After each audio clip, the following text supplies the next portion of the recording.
All right. Good morning, everybody. Welcome to the broadcast here today.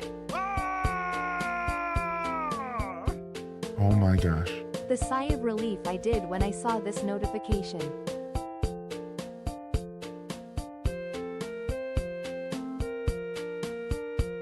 Yo, cheers to that, dude. Cheers to that for sure, dude. Thank you so much. For 48 months. Leafy, loving the chat. Good morning. Welcome to the show, everybody.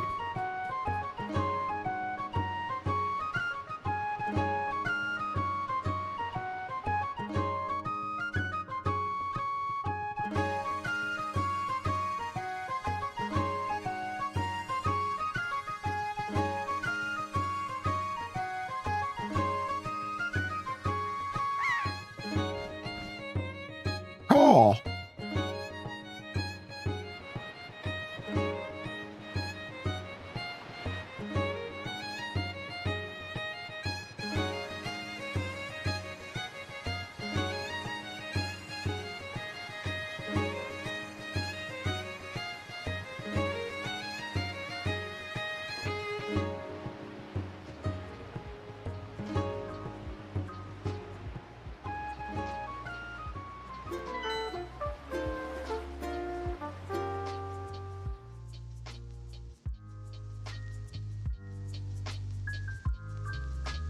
All right. Okay. Good morning. Good morning, early birds. Welcome to the show.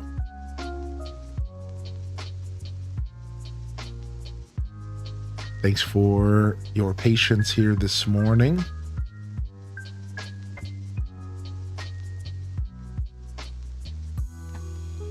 Still getting ourselves sorted here. I see Tales from the Fandom. First in the chat, good morning. Welcome in here, Great Bambi, Beth Chu, Maharit. Welcome to the show, Cozy Gamer Tally, Kyle Ecstasy. What up, Zane? Good morning, VCat, Chamomile Court. Welcome in here, Trips 14. Lucinda the Forest Gnome. Good morning. Fantasy. Is it really at David Attenborough's birthday? That's cool.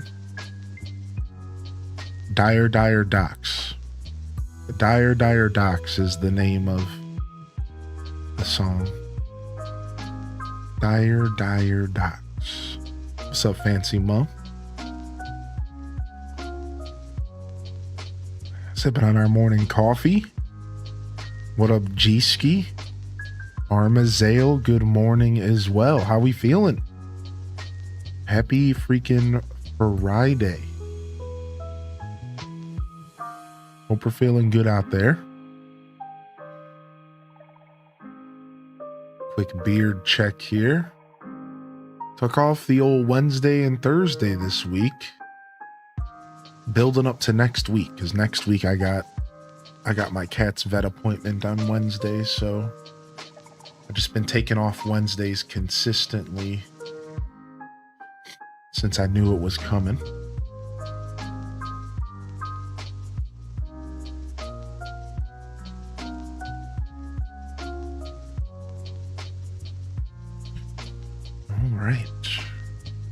All right. We're back. Hope y'all had a good Wednesday and Thursday. Ended up taking both days off again this week. Felt good to have a day to do nothing and a day to try to do everything. Keyword try. What up, Bazinga? Yo, enjoy your work lurk this morning, UMT. Good to see you again. Good morning, Maharit.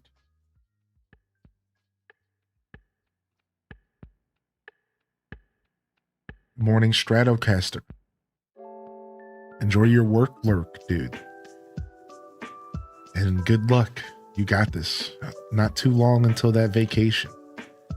Blesses in the chat for Maharit. Congratulations on making a big leap. Closing one door, closing one, ending one chapter and beginning a new one. The book of life. The journey continues for Maharit. What's in store for them next?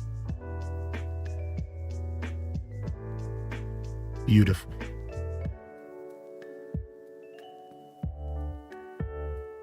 Beautiful. Beautiful. That's right. Blesses in the chat. I like to see that. That's right. Good morning, Nick82. Enjoy the work lurk and happy Friday squad. I see we're just starting to rotate in here on the YouTube side as well.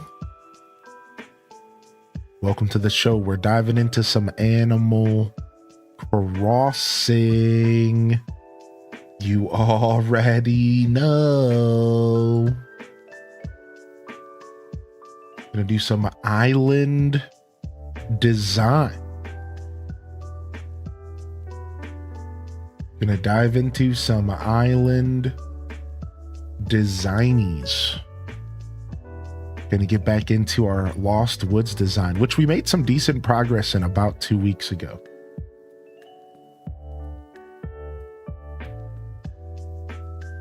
So I'm pretty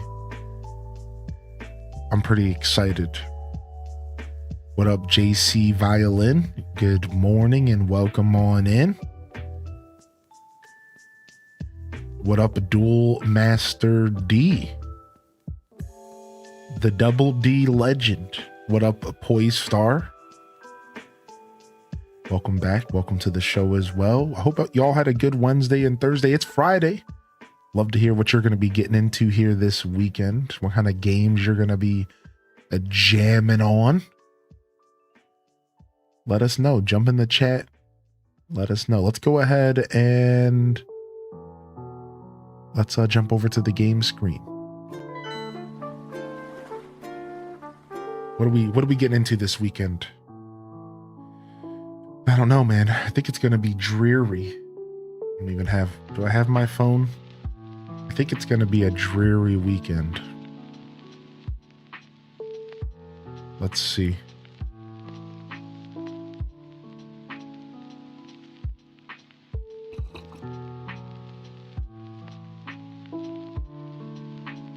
Oh yeah. Rain, rain, rain. All sorts of rain. It's raining right now. It's raining right now. Rain, rain, rain. Boom, boom, boom. I think we might be checking out a new game this weekend. I'm not sure on the date, but we might be showcasing a game, a little sponsorship. Looks pretty cool. It certainly has graphics that are appealing to myself and this audience. Nice cel-shaded kind of stylistic stuff. You know, I like that stuff. I've always been drawn towards the stylistic stuff over the realistic stuff. Anybody else? Always. I will always take a cel-shaded world over one that's hyper-realistic. My eyes just naturally gravitate towards more artistic design stuff, that whether it's cel-shaded, whether it's hand-drawn, whatever it is, over anything hyper-realistic. Now, I will play hyper-realistic stuff. I have no problem. Right, like it does depend on the game. Exactly. It always depends on the game, right? If it fits the game and the game world, sure. Like a good example of this is Star Wars Outlaws. Star Wars Outlaws went with like a realistic approach, but it made sense because you were in like a gritty, realistic Star Wars world. My immersion was intact. That game had such a good game feel when it came to the world itself that I really felt immersed in the Star Wars world. I'm not gonna lie. I haven't felt as immersed in Star Wars ever. Outlaws was the most immersive Star Wars game I think I ever played. When it came to the world, and I'm talking about like speaking to me as a Star Wars fan, because I'm a smuggler, right? Like maybe Unleashed or something is better for the lightsaber heads, but for me, like living the life of a smuggler was captured somewhat perfectly by Outlaws. Somewhat. I think there are some things they could have did a little better, but yeah, Switch 2 price stuff is that's all fake news and rumors. Basically, the board of directors and the people who own stock in Nintendo is coming down on Nintendo, telling them to raise the price. That's what's going on. It's nothing official. It's nothing more than a bunch of news outlets that are trying to get you to click on their articles. So the people who invest in Nintendo are like asking for Nintendo to raise the price because it's like too cheap. I think so. Like, whatever. Like, you know what I mean? Like, I don't know if Nintendo. I think we're all expecting Nintendo to raise the price. But like the two articles I saw were the most clickbait nonsense yesterday, dude. It was like, oh, Nintendo's price is going up because the investors said so. And I'm just like, wait, hold on a second. Can we just get official sources? Unbelievable. Speaking of Nintendo, did y'all hear about the Star Fox drama? People don't like the new look of the Star Fox characters, which I don't really care either way. But as I just said, I prefer a more stylistic graphical approach. And here they are going with like a weirdly realistic approach to Star Fox. And I'm just like, what are you doing? Like, give me the cartoony, give me the cell shaded, give me the artistic stuff. Yeah, man. Yeah, I don't care either way. Star Fox is one of those games. Most games for me, I don't care what they look like. Most games, I don't care what they look like. It's usually I either don't care. Usually I'm in the camp of I don't care. And then sometimes I really love something and sometimes I really dislike something. Like, I'm not the biggest fan of the aesthetics of DDV and like the way that game's artistically styled. It's like a weird blend of like Fortnite meets, I don't know. I'm not a big fan of the stylistic choices of DDV. So that's where I do like lean towards the like side of the spectrum. But generally I'm in the middle. And then an example of a game that I think is gorgeous would be like Wind Waker. I think Wind Waker is pretty gorgeous.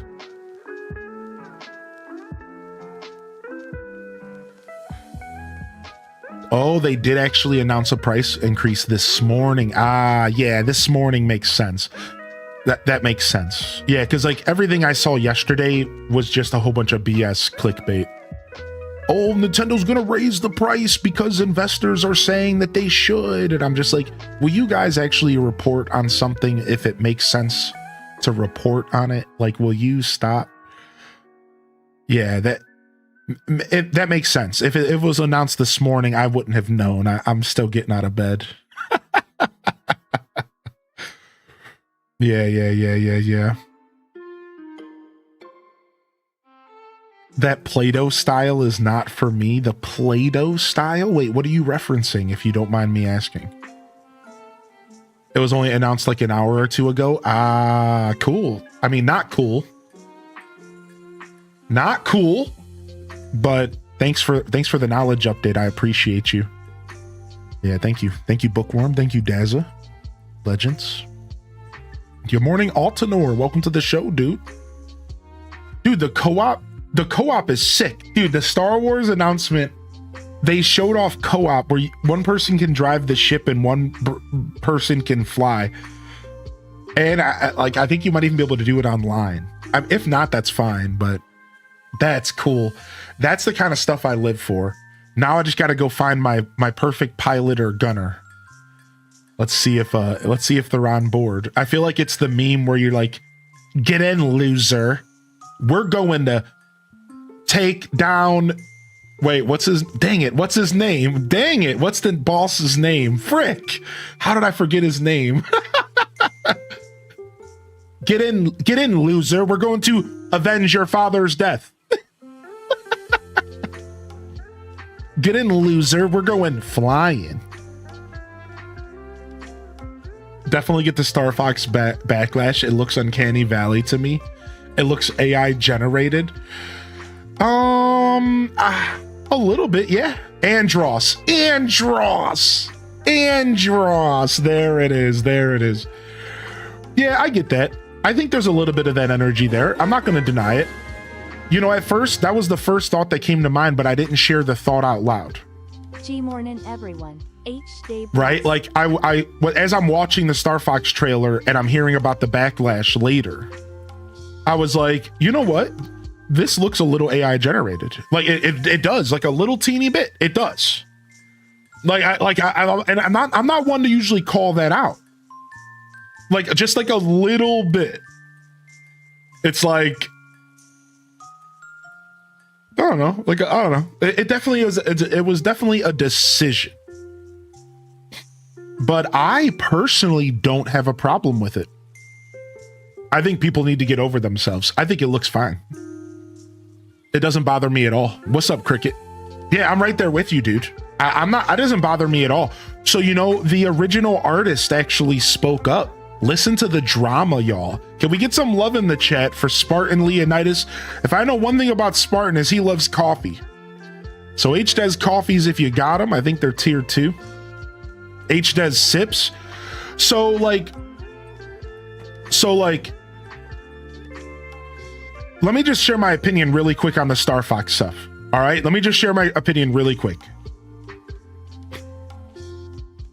I think it looks great. I think it looks fine. It's Star Fox. You know, it's silly. It doesn't matter. It's not like I'm really paying attention to the characters outside of apparently new cutscenes that they're making for the game to like help express the character's personality, which is cool.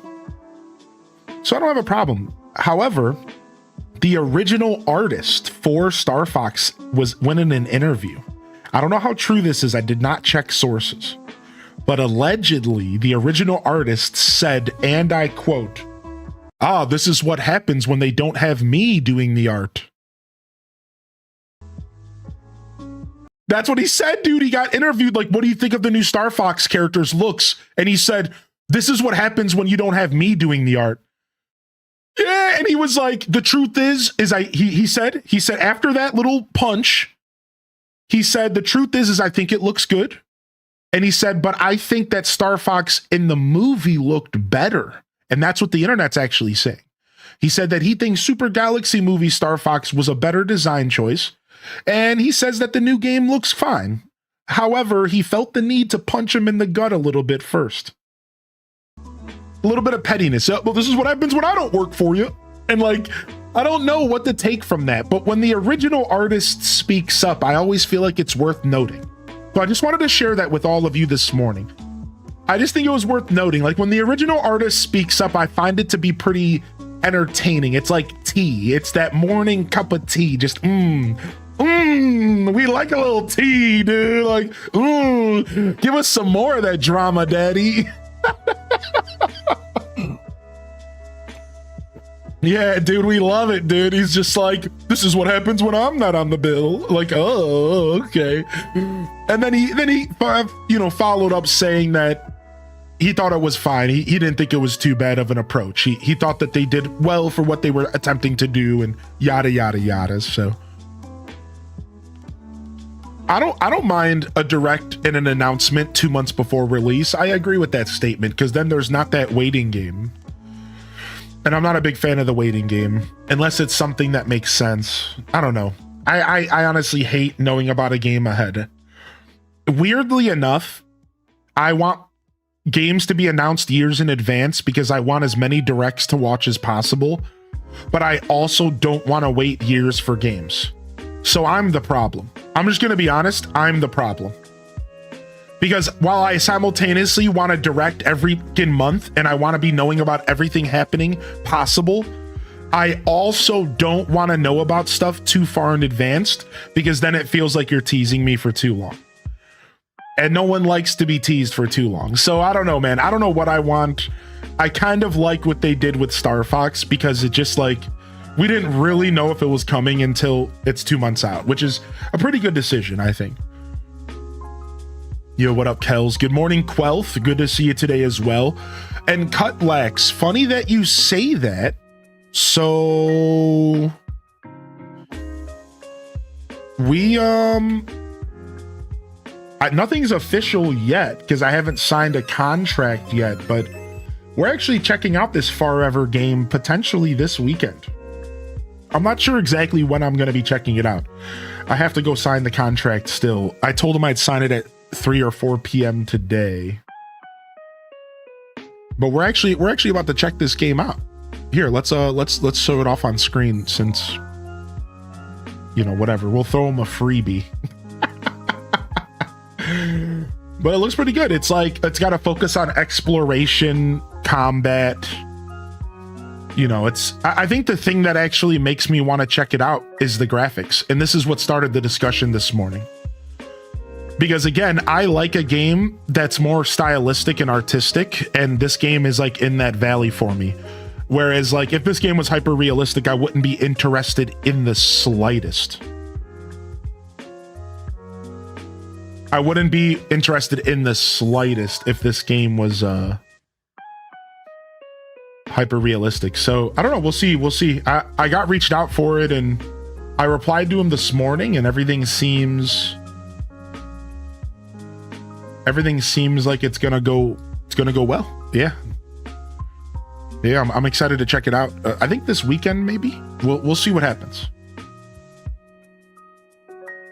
If you announce a game more than 3 months before release, I get mad. Yeah, I don't blame you for that. I love Star Fox. The game was awesome, and I played the heckles out of it as a kid.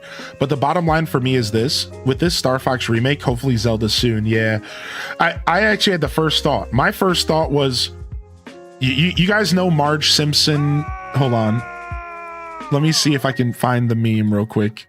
4 years less than 3.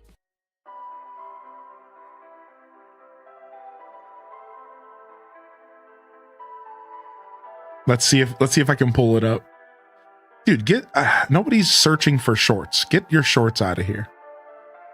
No, I can't find it. So there's this episode where Marge Simpson goes, see, when like something happens and she's right for once with her husband. H cheers, good morning, Mr. H cheers to 67 months. See, yo, LPK coming in with the 67 months, dude. Yo, thank you, LP. And MS Word with 4 years. Thank you again, Spartan, for 84 as well. Holy heck, dude. Holy heck. The OGs. Also, can we get some love in the chat for Flower Child with an off-stream resub for 23 months? We had Chell Dog with 48.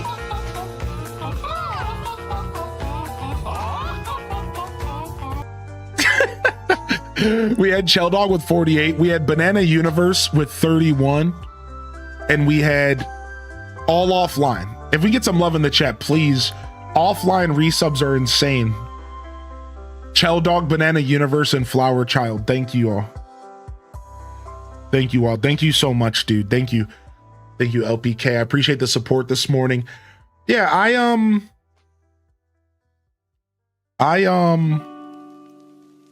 the first thought I had when I saw Star Fox get remade was, I just saw a video recently that was talking about how Nintendo doesn't remake their games again. Like some kind of weird take that was like, Nintendo doesn't just go and remake their games all the time.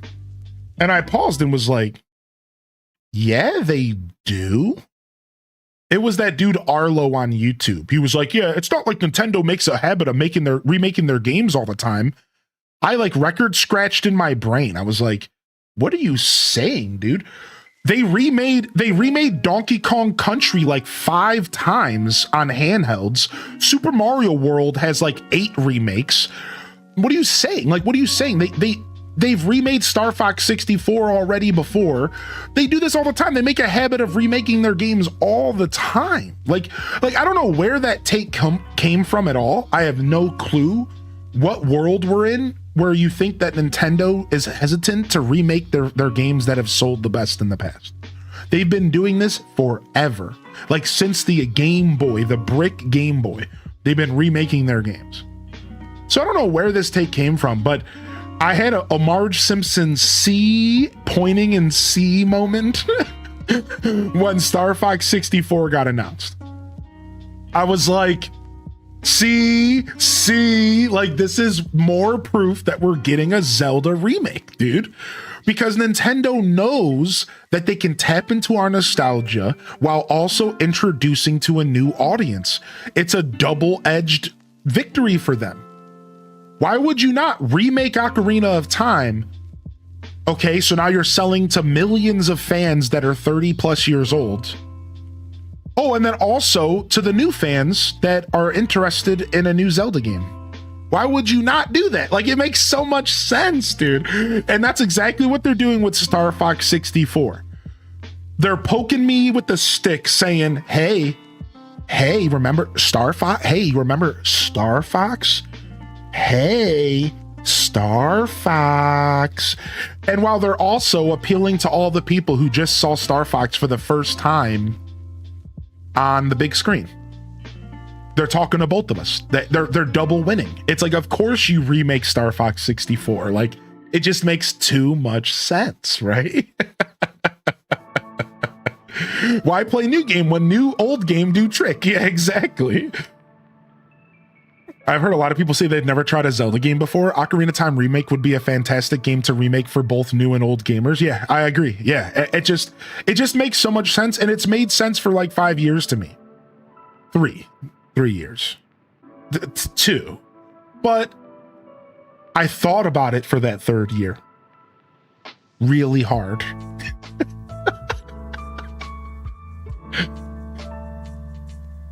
The samples? No, I haven't loaded up the Nintendo Music app. What did I miss? What did they release? But I've been saying it for about 2 years.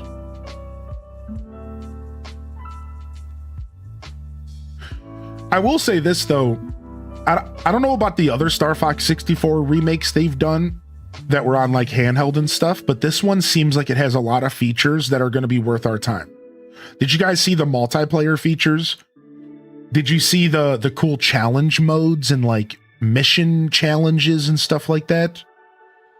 That's like really cool stuff to add to a game that felt kind of light in 64. Like it filled my time up on 64, but like it always felt like light. Like it always felt like there could be more. The fact that I can go and choose a specific mission, it sounds like I can just choose a mission and go to it. That's really special. I don't think you had a mission select mode in the original game. So that there's some really cool quality of life they're adding. I'm really interested, actually.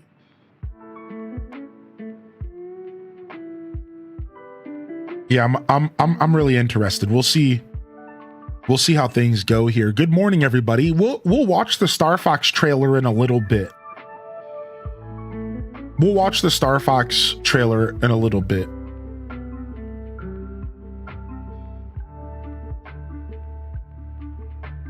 Yeah, Star Fox 64 is only 2 or 3 hours long, right? It's a really short game. I was just talking about that last night to a friend, yeah. Yo, enjoy your lurk, Lucinda. Good morning. All right, let's get our mail here. It's been a couple days. They released a 10-track preview for Star Fox. Takashi Tezuka is retiring. Oh no. The golden age is ending. What's up, Burger Smalls? How you been, baby? What up, UK Net? And good morning, Casino Roy.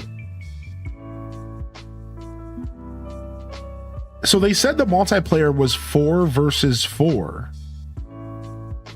No, they didn't. They didn't say anything. That was a speculation video I watched. So Spawn Wave is hoping that you can do 4 players versus 4 players. I don't know if they actually did anything. I don't know if they said anything about that. We're going to watch the trailer again in a little bit, though. We'll watch the trailer again since I didn't actually watch it fully. I kind of clicked through it so that I could watch it with all of you, but I'll wait till people get here. Pacopia who? Wait, what is this? What is this, Duel Master? Pacopia who? Let's see what this is. What a legend. What did you send me, dude? Throwback rocket. Oh, that's so clever. Shrew. What a clever guy, dude. We love us some Duel Master. Very funny guy. Okay, I see you. Yeah, you OG producer of Animal Crossing. I actually did know that name. I think I'll pick up Star Fox. We'll play it on stream for sure. It's not a thing. It'll happen. We'll play Star Fox on stream. Again, it's a short game. So, and I imagine it'll be a lot easier than the original somehow. So we won't get our butts kicked too hard. We've played Star Fox 64 on stream casually, but only about an hour of it for some retro roulette. I would like to play expert mode. That was my first thought when I saw the trailer a little bit was like, ooh, some challenges. But if I played it for stream, I would start off on a casual mode because I just want to show the game off. Then if I played it more, I would go back for the challenge. Because Star Fox used to be an actually pretty tough game. If you wanted to like complete missions, depending on how you wanted to complete a mission, that game would be tough. So to give you the rundown, Dazza, and the trailer talks about this a little bit. Every mission technically had 3 different ways to complete it. You had failure, completion, and accomplishment. And essentially, as you navigated the map, depending on how you finished the mission, would depend on which direction you would go along the map. So if you accomplished a mission on one level, it would take you to a different route. But if you complete a mission on another, it was almost as if you didn't really do the mission properly. You didn't find the right ending. Therefore, you go into a different direction. Yeah, it's almost choose your own adventure, but with a twist. And the twist is that sometimes you have to figure out how to get the other path to open up. Unless you're just looking it up online. And that is what's really cool because there's some exploration. So every time you play the game, you're like trying to find the secret way to like finish the level. And that's where the replayability comes in. So, you know, it's only a 2 or 3 hour game, as you observed. But if you're trying to go to every planet and see every like ending, essentially, or like complete every level in all the different ways that they can be complete is a better way to word it. You're going to go back and play the game a handful of times, maybe 2, 3, 4, 5 times to get all of those different like levels experienced. At the end of the day, though, it all boils down to like 1 or 2 endings. It's not like it's a multiple ending game. All roads lead to Andros, and it's really cool. It's a super cool game, man. $50 is a lot, though, right? $50 is a lot of money to ask for that game. Because if you buy it and you're not into the replayability, you could feel burned. So just a word of advice to anybody who didn't play the original. If $50 is a lot for a game that if you're not into grinding out the extra features, it's only going to be a 3 to 5 hour game. So like just a heads up on that, like it is going to be a pretty expensive ask for a pretty short game. You have to be pretty into it. So you might want to watch some streamers, aka myself, play it a little first. Make sure you know what you're getting into. It might help. Let's go. Every day with HD in my life makes it 100x better. Thanks for all the content and love you show us. Much love, dude. Thanks, dude. Thanks for the rocket and Animal Crossing, you dork. You know I'm going to be using the Star Fox game as my new VTuber. How'd you know that I'm going to do that? Oh, it's easy, dude. Oh, we're doing it. For sure. I just need to get a whole second PlayStation 2. Sorry, I need to get a whole PlayStation 2. What planet am I on? I need to get a whole second Switch 2 setup and a second capture card, and that Switch 2 will only run my Star Fox avatar, and then my other Switch 2 will play the game. Easy.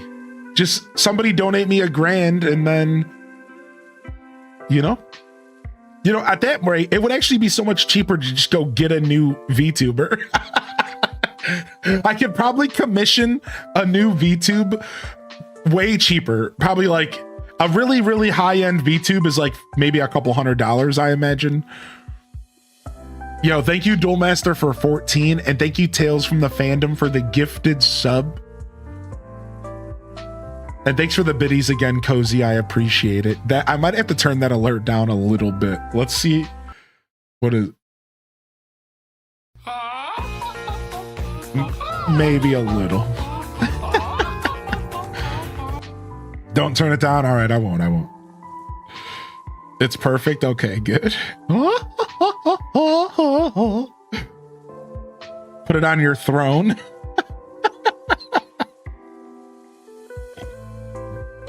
What up, Gabby XO?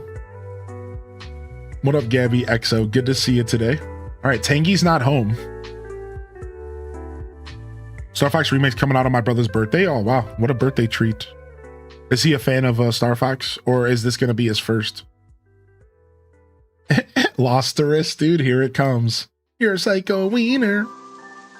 All right, we're back for some island design. And the last project we did here, we actually made a lot of progress. We focused the last episode on tree placement and a little bit of pathing. All right, so let me just catch y'all up on what I'm doing here. Welcome to the show, everybody. This is my Lost Woods design. If you're tuned in here on YouTube, good morning. If you're over here on Twitch as well, welcome to the show. What we're doing right now is we're recreating the Lost Woods, but not just any Lost Woods. Good morning, LF Chris, by the way.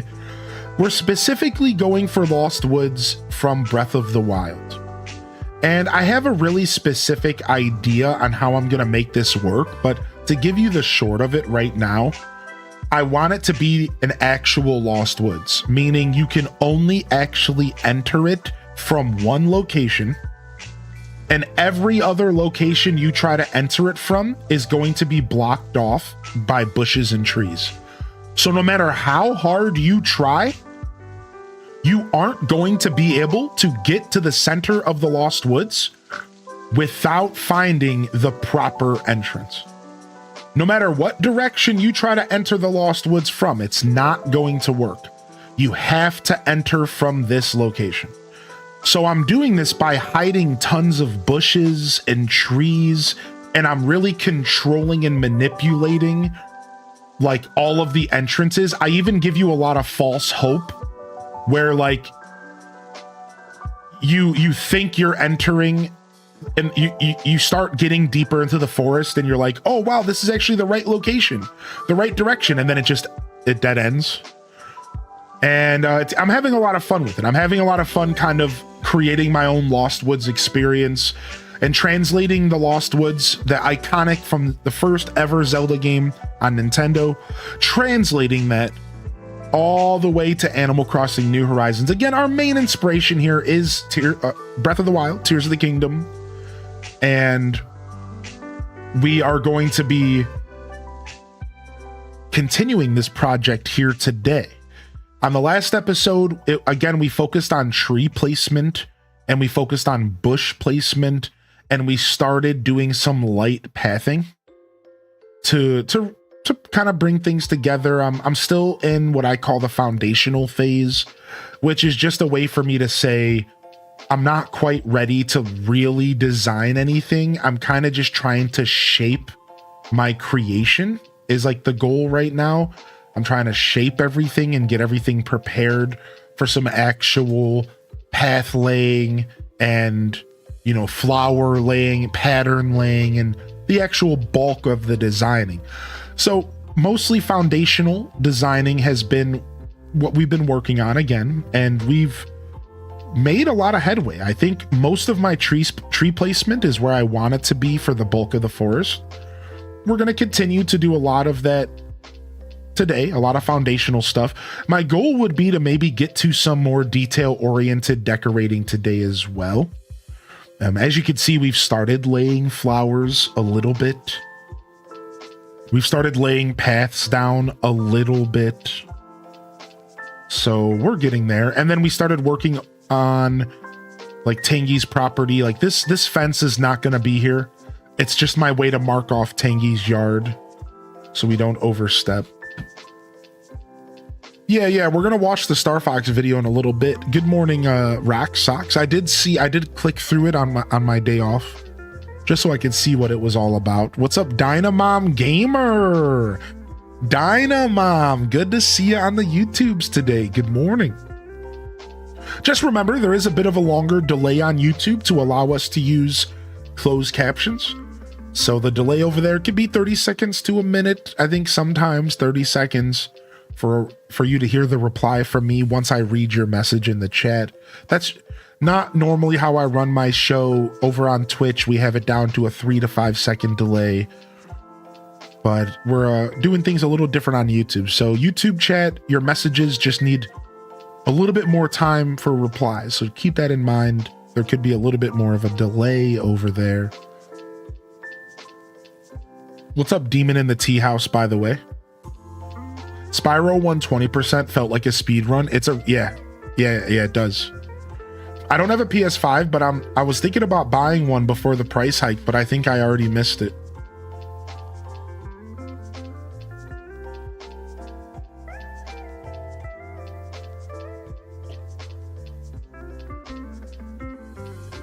Yeah, they waited for Hylian's day off to announce Star Fox. Freaking jerks. All right, so the cool part about this island design is that we're done with trees. We're done like planting trees, and we still have some extra around here. Look at all these. So we finally wrapped up the tree planting bonanza that this playthrough was for a little while. And we, like I said, we even have some extras to work with. Let's go ahead and figure out what we want to do today. We have to choose a slice and start cutting in. I think we are going to want to pick up some of these trees. Let me go get some food here. Yo, good morning, Frobert and Genji. How crazy would a new non-remake Star Fox 2 game reveal have been? I think that's next, right? I think that they're just building up to it. You know what I'm saying, Monka? Because here's the thing. The Switch 2 is only in its first year cycle still until June 5th. So you figure you announce a quick remake of Star Fox now. You put a game out there to connect with the Super Mario Galaxy movie. Hear me out.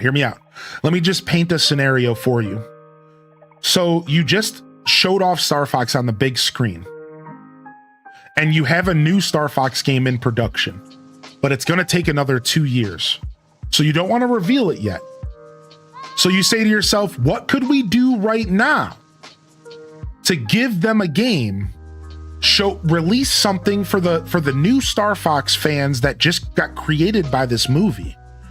And then in the next 2 to 3 years, we reveal a brand new Star Fox game to blow everyone's socks off.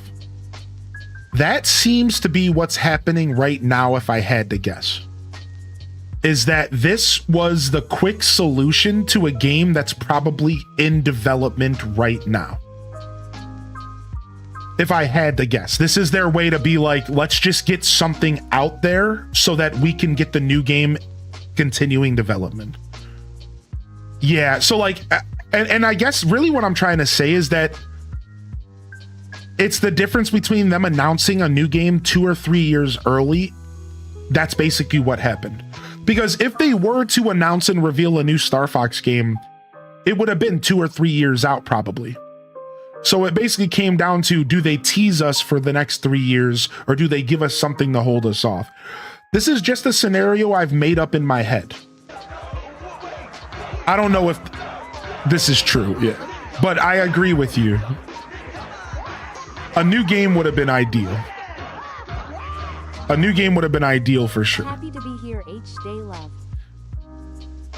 This is 100% to test the waters. Yeah, I would argue that they have the new game in development already.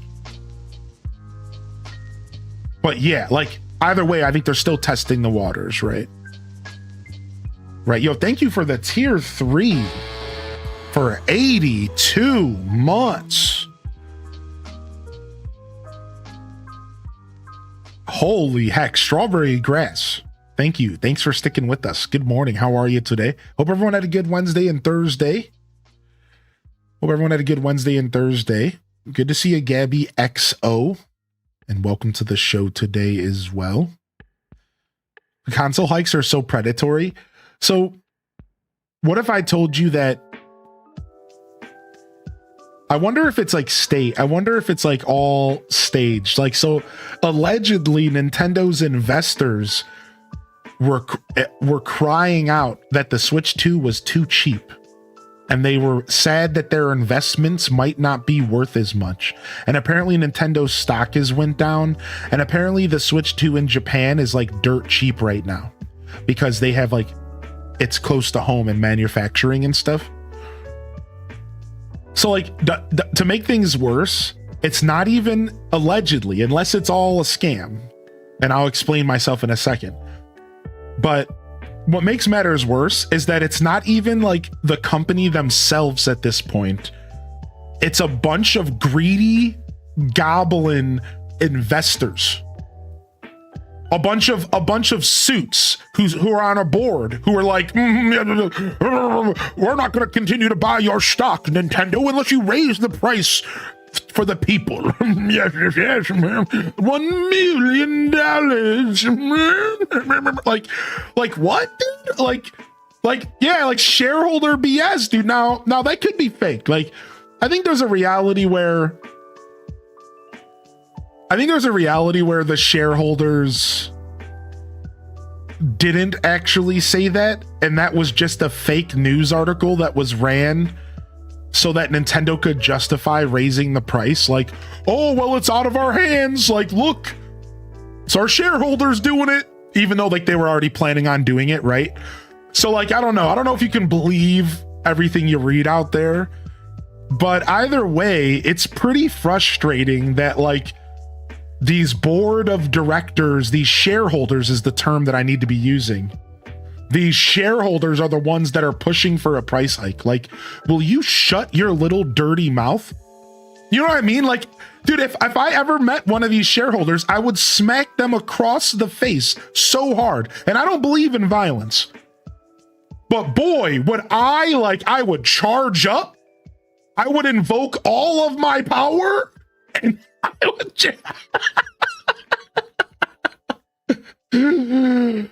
like, I don't know, man. I don't know. I'm a shareholder. Daz abound.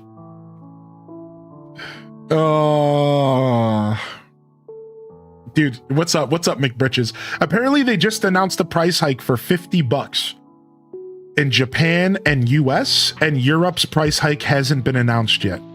I haven't read the details myself, so you might have to do your own research.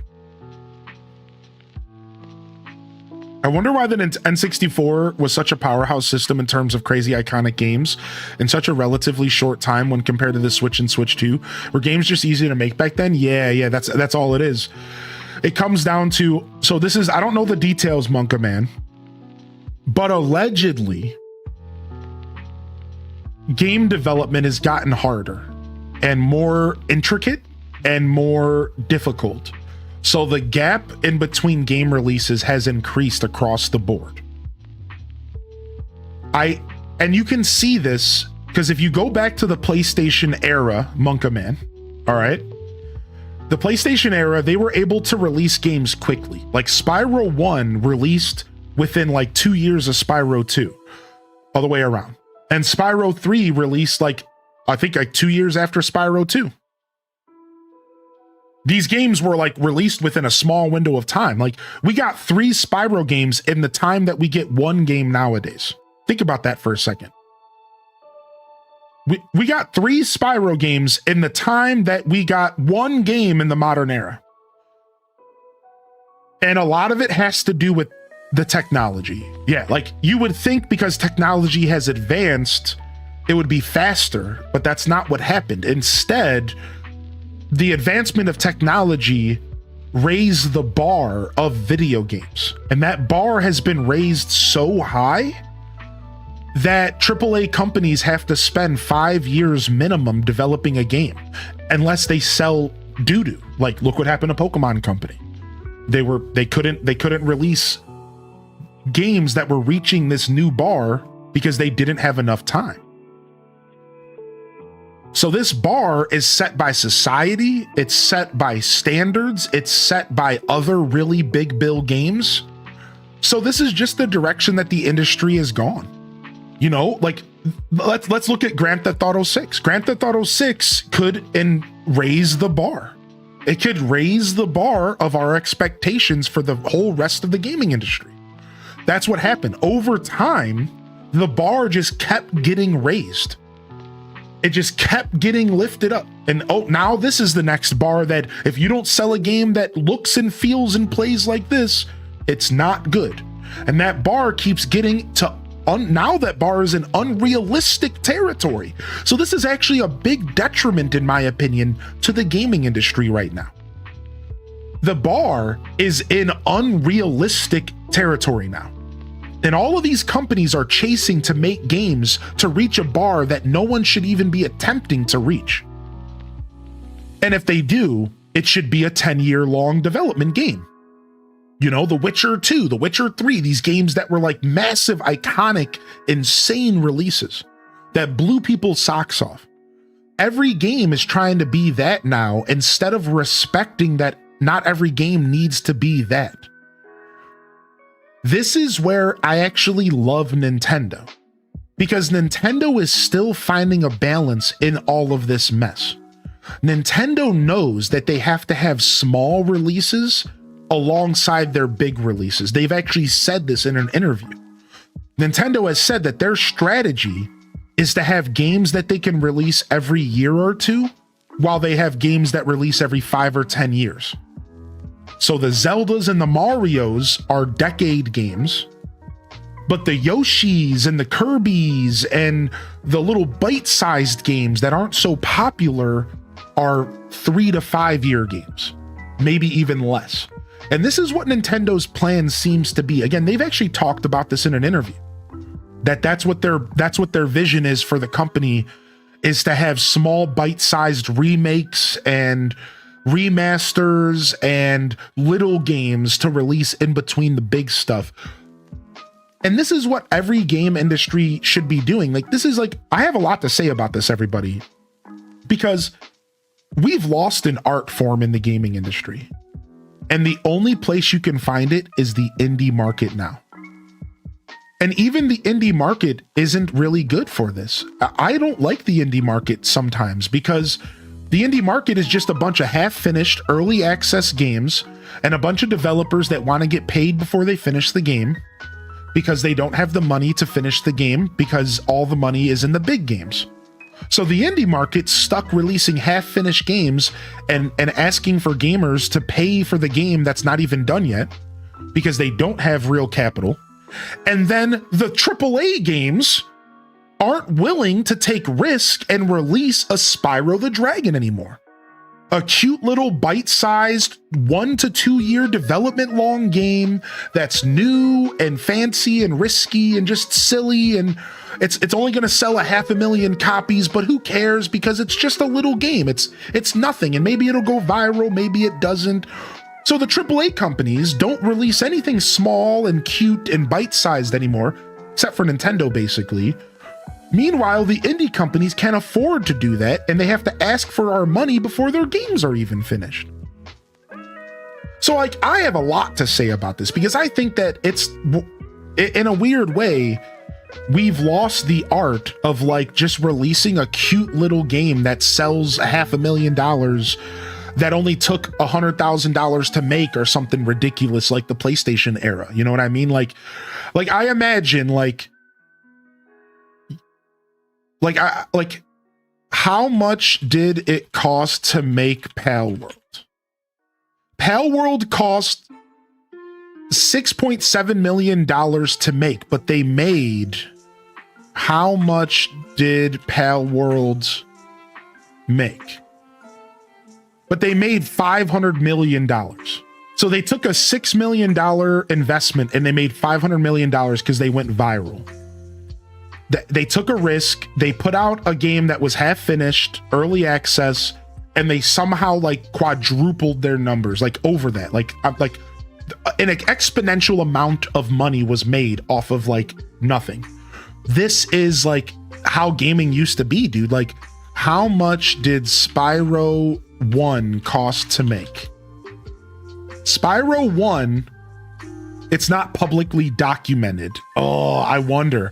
But you have to imagine that if Pal World took $6 million to make, Spyro took what? Like $5 million at most? Right? So how much did Spyro 1 make? Roughly 5 million units of Spyro 1 was sold. So like, what's the math there? 50 bucks? What is it? A $50 game? And then you have to take like production cost and everything into effect. I don't know. I'm not doing math this morning. Either way, you get what I'm trying to say. You know what I mean? Like, they sold 5 million copies for a game that probably really didn't take that much to make. And like, that's like, the industry lost that art form, man. Like, we don't get enough little cute games anymore. Spyro was not meant to be anything more than just a dope game that was trying to compete with Mario. They wanted a game that was like in the same breath that Mario was. They kind of wanted a mascot character. And like, they got a revolutionary title. Like, you know what I mean? Like, I just feel like, what happened, dude? Like, why do we stop releasing these cute little games, man? Oh. Anyways, I'll get off my soapbox because I could talk about this forever. But boy, have we lost an era, dude. We really have.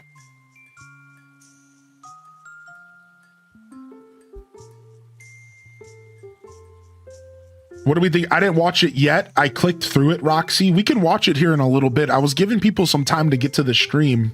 But here, let's just watch it this morning and we'll let the VOD frogs fend for themselves. Sound good? Let's watch it right now.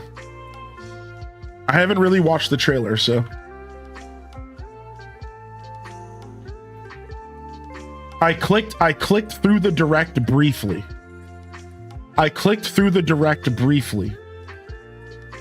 So we have a 15 minutes, 16 minutes of content here. Let's watch.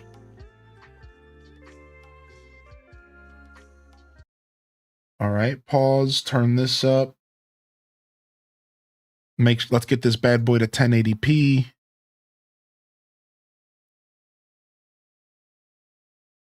Hello everyone, I'm Shigeru Miyamoto.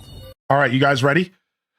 Yeah. They snuck a 15-minute direct yesterday just about Star Fox. You guys ready? Let's watch this.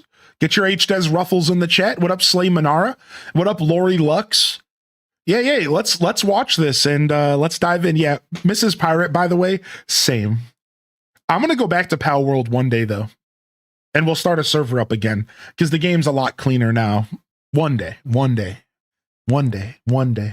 What's up, Lights Come On and Dragon Librarian? What's up, Pentatonics and Enchanted Ascari? And hi, Miyamoto. Keck M's in the chat, the homie, the papa. Last month, we released the Super Mario Galaxy movie, which was enjoyed by many people around the world. To everyone who saw... Do we have a streaming service announcement yet for Super Mario Galaxy movie? I want to set up this. I want to watch so bad. I'm waiting. We do? ...out in theaters, thank you very much. The movie features a certain character who isn't part of the Super Mario series. I can turn on captions, but my body might block them. Here, we'll do this temporarily for you. All right, here you go. Why is a princess trying to go to the most dangerous place in the galaxy? Who are you? Double head. Don't ask me personal questions. Oh, I'm so sorry. I didn't. Oh, thank you, Dazabon. Yeah, we're gonna watch it together in the Discord. Star about three things: keeping the Lilat system safe, fighting with my buds, and doing extremely dangerous barrel rolls. Let's go! Then one day, my warp drive exploded, blew a giant hole in the fabric of space and time, and I got sucked into a different universe. That's what I get for making a frog my engineer. Now I roam your galaxy, trying to find a way home. Oh, that's cool. Doing good when the price is right. That's pretty cool lore. I like cool that. Space boots. Now that's the backstory of the guy who's going to take us to the space junk galaxy. That's right. The main character from the Star Fox series, Fox McCloud, makes an appearance. Now, Fox and his wingmen return in their own Miyamoto, you didn't say spoilers, dude. Come on, man. Nintendo Switch 2 game. This game is called Star Fox. And now, I'll pass it over to Koizumi-san. The chest. Koizumi-san. Star Fox. Hello, everyone. He rips his coat off I'm on Yoshiaki accident. Koizumi. From here on, I will be your host for this presentation. Star Fox is based on the Nintendo 64 game Star Fox 64, but the visuals have been completely updated. All of the characters in the game have also been redesigned. All right, let's take a look. I think so, King of Arcadia. I think we get a new game within the next couple years. It just makes too much sense. I think give it 2 or 3 years. New Star Fox is on the way. If I had to guess, I wouldn't put money on it, but I'd guess.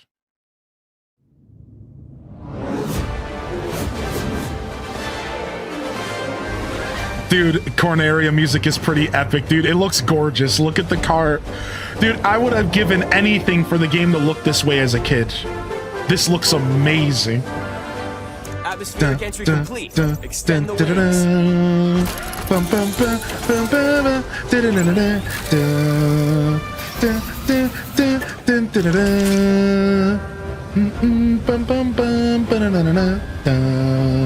G-diffuser systems check. Sound off, team. Slippy here. So far, so good. This is Pepper. True All rock systems socks. go.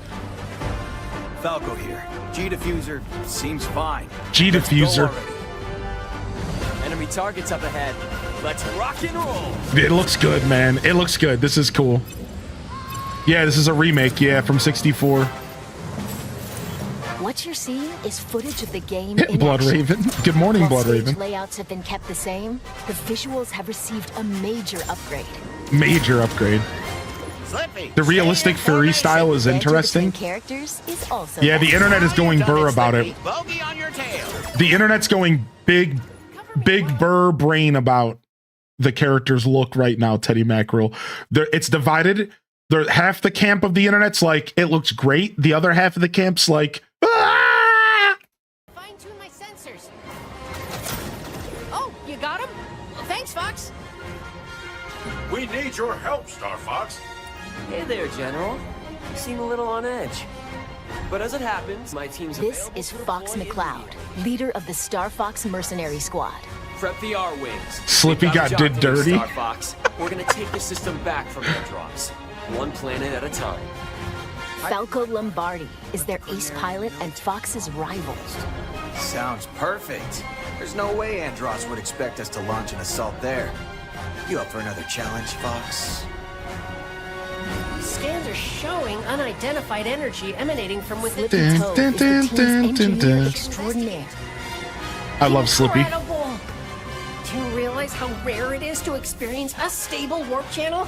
Did you see the distortions? That base is the gateway to the wider system, Fox. And Peppy Hare is their strategic mastermind and veteran pilot. Advance into enemy space. Just this. Do a barrel Hit 'em roll. quick and hit 'em hard. The fate of the Lilat system rests squarely on their shoulders. Heather B, dude. True. Good morning, Heather. The R-Wing is a high-performance aerospace fighter piloted by Fox and his crew. Oh, the music is It's so equipped with a good. laser. It can also fire charged Oh, shots. the music is so good. or My launch bombs that childhood, cover a wide dude. area. Dun, dun, dun, dun, dun, dun. And here's the thing, the music, it's not just Star Fox 64. you instantly start getting shades of Melee, and shades of Smash 64, and like it just goes so deep. Boost. Do a barrel roll to repel enemy fire. Do a barrel roll. Should I now just wait? Besides the R-Wing, probably, yeah. Ground assault vehicle called the Land. I would just wait. It looks pretty identical to the originals, so I think you just wait. A modified exploratory submersible called the Blue Marine can also be piloted, depending on the mission. Impressive work, Star. The campaign will take you to diverse planets as you seek out the enemy's stronghold to restore peace in the Lylat system. Corneria is a planet teeming with life and the beating heart of the system. Ficina is a frozen planet with most of its surface covered in ice and snow. Get your own target, Fox. Get your own target, Fox. Solar is the Lylat system's scorching hot second star. Yeah, somebody said that in the chat this morning, Rox. And Zoness is a deserted, polluted ocean planet that was stripped of all its natural resources. This level's stressful. There's also an asteroid field to navigate. Persistent laser tech! And the inside of a nebula. From planet surfaces to outer space, a variety of stages await. It's a remake of the 64. Free-flying dogfights in all-range mode. Unit, don't let anything through. And massive boss battles. You can look forward to intense aerial combat. We did it. All units, disengage. Oh, it looks so good. Holy Depending heck. on the objectives you complete, the number of enemies shot down, and other factors, the route you take through the system may change. So you see, that's what they just talked about. So depending on how you finish the mission changes the path. So like, if you finish Corneria in one way, let me move my camera really quick. You go up into Sector Y. But if you finish it another way, you actually go into the asteroid belt, and then you go to Ficina. And then from there, from Ficina, you can either go to Sector X or you can go to this planet in the center. And then from Sector Y, you go to this planet, and then you can either go to the sun or you can go here. So it's like you have like a somewhat choose your own adventure experience on how you navigate this map. And it all depends on how you finish the mission. So you'll have takedown successful, takedown fail, then you have mission accomplished or mission complete. So I've always interpreted as accomplished is the real ending of the mission and the proper way to do things. Because it always feels like accomplished takes like game knowledge, and you always end up going like a secret route, and then you end up fighting like the real boss of the level, stuff like that. Whereas completes always felt just like, okay, you beat it, like you made it through it, but you didn't do the objective fully type vibes. And other factors, the route you take through the system may change. It's really cool. Replay stages with a different approach to find ways through that are off the beaten path. I'll never forget the first time that I discovered this waterfall myself. And I went into a completely different boss battle, and it blew my socks off as a kid. Right about this. I was like, what? There's a whole nother route? I'll go. I say we trust Falco's instincts. You worry about your own. Plenty of new cutscenes have also been added. These include never-before-seen mission briefings between stages. So this is cool. So this is a remake, but they're adding new content. So they're adding cutscenes to bring more life to the characters. They're setting the stage for a new game. This is what I was saying earlier. For those of you that are like, dude, remakes are cool, but they're missing an opportunity for a new game. No, they're not. They're purposefully releasing this first. They're giving us backstory to the characters. They're getting us more involved with the characters. They're making us care more about the universe of Star Fox, so that when they release a new game, we're more willing to purchase it. And that's what's really going on here. Allowing you to learn more about the characters and the Star Fox universe. Fall in, team. How are we doing? You can choose between easy, normal, and expert difficulty settings. When playing on easy difficulty, your shield gauge will be longer. And Yeah, your Dazza, lasers it's the will remain movies. Powered up, The making it movies have ideal changed for novice Nintendo. pilots. The movies have changed Nintendo, dude. In Big challenge time. mode, you can replay stages you've already cleared. Complete a variety of objectives that bring new challenges to each mission that you won't find in the campaign. Defend the Allied fleet! Don't let any of them pass us! Break through! We'll find out who's coordinating this attack. Exactly, Take on Planet these Kiddies. challenges on either normal or expert difficulty. I gotta trim my stash. Battle mode puts you in 4 versus 4 dogfights. Players are split between Team Star Fox and Team Star Wolf. Yeah, see, so it looks like we're gonna get 4-on-4 combat. And they said it's online. Look at this. From couch co-op, from a multiplayer feature that wasn't really ever enjoyed outside of on my couch with my buddies, and we had some fun.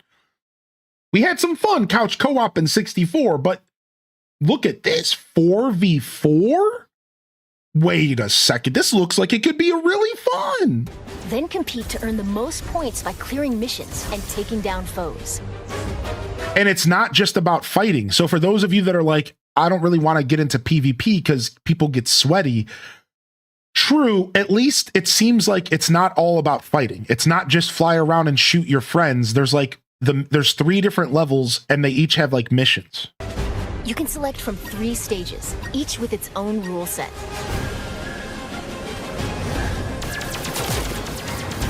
Take out opponents and seize control of the zone around the satellite towers on Corneria. It looks like there's auto aim technology, which makes sense for a modern game. Star Fox completed the objective. Collect as many energy crystals as you can while dodging meteorites on Ficina.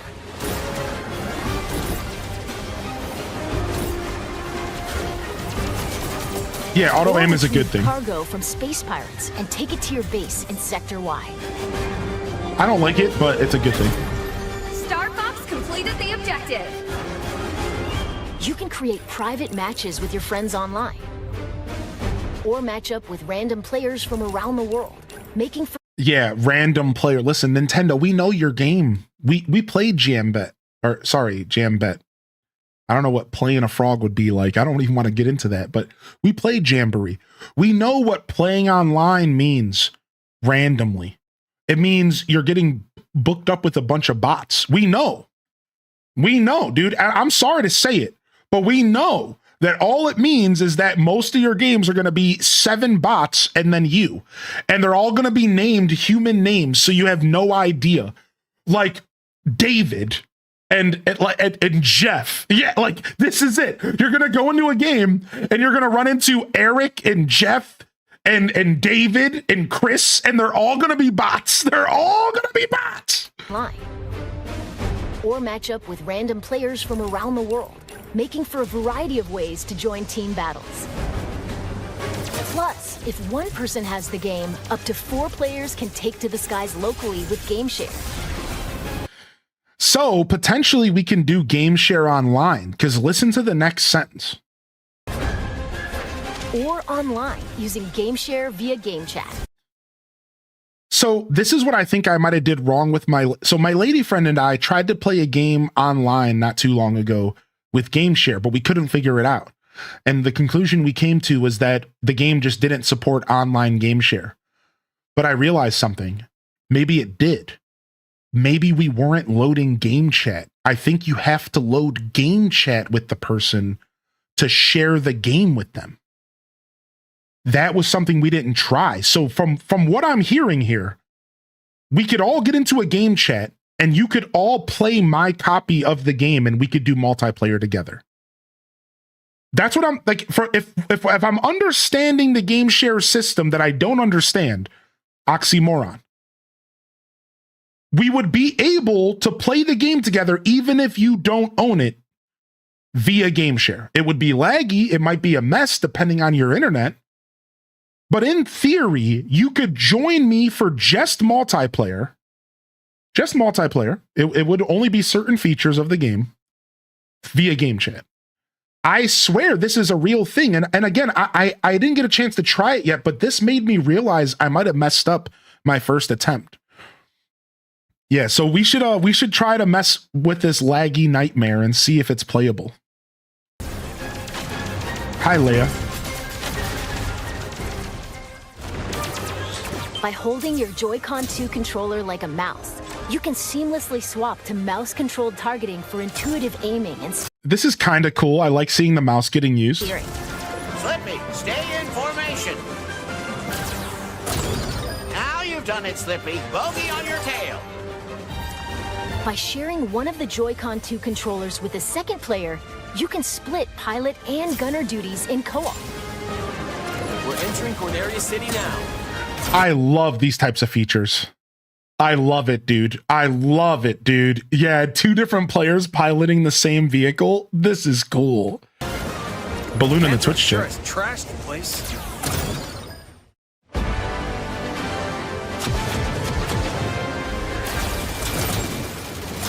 I'll target the lights on the left. You guys go right. It's a trap. Take him down. Crawl back under your truck.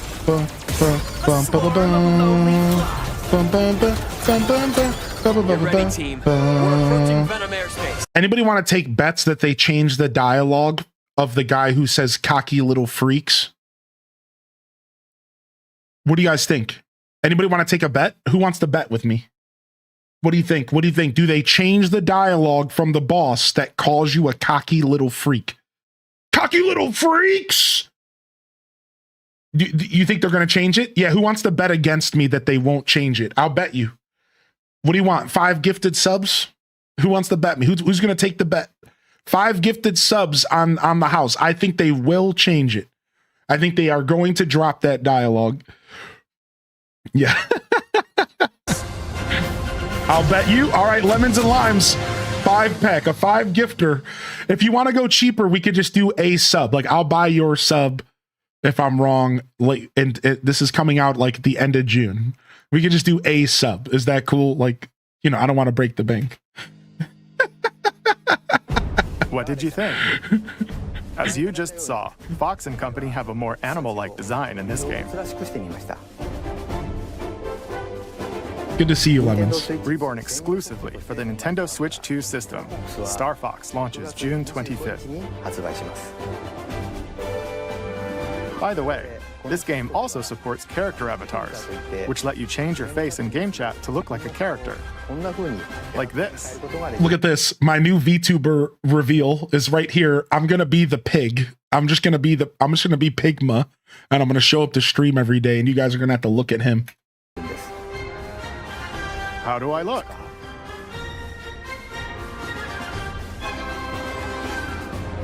It doesn't just capture your head movement. What's up, Nisi Star? But your mouth movement? A sub on YouTube and Twitch. Blinks. And your eyebrow movement as well. Isn't this cool? Finally using the camera officially for the first time. We got the weird camera usage. They haven't really done anything with the camera, so this made me really happy to see because I spent $50 and I needed to justify the purchase. If you have a compatible USB camera, please give it a try. When using character avatars to look like a Star Fox character, friends playing other games can also see your new look. This game also supports the Nintendo 64 controller. Wait, what? It does? Wait, the game supports the 64 controller? Oh, I'm using it! No Those way. who played the Nintendo 64 version That's sick. can enjoy controls that feel even closer to the original. I thought you were just trolling, Since Dad. its debut on the Super Nintendo Entertainment System, the Star Fox series has had a long legacy on Nintendo platforms. Along that journey, it set out for adventure. I like how they show the weird game with the bow staff. I like how they're not ashamed to show off this game. Like that gives me hope that maybe they'll bring it to the NSO or something. I love this game. I think this game was awesome and nobody really talks about it, dude. and join the battle in the Super Smash Bros. Series. We're grateful that you've continued to support the series for more than 30 years. Yeah. If you've never experienced But you the series haven't. before, we hope you'll give Star Fox a try. What? This is a weird commentary. Finally, we'll finish this presentation by sharing the game's prologue, which depicts a past battle involving James McCloud, father of the protagonist Fox. Thank you. Oh, there's a prologue movie. There's a movie. Oh, and it's about his dad. This is cool lore. Hold on a second. I didn't know that this ended with a sick little movie. I had no idea. Yeah, new Smash Brothers for sure. Come in, Star Fox. This is Corneria Defense Force Headquarters. Do you read? Loud and clear. James McCloud here, General. Star Fox is on approach to Venom. No indications yet of any suspicious activity. To give y'all know what we find. Proceed with caution. To give y'all a quick little bit of context, the game of Star Fox 64 references Star Fox's dad, like really heavily. Really heavily. A lot of the game is about it. And even in the last scene, I don't want to spoil, but in the very last scenes of the game, there is references and conversation and stuff about Fox's dad. That is how actually integral it is to the story of Star Fox 64, even though there's not really much story there. It was still a big part of the equation. And for them to release something about his dad is actually really cool. Like, I would have never expected this because it was always just like kind of weird, obscure kind of lore that added a little bit of like emotional depth to what you were doing in Star Fox 64, right? So yeah, like his dad is a character that's mentioned a bunch in Star Fox 64 about like how much of a great pilot he was, how much of a hero he was. So it's pretty interesting that they did yet this. of any suspicious activity. We'll let you know what we find. Proceed with caution. You're the first to set eyes on that place in years. And thank you for accepting this mission, James. You're the only one I can trust. General Pepper, do you read me? Something's jamming long-range comms. Stay sharp, team. Are you seeing this, James? According to my instruments, the atmosphere is highly toxic. And we're doing this job for next to nothing? Freaking Pigma. We're supposed to be mercs, not chumps. There's more at stake here than our bottom line, Pigma. Yeah, sure. General Pepper says his people have detected signs of activity on Venom's surface. He's concerned it has something to do with Dr. Andross. It's been years since Andross was banished here, James. If the atmosphere is poisonous... All the more reason to figure out what's going on. Dr. Andross made mistakes, and he paid the price for them. But whatever else he is a genius. Maybe he found a way to survive. Our leader. Such a bleeding heart.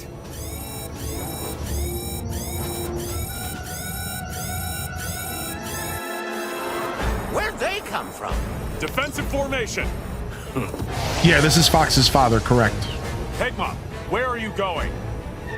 It's like you told me. I'm getting into formation. You two-timing swine! Feel free to ban me.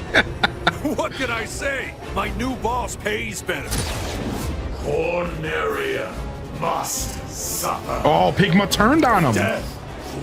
This is when Pigma turned on him. Oh, Pigma's a scumbag. Don't let them escape. What? What?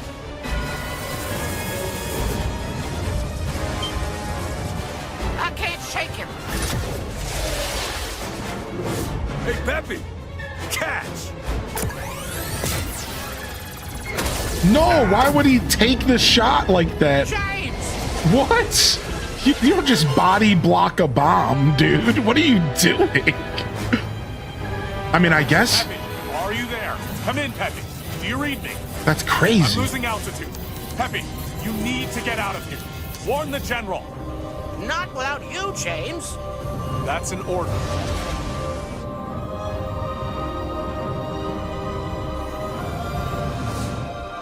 Peppy, keep an eye on Fox. Wow, he knew he was gonna die. He was going in, dude. Keep an eye on Fox. Oh my lord, dude. Pigma is a dirtbag. Oh, my new employer pays more. That was a cool way for them to wrap up that whole thing, man. That was pretty cool. That was pretty cool. I really enjoyed that. All right, sick. All right, there you guys go. Just to share my thoughts really quick, I'm excited. You know, I didn't play any of the other Star Fox 64 remakes because there was one or two other ones or something like that. So I haven't really engaged with Star Fox officially since Star Fox 64. I did play Adventures and I did play Assault on GameCube, but I don't really have many memories of them. So for me personally, this is a pretty big deal and I really like what I'm seeing. And yeah, I want to see more even. Like that's great. It's going to be fun. Yo, what's up, Red Museum? Good to see you. And good morning. Yo, Leia, your sub didn't go through. I don't know why. What happened? Did all my alerts just die this morning? Of course they did.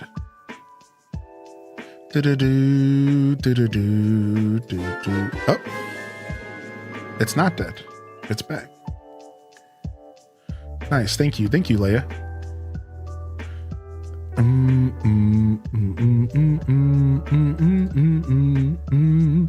And thanks for hitting that like button over on YouTube, y'all. I really appreciate that. Thank you. Thank you very much. Good morning, Nisi. Good morning, Lao boys. We did hear about the price hike.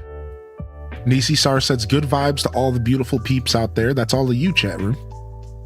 Good vibes all around. How you doing today, Leia? Thank you. Let me go get some bushes out of here so we can continue our project with our forest. And we're working on one quadrant at a time so I don't get overwhelmed. So let's just continue the process of doing that. We weren't using azaleas or hydrangeas yet. We were using hibiscus, I believe, for sure. So let's get 5 of these.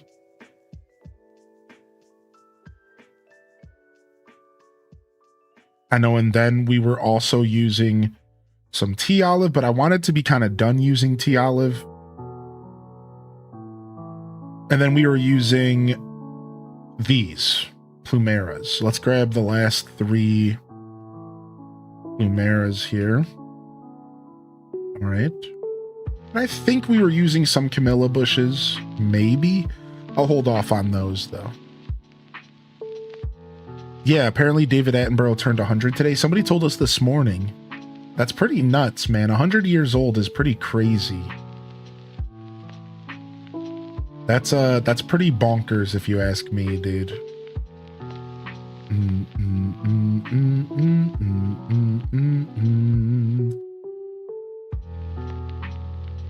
Yeah, happy birthday to David Attenborough. Good to see you, Red Museum, by the way. So even if you go this way, you're still trapped. Okay, good. If you go this way, what happens? Okay, you can go up through here. So that's all right. I don't mind having this weird kind of secondary. No, we'll end up blocking that off as well. So I do want to actually put another bush right here, I believe. Finally, a good guy living for a whole ass century. Yeah, not some kind of crazy tyrant or something. Yeah. I couldn't agree more with that statement, actually.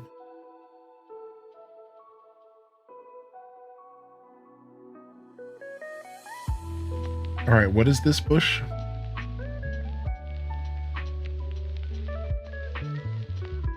Over here, you get an old school telegram from the king or queen if you reach 100. Wait, really? What an interesting perk for old age. I love that, dude.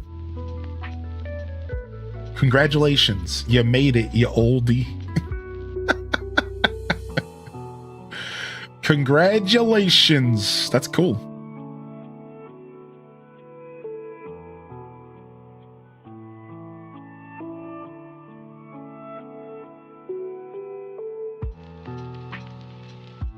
Finally got the game. Which game? This game that I'm playing right now? Good morning, Animal Crossers. Good to see you, Lily Tazi. Welcome to the show. That's cool, man. Getting an old telegram. That's so sick. All right, what's going on up here? Are we... Okay, we're not completely blocked off here yet. We are here. Okay, good. It'd actually be easier for me to just pan the camera to look. Yeah, Lao Boys. Apparently it's official. It's happening September 1st. Which, it's... I will say this. At least they're giving apt amount of time for people to adjust to the Switch 2 price increase. Them not announcing it until September 1st is a super nice thing for them to do. What did Sony give us? 3 weeks or something? Like, what did Sony give us? 3 weeks?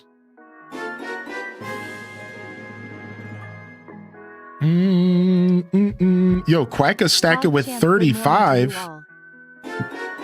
Mini Phil with the 14, the legend. Guess who's back? Back again, Tingle USSY. Back again. Quacka's back. Tell a friend.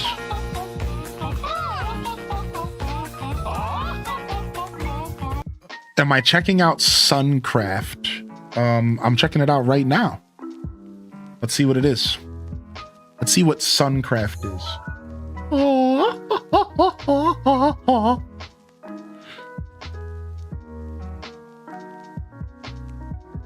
I can buy up all the stock now. Yeah, that's smart, actually.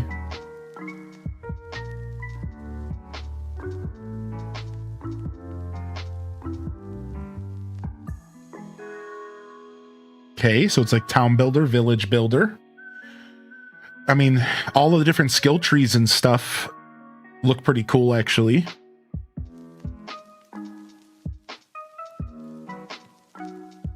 So it's like automation, town builder. I'll tell you, the thing that sold me the most on the game was...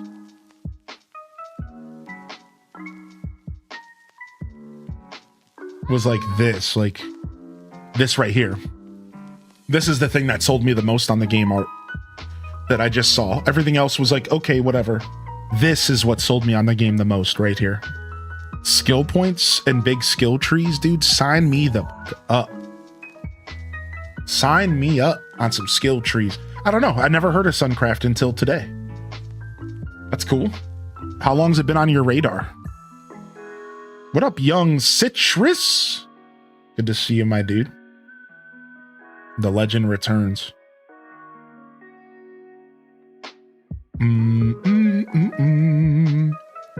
Just need $5 to get to the top of the list. Mr. Farm Boy game is big on automation. Oh, that Mr. Farm Boy. Yeah, it looked like it was all about automation.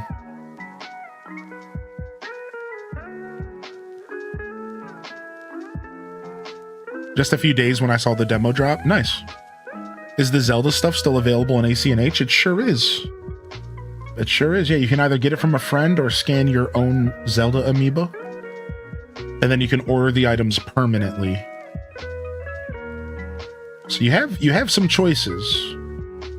You either get them from a friend or you scan them in yourself. All right, are these all tea olive bushes? I think they are. Yeah, that's for sure. Tea olive bush. I think I might have to sneeze. I might have to sneeze.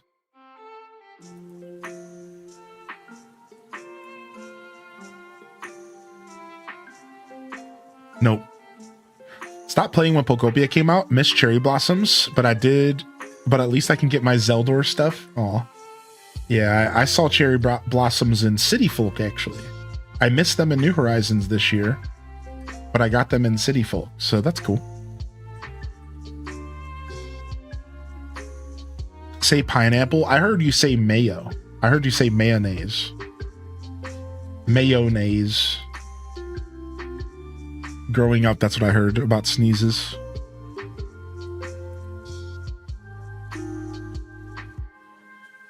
I wonder why. I wonder if it's just a trick to get you to not think about it. I look into the light to help sneezes come out. Why did I interpret that as you like looking up, sweet baby Jesus, help me sneeze? Please, will you help this sneeze come out? Go to the light, Carol Ann. Frigga keeps staying at my hotel. Oh, you have to burn the place down. Don't you know the rules?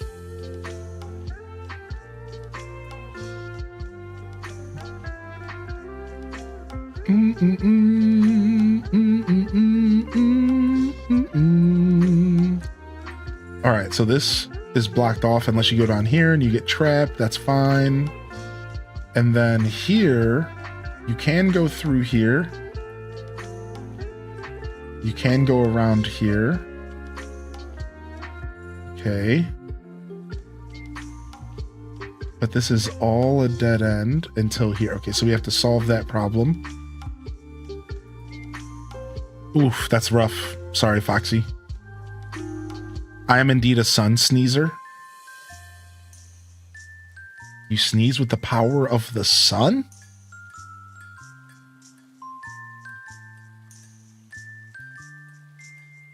So is my husband. Dead. That does suck, yeah. Light-eyed people are more prone to it, apparently. What does that mean? Like color? Like light color-eyed?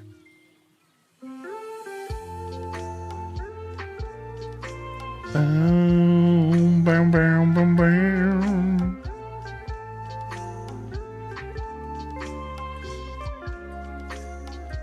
I do want these paths to be open. She's keep throwing dirty laundry at her since she's so obsessed with it. Yeah, that's right. That's right. That's right, Quacka-Stacka. Give her that dirty laundry. Freaking scumbag Frigga. Get her.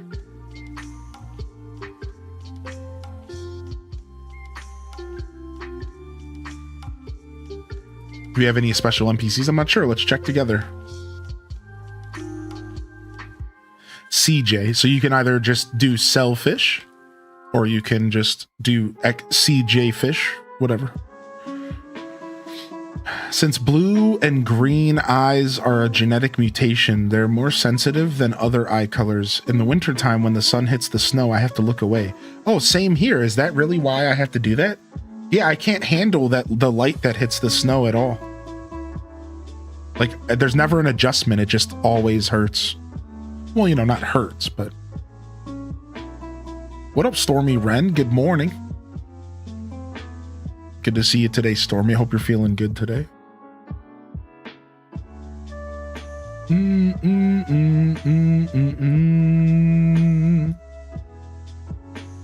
Sun sneezer. I've never heard of sun sneezing. What's up, Bananas Bliss? Hey. An anonymous gifter gifted a sub over to Lemons and Limes. The limes and the lemons. That's nuts, Exhaustion. I never heard of this till today.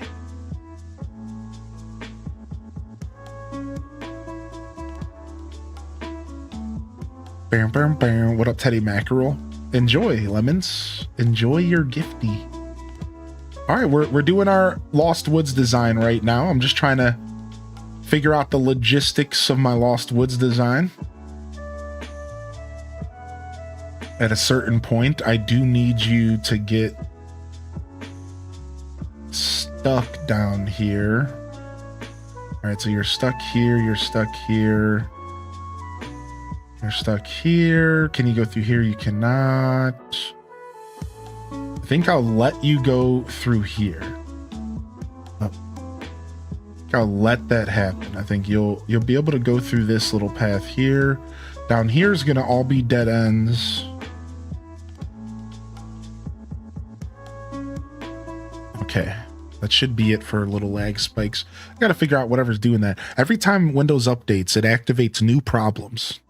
Holy heck, does Windows just need to stop updating ever. Just never update again. Just leave it where it's at. What up, Sam Squatch? Good to see you, my dude. Good morning, Mike Travis. We got Dania in the house. How you doing today, Dania? Welcome back, man. Toad's in the house this morning. Good morning, Sky07. Or just, salute. Good morning, Sky. All right, so this path is acceptable. But down here, I have a hole. I have a leak. And the leak is right here. So we're gonna fix this leak here. What kind of bush is this? Pink Plumera bush.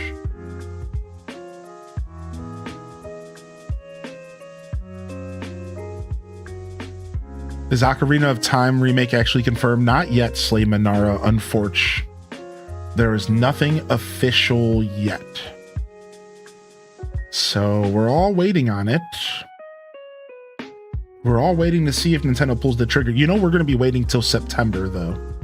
I want to be clear. If you're waiting on that, you're waiting until like September. That's basically what's going on here. Because in my opinion, right? So this is not a fact. I should be more careful about my being so sure of myself. But it is of my opinion that what's going to happen is we are going to get, it's of my opinion that they're going to do a September announcement for Zelda's anniversary this year. Does that make sense? So this year around September, they're going to say, happy 30th anniversary to The Legend of Zelda. And most of you might be thinking, well, wasn't Zelda's birthday in February? True. But I think the American release date is closer to September, October. Feel free for someone to correct me. I think so. So Zelda was born in Japan in February, but I believe the American release date is September or something like that. I think so. Either way, Nintendo loves to do its celebrations around this time of year, September. They did it for Mario's 30th birthday in the past. They've also done it for Zelda in the past. They released that little Zelda device that I have somewhere around here around September. So either way, if I'm wrong about dates, the point is that I feel pretty strong about this. That we see an announcement for a Zelda Ocarina of Time remake. If we see one, it's going to be around September. August, September, that type of time. I believe that's what they're cooking right now, if I had to guess.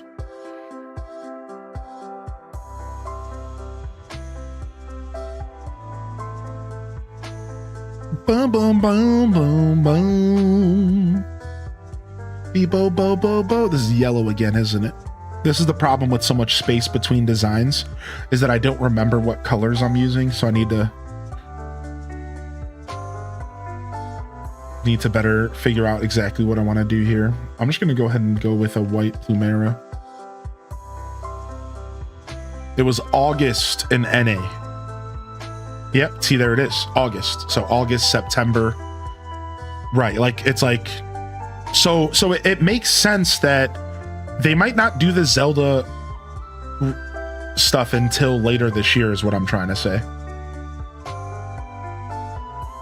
They might not do the Zelda stuff until later this year, y'all. I unfortunately need to do another bush here. I didn't want to do that, but let's just put it right here. What's this Plumera right here?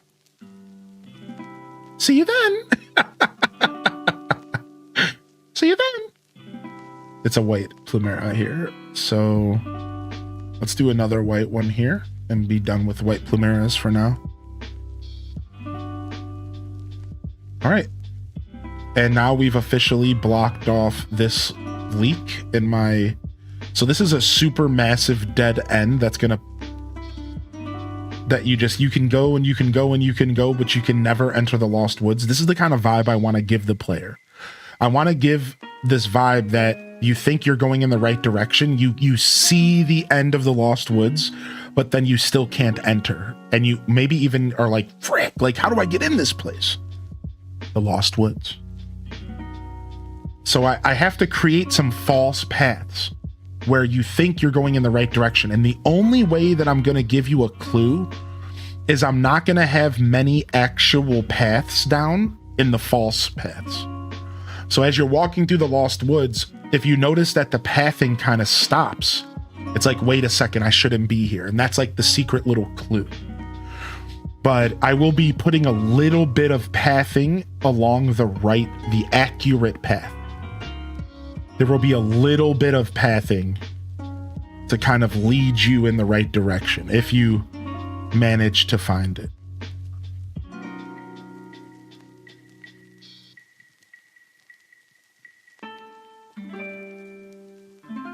Yo, what up, Silent Shelf? Good to see you. Hope you're feeling good today, dude.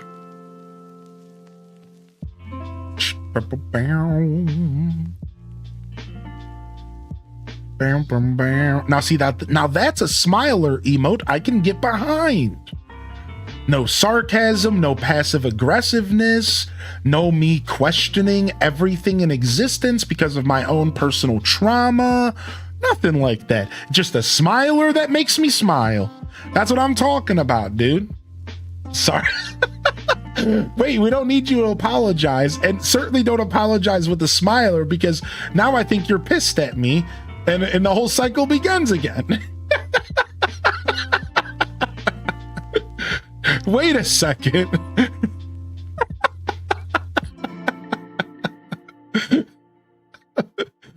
Oh my lord.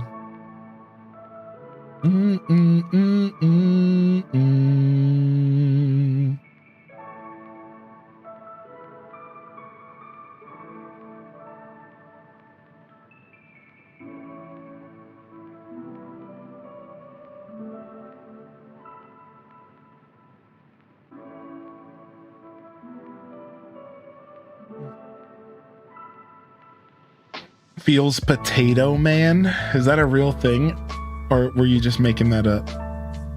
Feels Potato Man.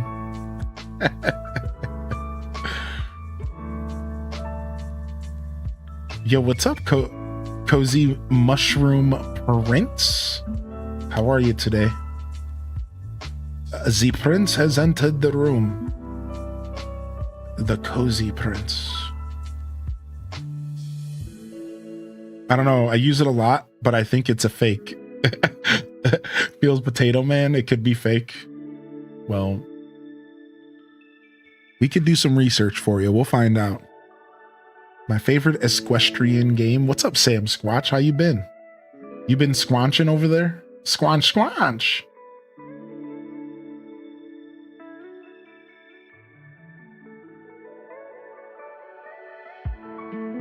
Bam, bam, bam. Do, do, do, do, do, do. All right, this path is confusing. It makes sense. It doesn't need to be as tricky because it's just in the complete wrong direction anyways. So we're good. Yo, Renee. Yo, welcome in here. Welcome back, Renee. Good to see you.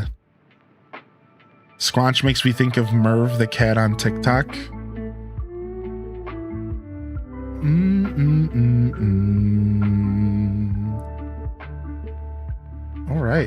All right, so things are feeling good over here.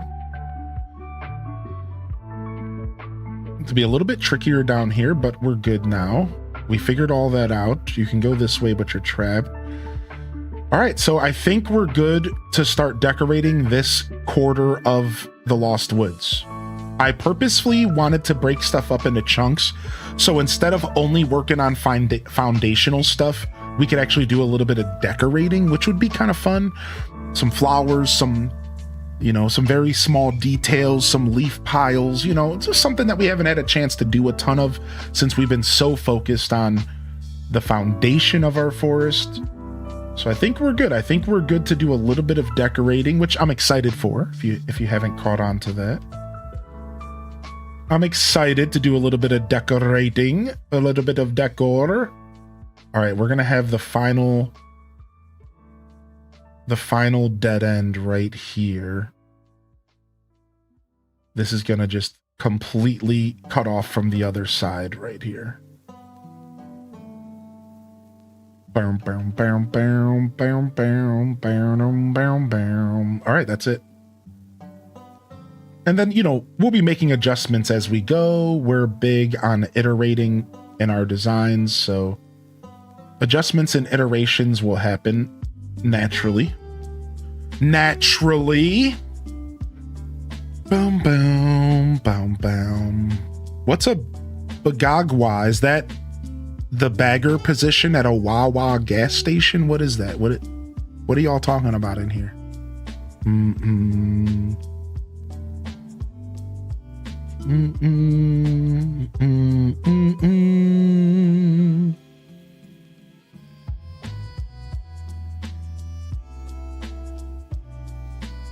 I have one last paper I'm finishing up, then I can get to gaming. I've been itching for some Zelda. Nice, Tater Tot. What are you thinking about gaming on, dude?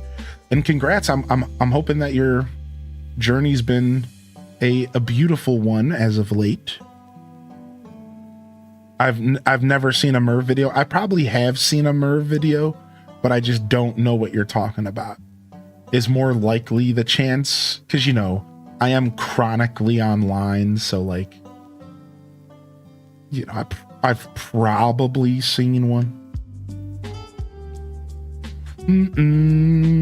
Gotta get on the Merv videos. Send me one then, Kels. Come on. You're supposed to be hooking me up with this. You're supposed to be keeping me young, Kels. You need to be keeping me on the memes. I don't got kids and stuff. I got a cat. And the cat, she ain't about memes. She likes to watch Iron Chef. She's an old soul. She sits there and watches Iron Chef. She's probably in there watching Iron Chef right now. That's her jam, dude. All right. So I need help. I don't got a young cat. Right. Yo, what up, Talnov? Welcome to the show, baby. I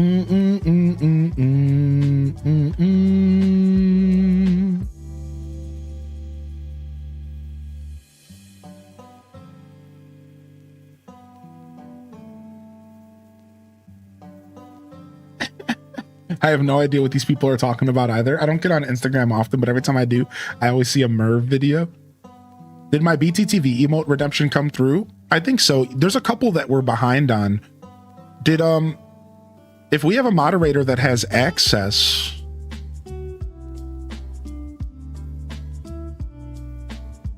I would appreciate if we could, can we look into that? Do we have a moderator that has access to a BTTV still? I think at some point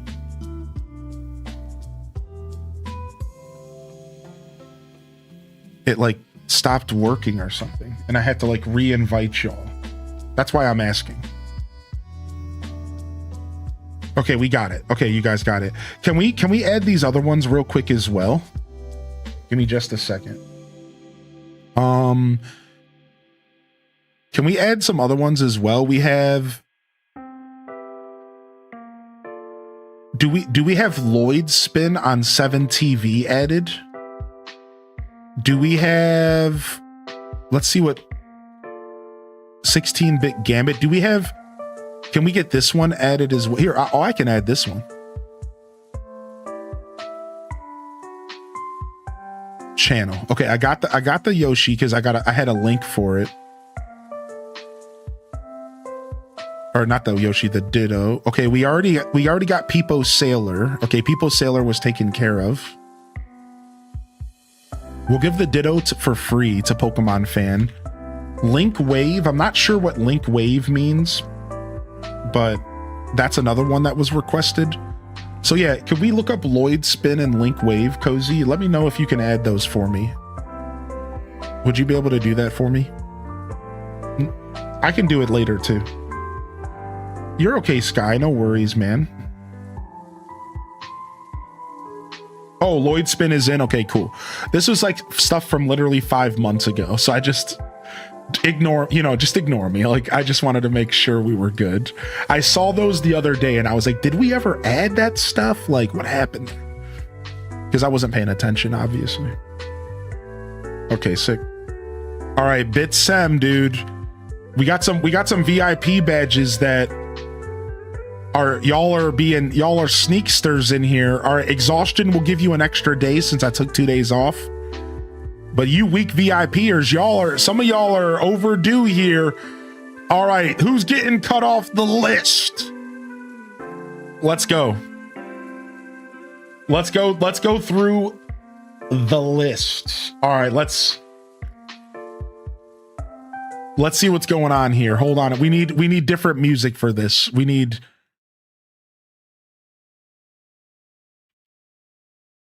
Corneria's theme.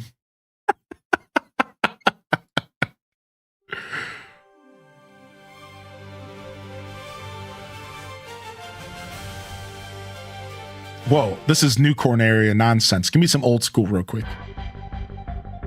All right. Where are these VIP badges?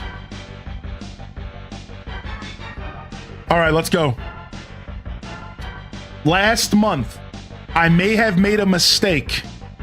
You sure did, keeping your VIP badge for over a month. You're done. Who's next? Skady Gaming? You done. Get him out of here. Mrs. Will Games? You done. Get him out of here. Taylor Moon? You are out of here. Let's go. Zane. Oh, Zane. You better start hiding, chat. You out of here. Tiny bit stressed? I'm sure you're stressed out now because it's gone. And 3D? More like no more VIP. Done. It's Brittany? More like it's out of here. Mike sometimes is safe. Brielbasaur is safe. Anana's Bliss? We'll let you keep it for... Nah, you're out. You got it. Listen, Anna, but thank you for the emote, though. Do we let him... Here, we're going to take it away, and then we're going to give it back to him for a fresh cycle, because they just gave me a free emote. They wouldn't let me pay for it, of my new cat, and we're going to add it to the collection later today. So, fresh 30 days for Anana's Bliss. Love in the chat for Anana's Bliss. They hooked me up with a cute emote of Midna. And also, please send me those links, Ananas. I just read your message. Please send me those links and stuff. All right, yeah, send those links and stuff to your shop and all that, and your commission. Anything you want to share with me so I could share with the community. And if you want to send me a zip file, that's fine. A zip file will be just fine. I just read your message. Thank you. And like I said, I'd like to pay you if you want to send me a PayPal link. If you're not going to let me pay you, then let me support your art. All right, let me do that at least. Teddy Mackerel. Teddy. You're out of here. 2 months? How did you even get it for this long? What, have you been under the radar? What is going on here? Side. What, 2 months? Get him out of here. Unitato, you're gone. Errant Massa, you out of here. M. Bliss, the Bliss baby. Ain't no longer a VIP. Recyclops is safe. Abby May. Get him out of here, dude. Allie Allen. Gotta go. Tay Loves Chaos. Safe. Alith Zana. Get him out of here. Dazabound. Don't do it, Hylian. Don't banish me to the Shadow Realm. Wait, Hylian, no.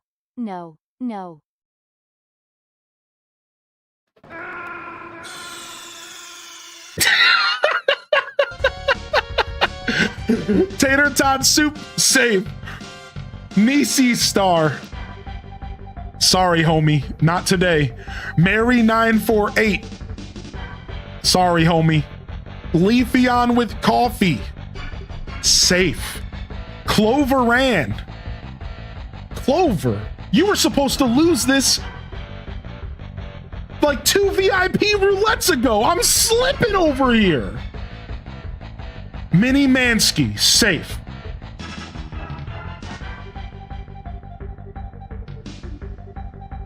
Wait, where's Raichi? Okay, Raichi's good. Raichi and Lazy Stoneheart are good. Bird 81, safe, and Jupi-san, safe. All right, there you guys go. VIP reset. I let y'all get some extra time I let y'all get some extra time. Y'all barrel rolling. Y'all barrel rolling. I let y'all get some extra time, dude. Holy heck, did y'all get some extra on me. I'm not letting that happen again. All right, I'm just letting y'all know I'm going to be extra vigilant now that some of y'all had extra 2 months on me. I see y'all sneakers, all right? Now, I take the blame for this. I take the blame. I should have been more vigilant.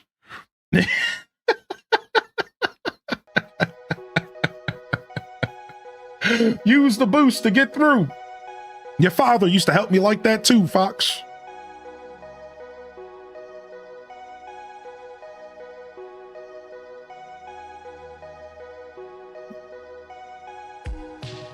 How funny would it be for me to redeem 1 week VIP right now? I mean, it would be perfect timing.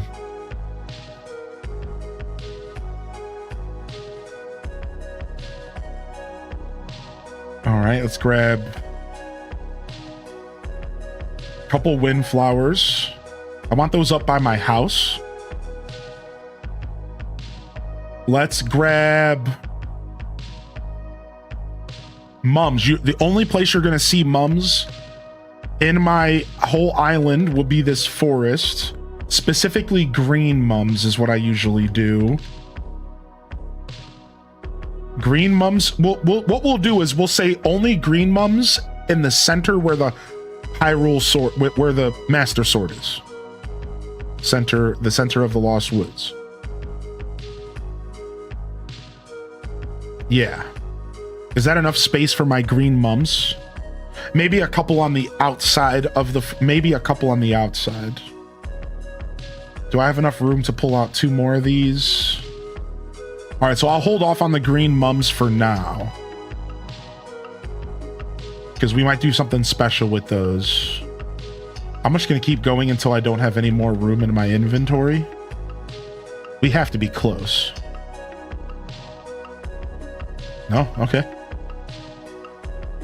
All right, we'll start off with flowers. I usually do items first, so maybe let's grab a couple leaf piles before we get ahead of ourselves, because we will be adding leaf piles. A couple dead ones, but mostly fresh green ones since it's summer in our current save file. By the time I'm done with this, though, it probably will be winter again, so who knows? What a Jedi's gotta do. So, Vader, I'm coming for you. Jedi's gotta do what a Jedi's gotta do. I'm saving for VIP roulette. Yeah, that's the game, right? Do you want to save for the big one that could maybe last 3 months? Or do you go for the week that could maybe last 2-3 weeks? Depending on if you catch me on a vigilant week, you know? That's the game. That's the trade-off. And for some people, the short term is cool. That's why I offer it. And then the long-term folk who want to stick around a little longer. Yeah, what up, Carmi? Good to see you.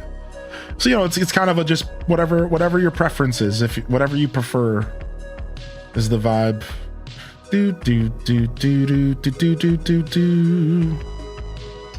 How long is my VIP roulette lasted for? Yours right now is 2 months old. The longest is Jupi-san at 4 months right now.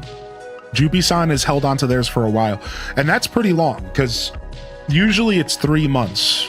Rarely do we go into 4 months with somebody's VIP. That's a pretty rare one. Jupi-san's up there. They've been rocking theirs for a bit.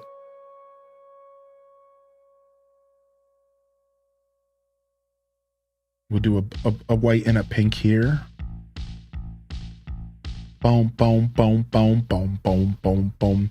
You've got all kinds of Merv posts in the Discord, by the way. Do I need to go find out who this Merv is now? Is that what you're telling me? All right, let me pick up this windflower. I'm actually going to change up my plan, and I want to save windflowers for by my house. I think it's going to be cool. There's something you'll notice with my design style is I like to have exclusivity. So I don't want to, sometimes I want to have flowers that are only, or bushes, or even design, like certain items or whatever, that you only really see in certain parts of my island. I really think that that's a very powerful way to design, because it makes it to where when somebody does end up showing up to a specific area, it feels really special because of those flowers. Flowers are so strong. They're such a strong way to get people to go, ooh, whoa, like this is a completely different vibe all of a sudden.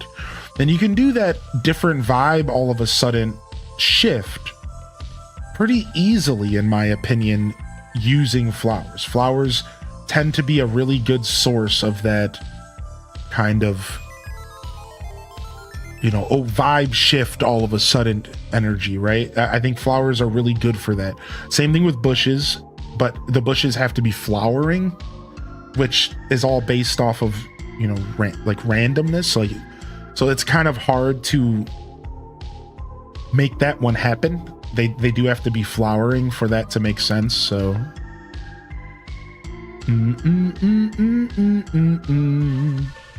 we can check out Marv in a minute. What's up, Luna Paul? Hey, good to see you. We can check out Marv in a minute. We can check out Marv in a minute. Sure.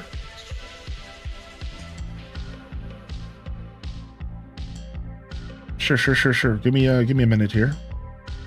Let me figure out what I'm doing with my mums. We're starting to plop flowers down in this design, so gonna go pretty heavy on mums in this specific quadrant with the occasional rose, I think, is how we're gonna do this specific little area. A lot of mums with the occasional little rose, and I like them to be kind of natural.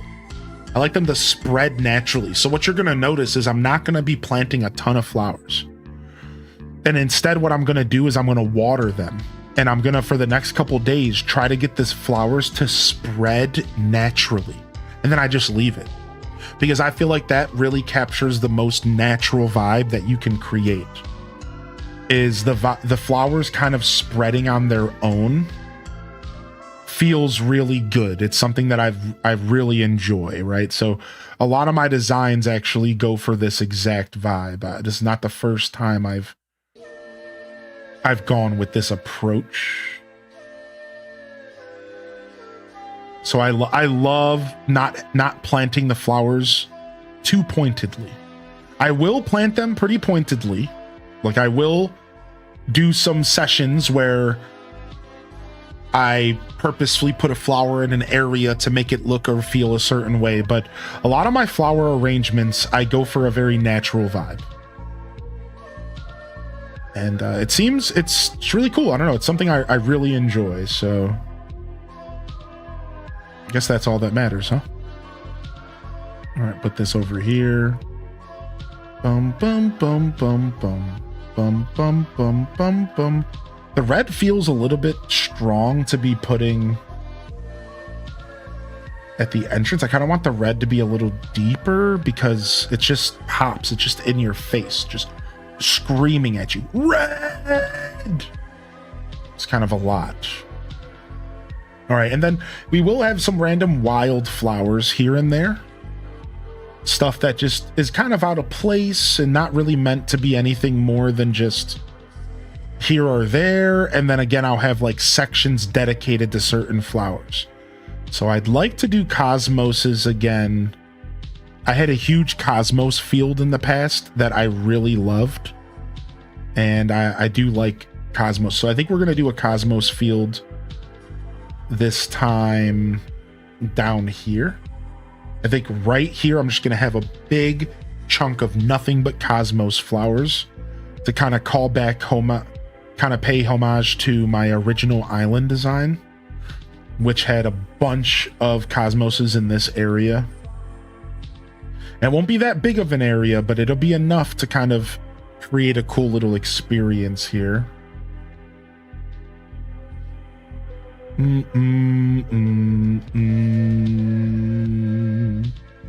So unfortunately, the Star Wars James Bond, there we go. The Star Wars game that I keep,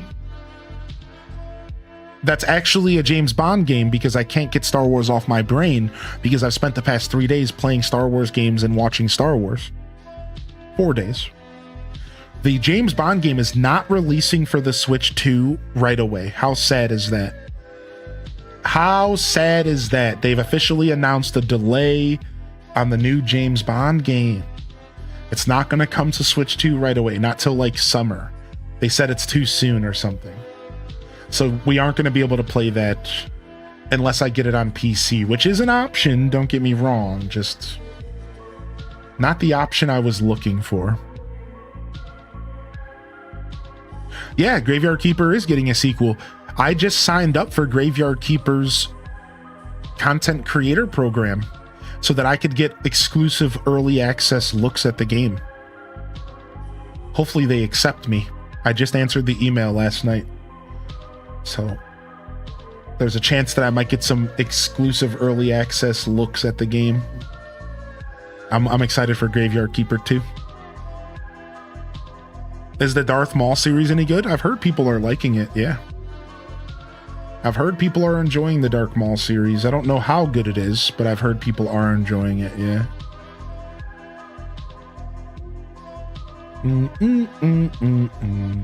All right, I need some stools and stuff.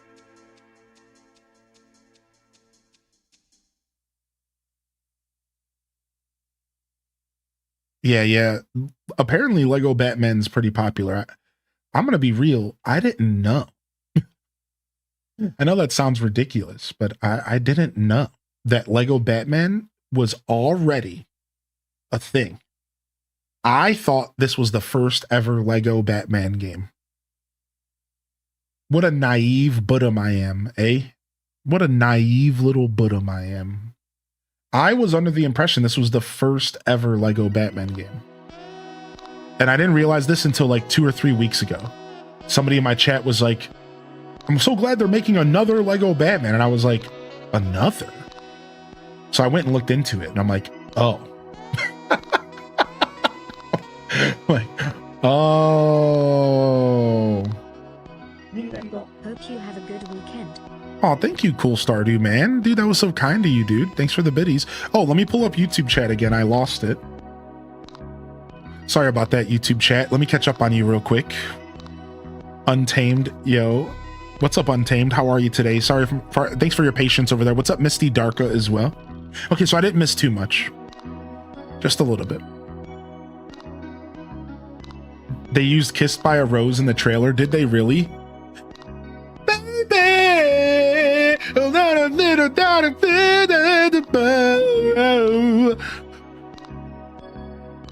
Thank you for 78-month primer, Dazabound. 78's crazy, dude.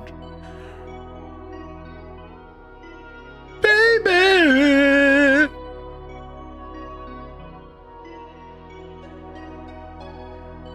Those exact words. Hylian's favorite music video.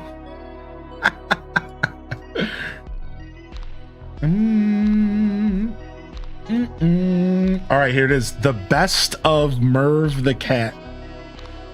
All right, the best of Merv the Cat incoming. Kel's, she didn't share it to me directly. She wouldn't dare go into my DMs. She wouldn't dare go into my DMs with this nonsense.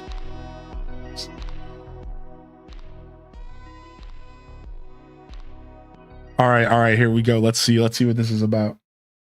Merv the Cat.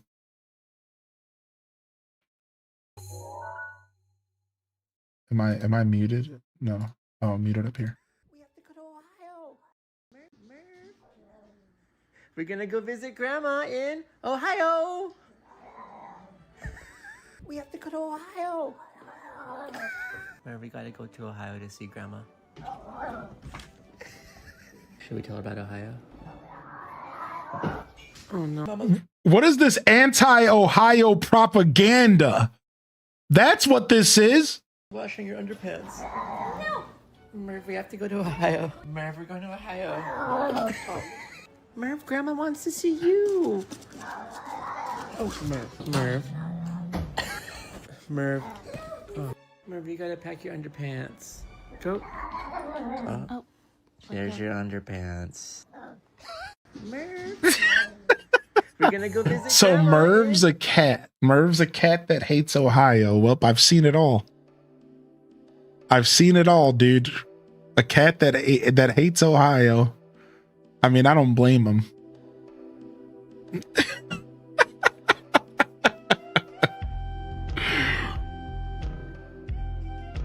All right, I'm gonna go get some coffee. I'll be right back, y'all, before my coffee pot turns off. I'll see you guys in just a second. Thank you for your patience, and we'll be right back. Show me your best dance moves.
Here, 1 second. I'm gonna get a picture of Midna for you sleeping.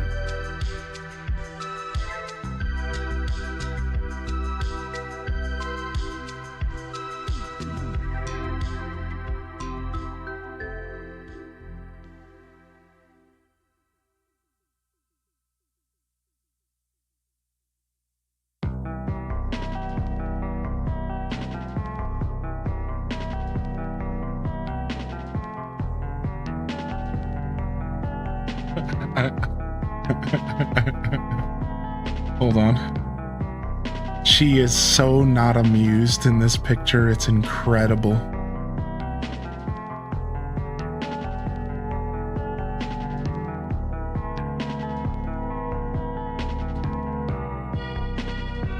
We do have a Midna emote. It's on the way right now, actually. But I'll wait till tomorrow to edit. Thank you again for the biddies. Cool starty, man.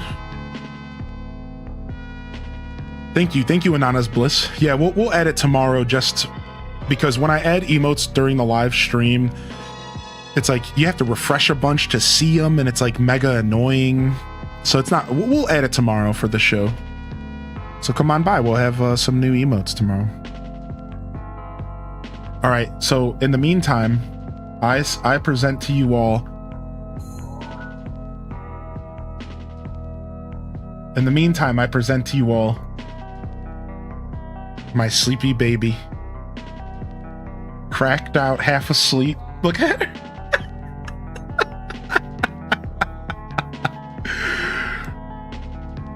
She's walking around. I was walking around the house. So this is what she does. Anytime I get up and walk around the house and she's sleeping in my bed, she like half wakes up to see what I'm doing and then goes back to sleep. So this is when I walked by, and then this is the zoom in. She's in her palace. Yeah, I gave her the whole king size bed. Look at that. She gets the whole bed when I'm not in there. The whole king size bed.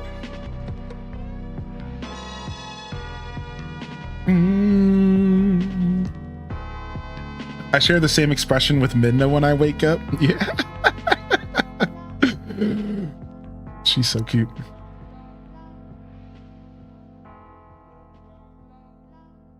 You're going to an event with LA Ghostbusters tomorrow, but I'll see it on Sunday. Minda pics will suffice until then. Nice, nice. Yeah, she's adorable. We'll share those in the Discord for y'all. All right, wild log bench. I think the wild log bench would be best from the top again, I think.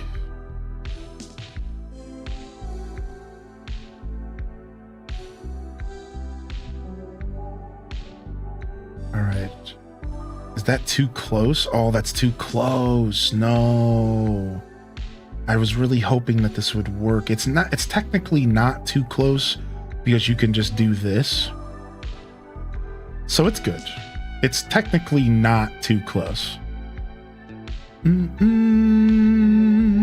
So we'll just usually when I set this up, I usually set it up with space for you to walk, but that's fine. It doesn't need it. That's just what I prefer.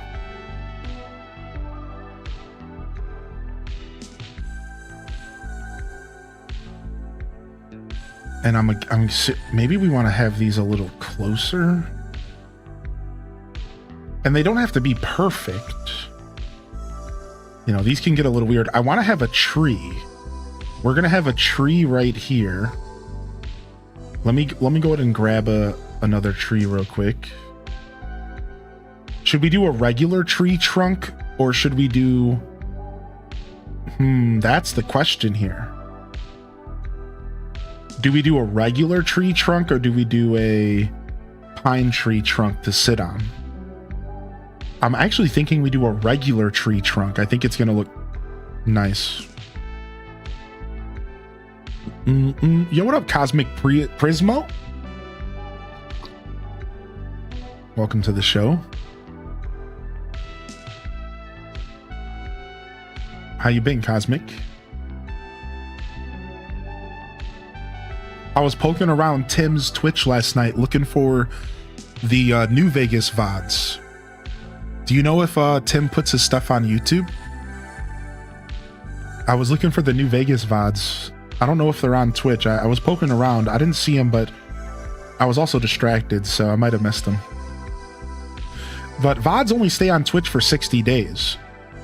Unless you highlight them or unless you port them. So, like, it's been a while, right? It's been over 60 days for sure. I'm looking for a tree here.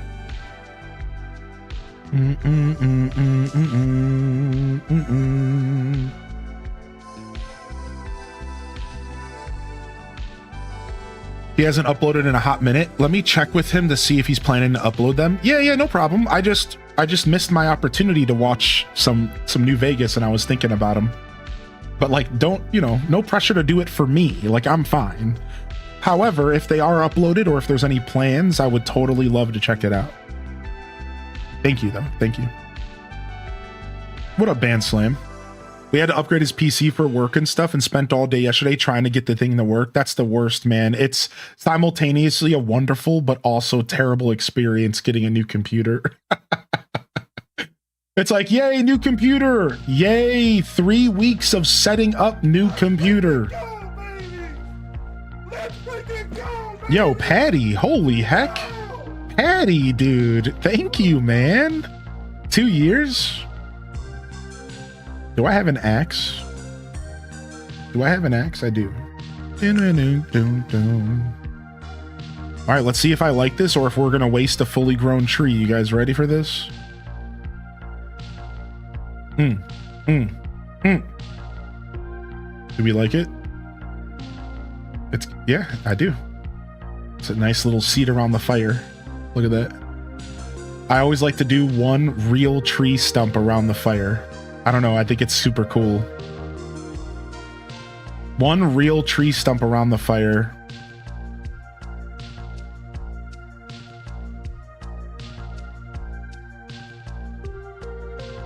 Do do do do do do do do do do do.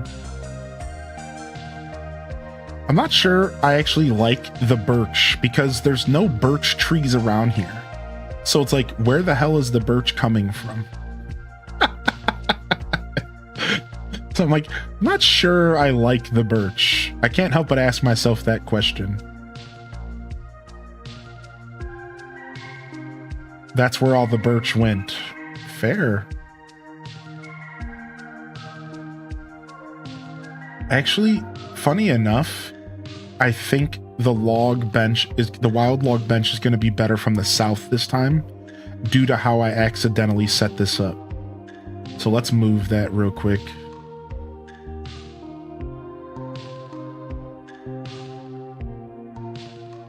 Quality imported wood. Ah, but you can't get through here. Oh, I really made this tight, didn't I? Oy vey. Okay, we can push it up, actually. Okay, that's clean. Okay, cool. I like the birch because it stands out compared to everything else, so we're going to keep it.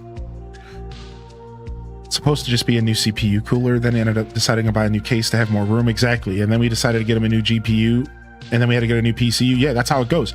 That's why I haven't upgraded my PC yet. Because my PC technically could just use a new graphics card. But a new graphics card is going to require a new PSU. And a new power supply unit is going to require a new motherboard, basically. And a new motherboard, I might as well just buy a whole new computer. Why would I stop there, right? Like, you don't just do one thing because you're going to bottleneck your computer. So, like, I recently put a new CPU in this thing. And it was the highest upgrade I could get for my motherboard. Like, I'm capped out. For my motherboard, for my pin set, I have the best CPU I can have for this motherboard. I am capped out. So at this point, my next upgrade option is a brand new motherboard and a brand new computer, basically. Because at that point, you're just buying a new computer. Like, that's just how that works. Now, I could maybe use this CPU in the next computer. So, okay, we're saving a little bit of money. But at that point, I almost could use a second computer because then I could do a dual stream setup. So my actual plan now is to just buy a whole new computer so that I can do a 2-stream setup in the future, which would be ideal so I can play more PC games. Because right now I can't play as many PC games as I want because my computer has to render everything and render the game. And it's just too much of a workload, man. It's just too much. So if I get a second computer, I could just have this old computer running the stream, which is still a nice rig. And the new computer could be running the games, and then I'm set to jet. So that's actually the future of our show, is for the first time in 7 years, we're going to be doing a dual PC setup. Now, I know the last time I brought this up, some people made it sound easy. They were like, well, you could just do that with like an old laptop right now, couldn't you? True. I could technically bust out my laptop and have it render my stream while I have this PC running my games. But that's not quite worth it for me because I have a lot of tricks and goofy stuff going on with my stream. Transitions, videos, all sorts of stuff, all sorts of bells and whistles. So unfortunately, I can't use like a low-end PC to render the stream. Whatever's running OBS and sending it to Twitch, it needs to actually be pretty heavy duty because I have a lot going on. My show isn't just like a simple production. It's, you know, not a super complex production either. I don't want to pretend, but it's not that simple. So that's kind of what's going on in the world of my stream right now and what I plan to do. Hopefully this year, but it's probably going to be next year because you know, prices. I invested in a bunch of RAM before the prices went up. I have 2 sticks of 32 gigabyte RAM in my computer, and then I have 4 sticks of 8 gigabyte RAM sitting around, all DDR4, some of the highest possible, like, you know, modern stuff.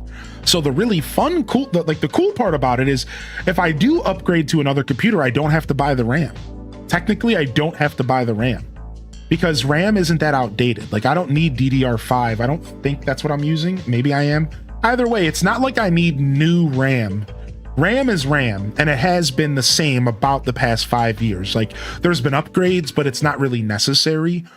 So as long as I get a motherboard that accepts this slightly older RAM, I have plenty to go around, sitting around my house. Yeah, sell it to buy a new PC. Yeah, I thought about that. I'm like, I wonder what I can get for these 8 gigabyte sticks. Maybe I can get like 50% profit. I thought about it. I was like, dude, maybe I can get some profit off of this.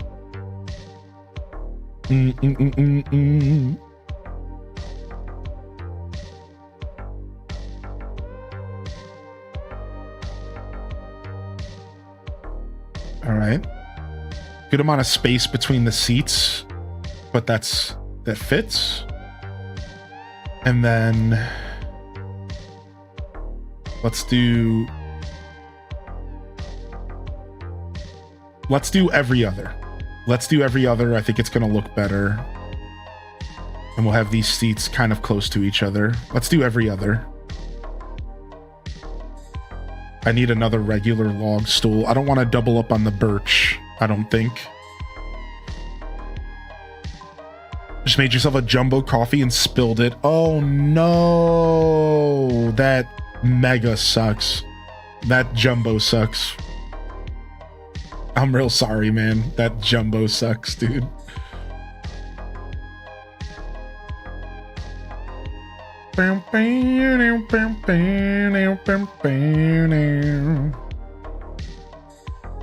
Honestly, I want a stripped log stool. Can anybody can make that happen? We need a log pole. We need a stripper pole and some old velvet seats stat.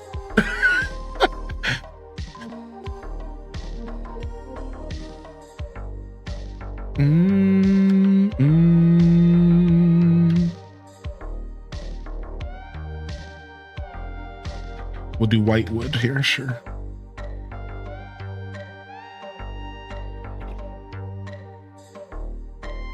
What kind of forest is this? What up, Charlie? How you doing? Speaking of Charlie, do you guys want me to look at more Marv the Cat memes? I wasn't gonna, but I feel like that's what the chat room wants from me right now.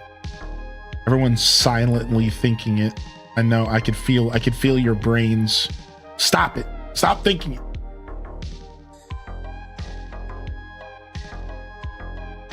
Well, you gotta link me. I'm not gonna go look it up myself.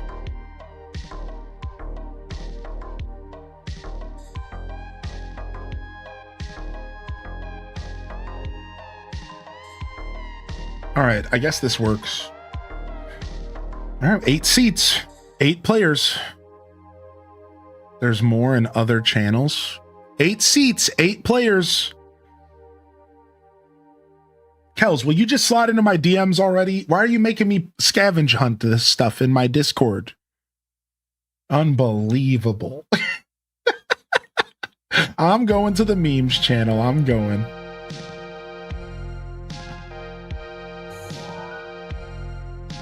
All right. Men used to be so much more romantic back in the day. Men back in the day. Mike wants to tell his Valentine crush she has bodacious bazongas. Ricky Lake.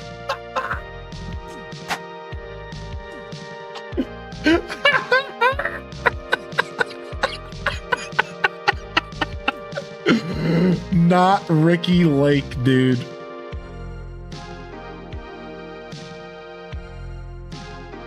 And Chad, what? Is this the Charlie's one? What? All right. Well, this is where I'm looking. We're only looking at the stuff that's in this chat for now, because I don't know what I'm looking for. These say Chad, so we're going for the Chad ones. All right. This is what you guys are getting. This is it. We're not only the stuff in this memes channel. That's it. Merv, it's Halloween time. Do you want to stay in Ohio or trick or treat with Charles? You need candy? Are you gonna share it? Honestly, Minna has some real like gutter meows. Like when she wakes up, she straight up is like,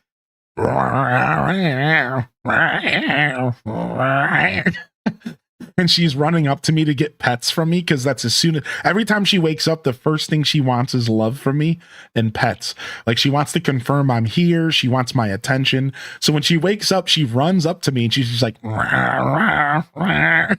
it's so good. Merv, it's Halloween time. Do you want to stay in Ohio or trick or treat with Charles? You need candy? Are you gonna share it? Why is she attacking them?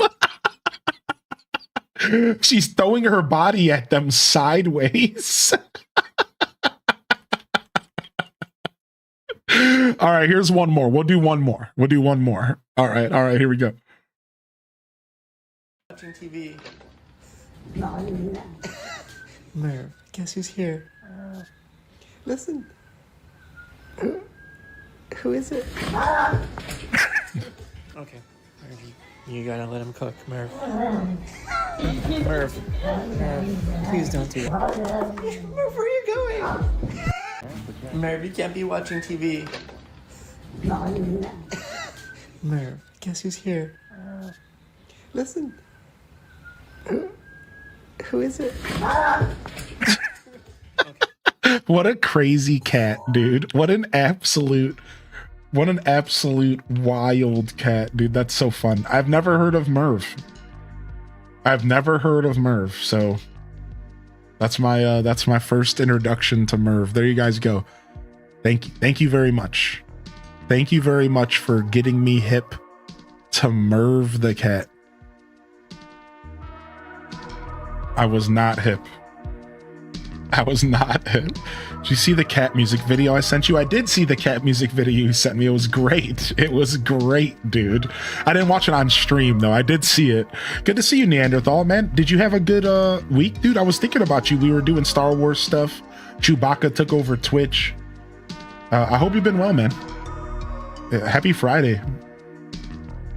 Well, the illustrious Birdwing is flying around here. There they are. No, that's the Rajah Brook, right? Is that the Rajah Brook here, or is that the Birdwing? That's the Rajah Brook. The Birdwing's way bigger. Hold on, come here. I'm trying to catch you. Come here.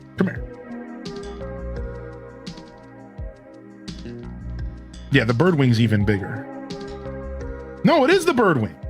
I was right. I should have went with my gut. Merv looks like they got caught doing something they shouldn't be doing. I'm glad that they made the comment about TV, because I swear my cat just hangs out and watches TV all day. I just leave the TV on. I put different things on. She doesn't really like to watch Pokemon, it seems, but she'll like deal with it. But she loves seeing humans on the TV, I think. I think the humans she's a fan of. So she watches Iron Chef like dedicatedly. Like if I put Iron Chef on, she just stops and watches. I'm like, what is it about Iron Chef? Maybe it's the lighting. It's like, maybe it's something she can actually see what's going on because it's like old TV. I don't know. Either way, Iron Chef is just her jam, and it's mine too. So we just watch Iron Chef together a bunch. Last night I put The Office on for her, and she seemed to like The Office as well. So I don't want to put on the bird and like cat TV for her without supervision, because I feel like she might try to attack the TV. So I won't leave the bird TV channel for her on. I only put that on when I'm in there hanging out. So she's not going too nuts.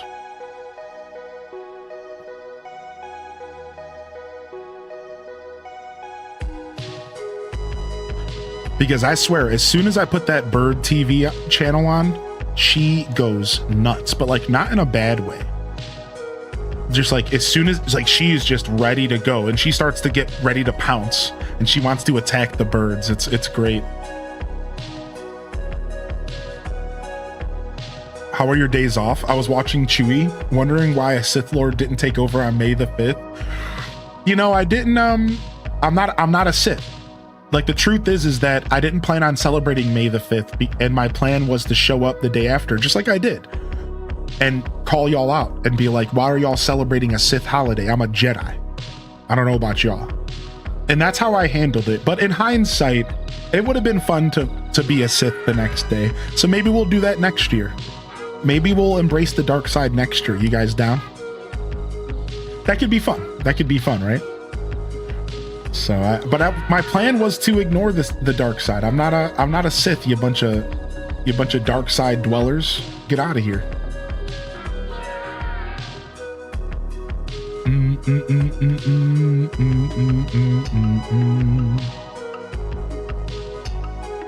As long as there's cookies.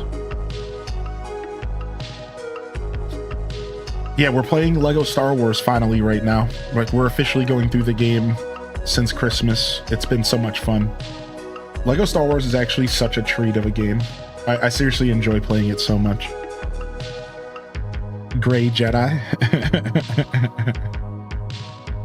I like that. Could go for the Jedi that's kind of lost his way and doesn't quite believe in the Jedi rituals anymore. What up, Sheik? Sheik's in the house? Sheik's in the building? For one, Sheik, you managed to always show up and we're talking about Zelda.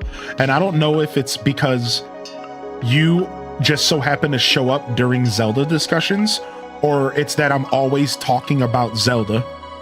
Either way, this is one of the first times I've seen you pop in here and I wasn't talking about Zelda. What's up, Sheik? It's good to see you. Gray Jedis embrace both light and dark sides of the Force. You know, I know a little bit about that because of Star Wars The Old Republic. If you have a decent computer, you should play Star Wars The Old Republic. I think you would love it. It is a computer game. You do have to get used to keyboard and mouse, but SWTOR is so much fun. Speaking of, Townov popped in here. I saw your comment about my DMs. Don't you worry, Townov. I saw you.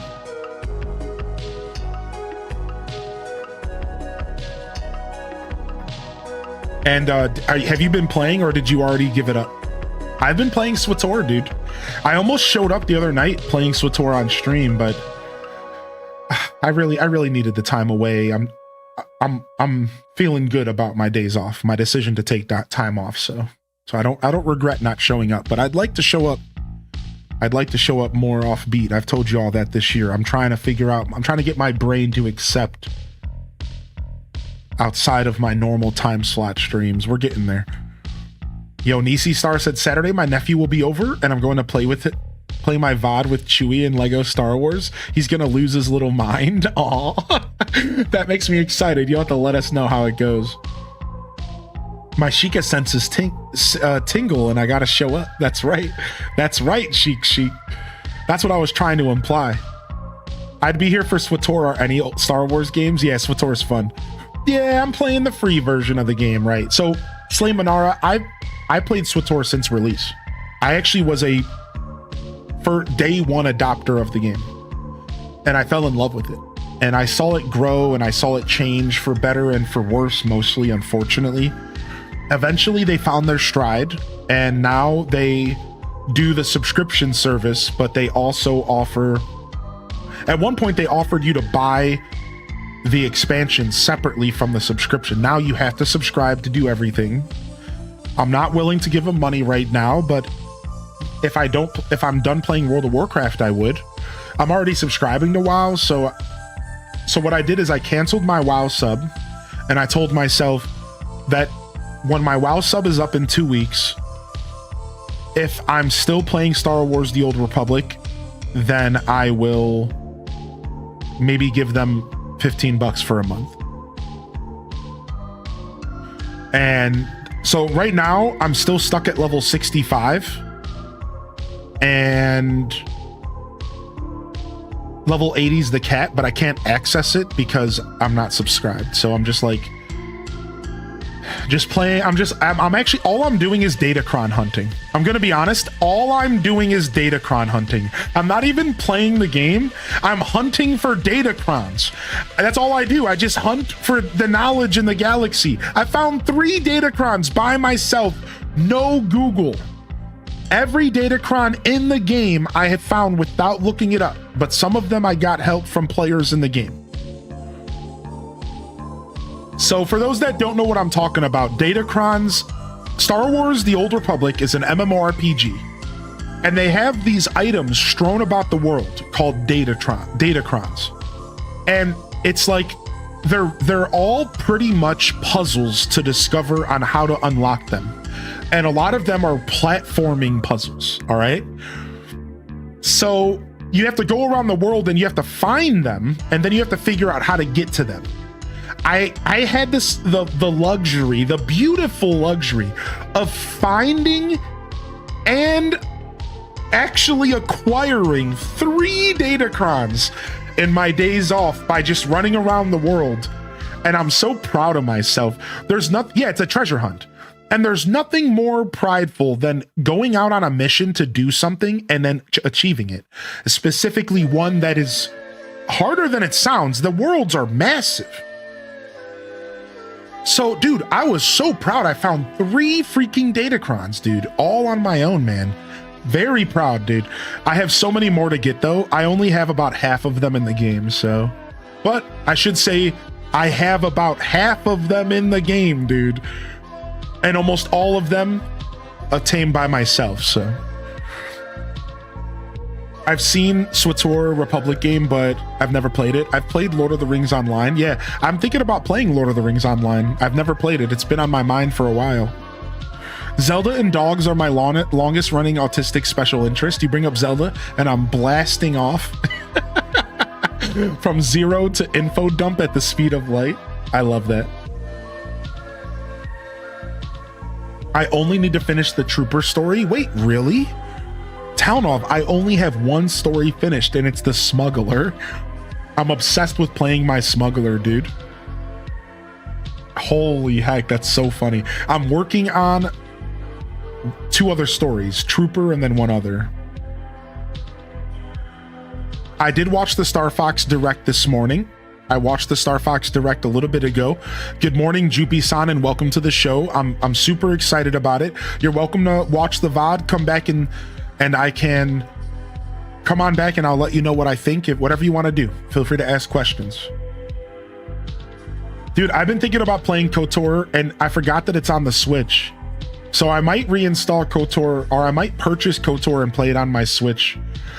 I don't know, man. KOTOR is something that I'd like to save for the community. I don't know if I want to play it in my free time. I think I'm going to resist the urge.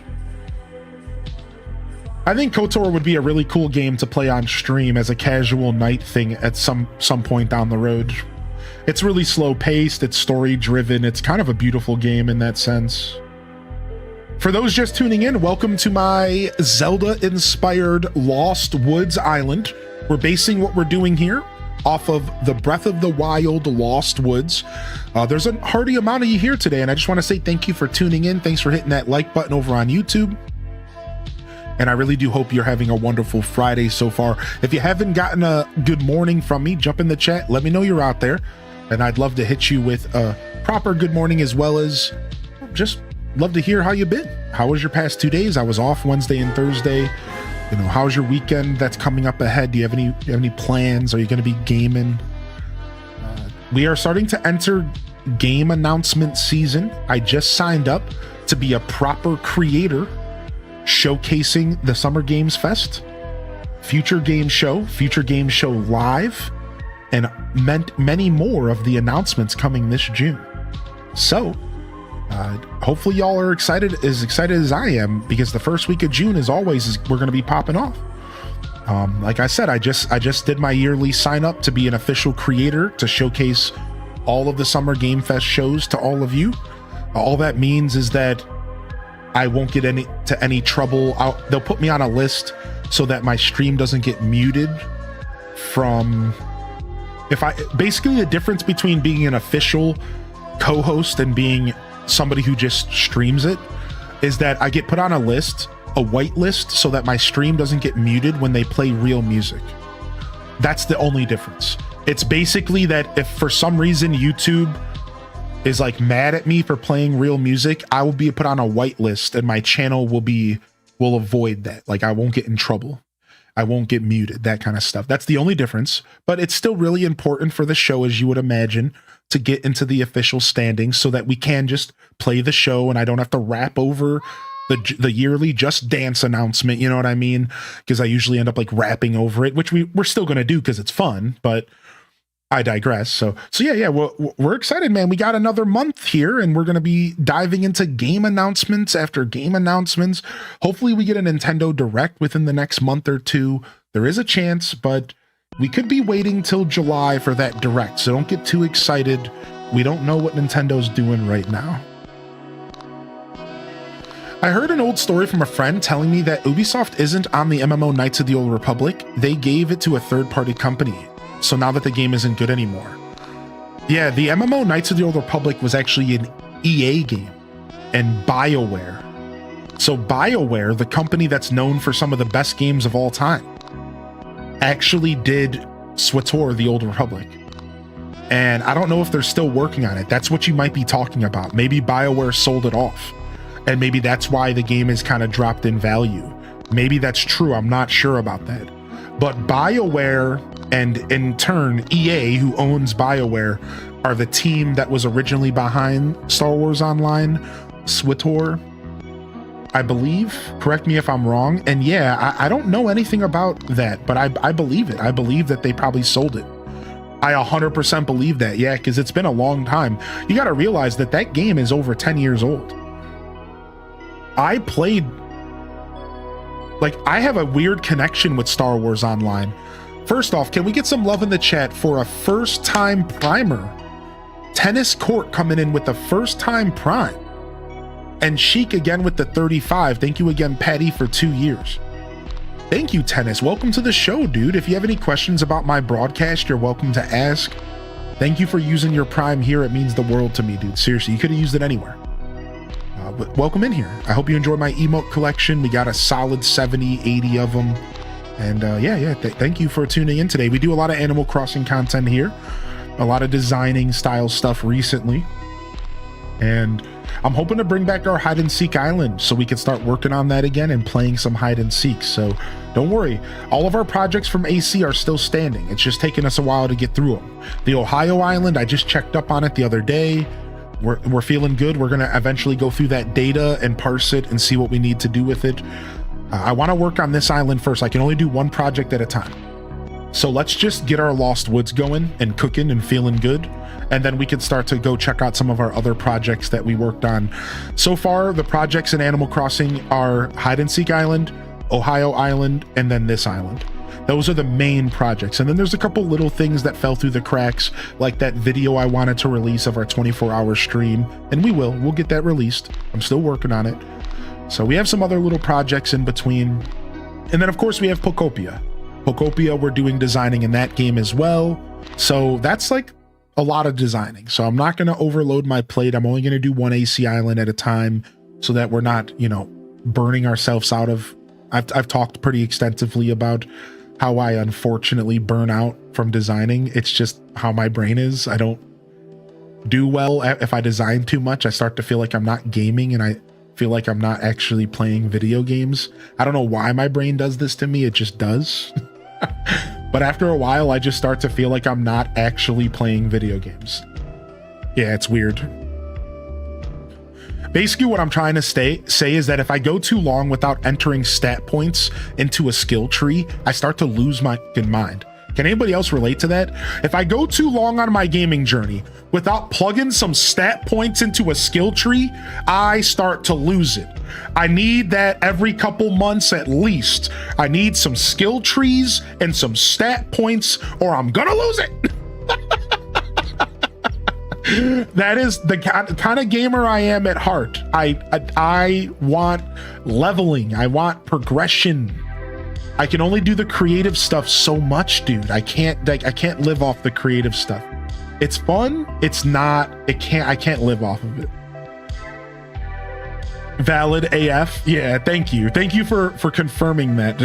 Thank you for saying that, because I as a content creator, I feel like it's a weakness. You know, it's like, oh, I wish I could sit here and just design for days and days and days and days. But if I'm true to myself as a gamer, which my show here on Twitch is 100% true to who I am as a gamer. That's just how I run my show. I don't want to run it any other way. I have to take breaks from designing. Like there's no other option. So I can every once in a while I can fake it until I make it. Everybody has to in this business. Every once in a while I can put a fake smile on and I can have some fun doing something that I don't prefer. But that's not something I make a habit of on this channel. We keep things true to our core here.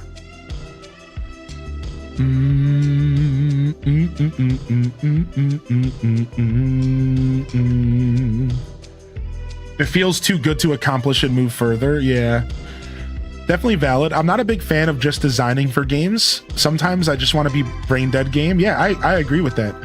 Brain dead gaming for me is pretty much like MMORPGs. Brain dead gaming for me is pretty much MMORPGs. That's how I play MMOs. I am a single player MMO player. I'm the guy who plays MMOs by himself.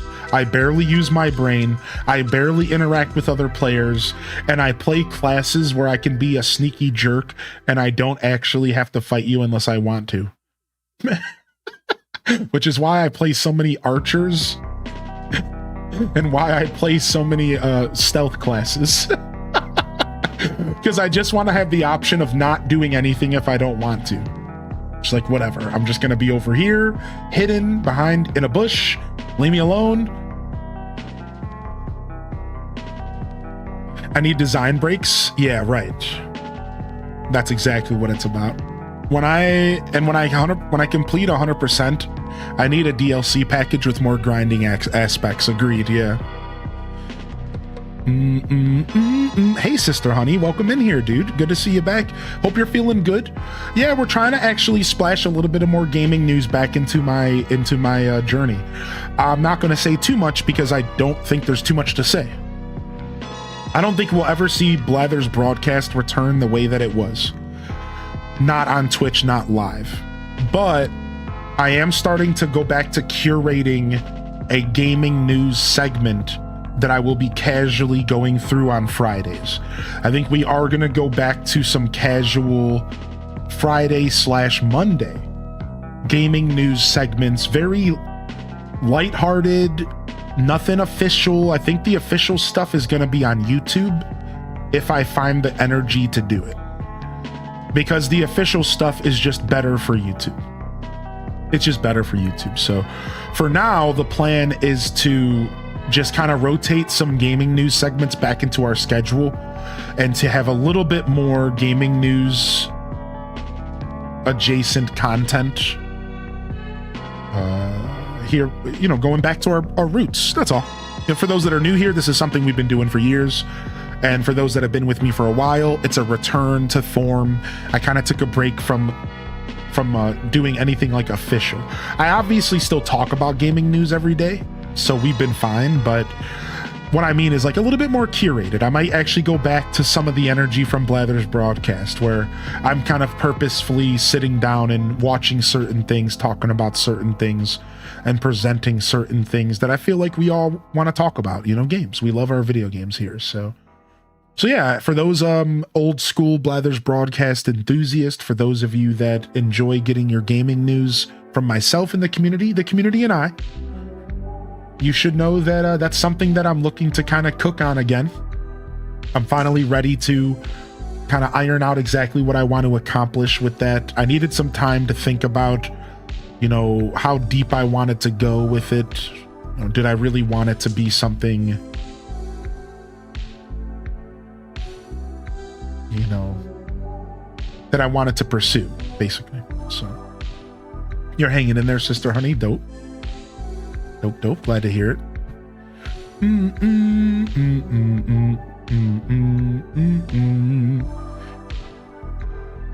Yeah, honestly, Blather's broadcast just didn't fit Tater Tot because of the amount of work it took.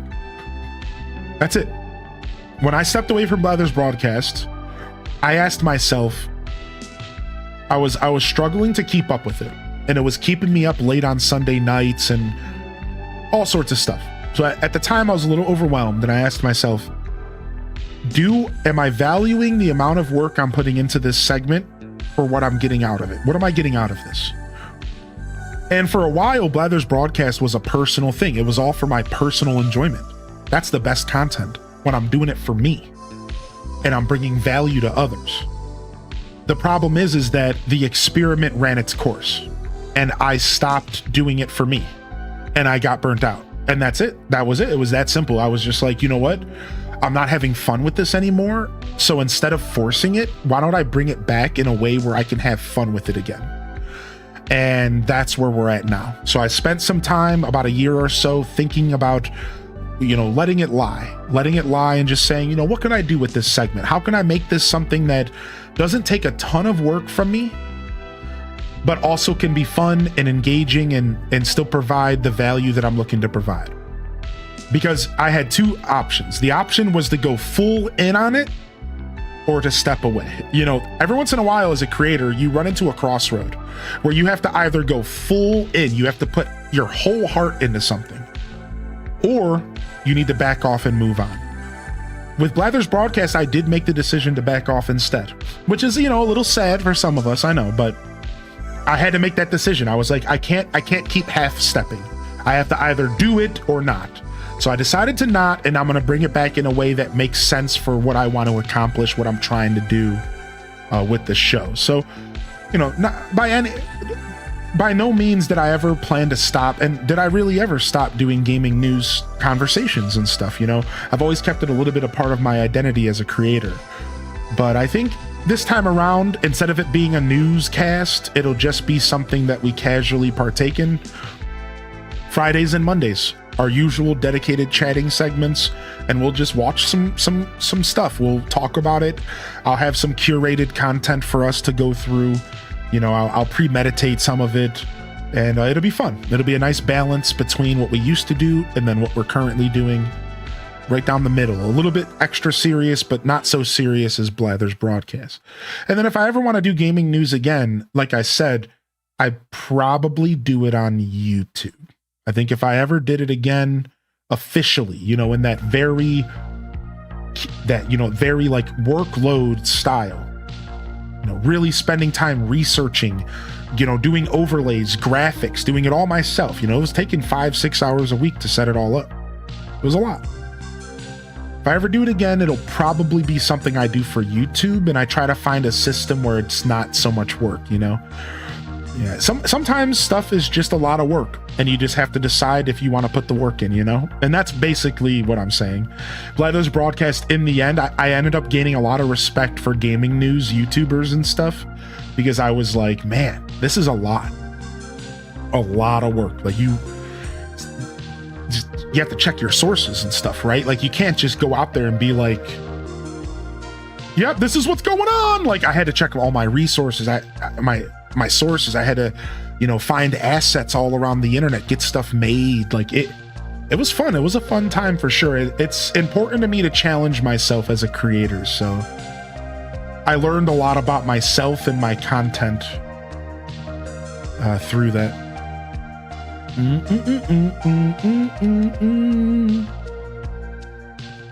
All right, we're putting a leaf pile here.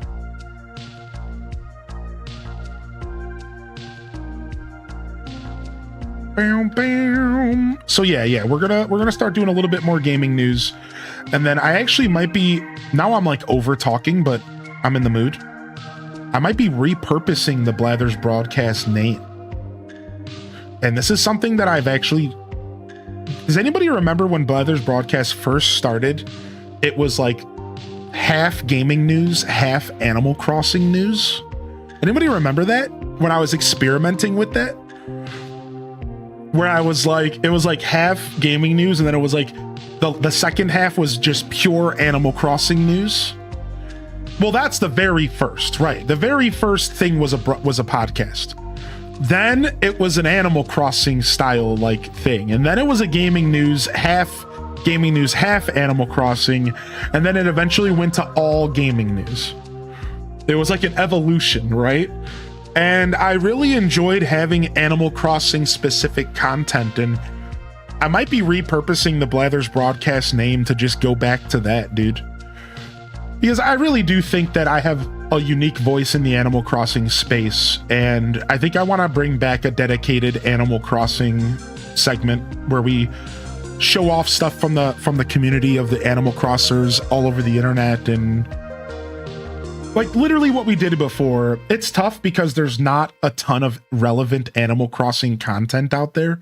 So if I learned from doing it the first time that it has to be community focused, but that's the best thing ever for me. I love that.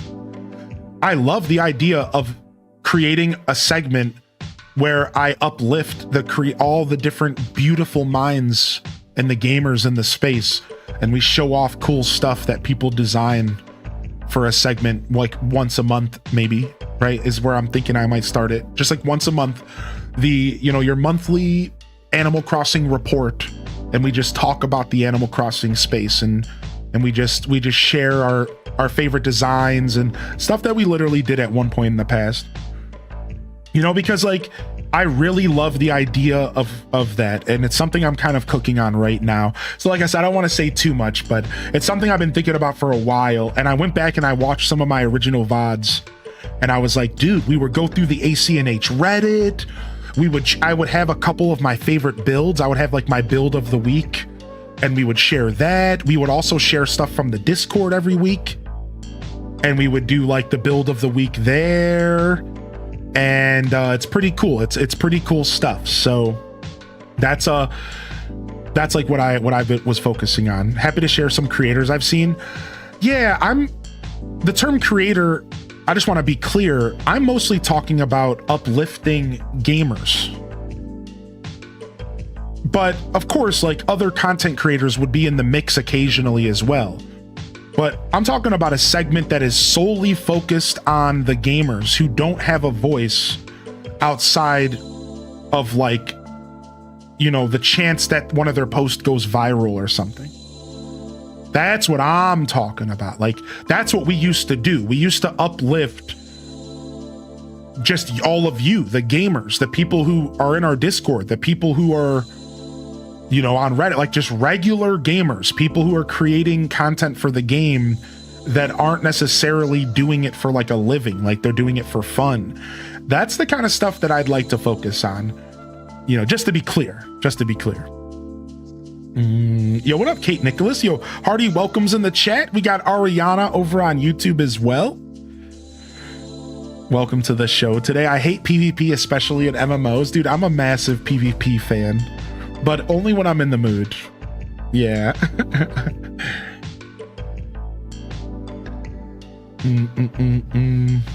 Yeah, okay. I just wanted to be clear, Teddy. That's the kind of stuff I'm talking about. That's exactly what I'm talking about. And for a brief period of time, we uplifted that kind of stuff. We went like digging around the internet looking for the coolest, rarest, mythical builds, you know what I mean? And we're like, oh, look at this today. Oh, look at this awesome design, And it was like a really fun segment, dude. It was really cool, dude. Yeah, I really enjoyed it. I miss it, man. That's something I've been kind of cooking on recently, but I want to make it exciting. So I can't say anything else because it's a little deeper than that. But that's the general idea of what I'd like to accomplish. General idea. Yeah, it could be cool. Because I feel like there's just not enough of that content out there right now. If you really look at the Animal Crossing community, and you look at all the content creators, that's a huge hole in the market. Is content that showcases the creativity of the community around it. Most of the content around ACNH is either focused on the person themselves and their designs, what I'm doing right now, or it's just clickbait update content. You know, it's just like clickbait, just, oh, there's been an update. Oh, there's news. Oh, there's news. Oh, there's an update. Oh, there's news. And a lot of those creators, they're not actually putting out like what I would consider like high quality, like interesting, like truly helping the community grow style content. Because it's just so easy to sit back and be like, oh, there's news. You know what I mean? Like it's just, it's a little too easy to just ride that rail out as long as you can, you know? It takes a little bit of extra effort to go out there and like create content that feels a little bit more social, and like it takes a little bit more work, you know what I mean? At least that's in my perspective. Yo, what up, Gingy Ginger? Good to see you today, dude.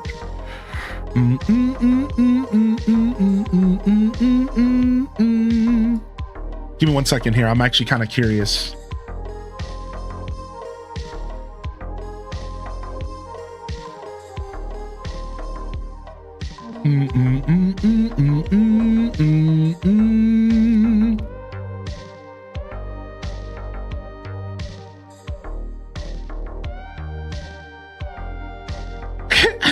I was just curious. I was like, I'm gonna go look at one of the biggest Animal Crossing YouTubers, and I want to go see what their past videos of Animal Crossing have been. You ready? Look at Animal Crossing news just announced that you missed 4 days ago, 8 days ago. Oh wait, not 8 days ago. Sorry. Yeah, 8 days ago. New update patch for Animal Crossing released. We all know that patch. What was that patch? It was like nothing, right? Hold on. Let me keep going. 3 weeks ago, 25th anniversary update released. Like this is the state of Animal Crossing content. Like this is it. Like this is one of the biggest Animal Crossing YouTubers that people love. And this is his, and then look at this, his past 5 videos. Animal Crossing update, Animal Crossing update, Animal Crossing update. That's his past 5 videos. It isn't until I go back to his 6th video 1 month ago that they have a video about exploits that you need to try. Like a tutorial video, which is the other main bulk of Animal Crossing content. It's like tutorial content, design content, or update news clickbait. That's it. And it's like, it's kind of frustrating for me because like, dude, there's so much more going on in this community. There's so much more going on. Why are we not doing that stuff? Well, I got to take it upon myself, I think. And I'm okay with that. You know, I'm not trying to like make myself out to be some righteous dude. Like, I feel like I'm overdoing it here. Like, I'm just a guy. Like, who am I? I'm not a savior, you know. But I feel like I got to do this. I got to step up, and I got to start creating some really fun Animal Crossing content because I feel like it's not happening. I just feel like, and if it is happening, it's a bunch of people that are on the lower scale like me. Because let's be real, I bet you there's a bunch of, not to be rude, let's say 100 viewer Andys on YouTube who don't have a huge audience that are trying to put this kind of content out there. And it's just it's not popular, right? It's not like blowing up. So we're not seeing it. So that's like the interesting side of the conversation is like, it's probably out there, but we're not like seeing it. We're not like seeing it, you know, so.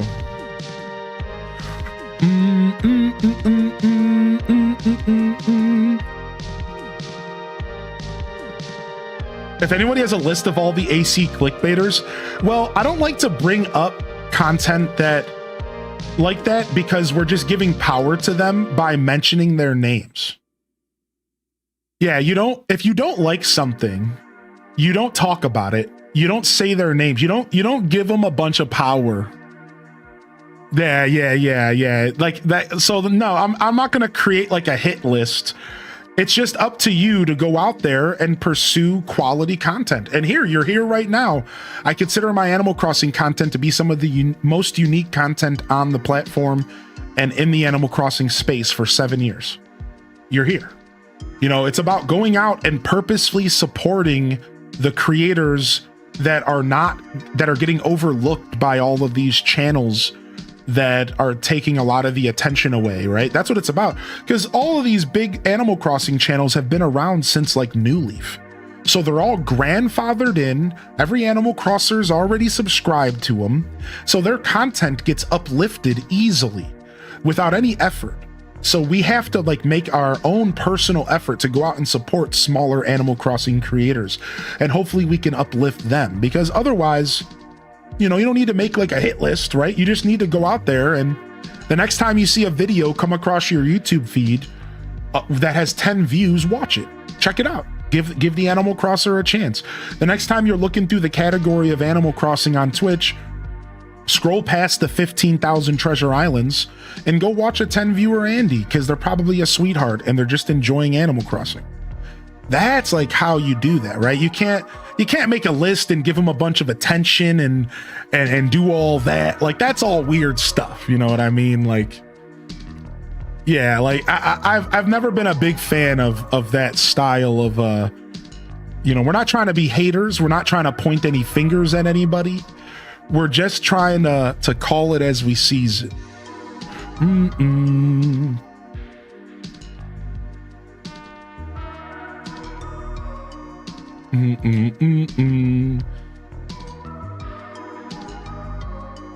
Yeah, there's a thin line between talking shit and just like talking about something that should be talked about. And I try to avoid talking too much smack, but there's probably a reason why none of the Animal Crossing community likes me. None of the Animal Crossing creators and that are all popular in this space don't like me, because I call them all out. I call it all out. This has been my plague for years, because like I'm not afraid to just be like, yeah, I think this is really stupid. I really don't like this.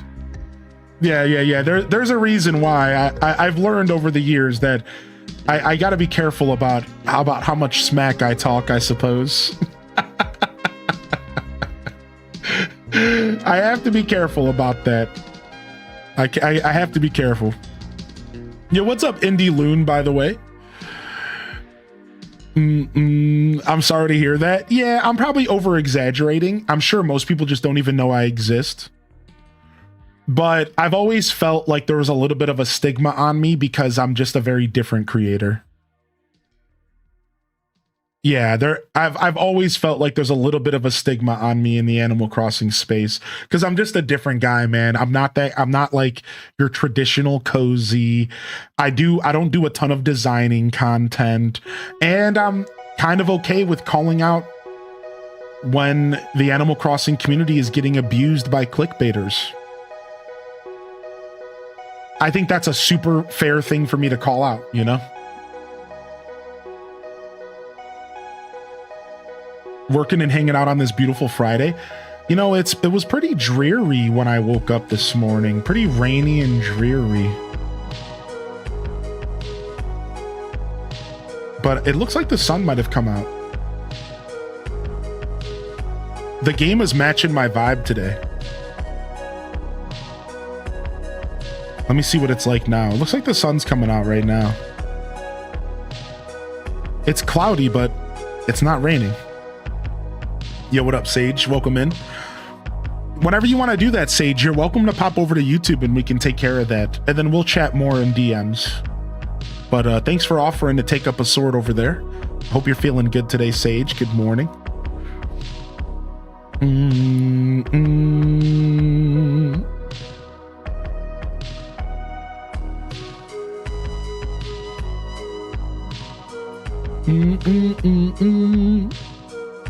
What up, Pastel Constellation? Good to see you as well. Good morning. I hate this. Hold on a second. Let me refresh this real quick.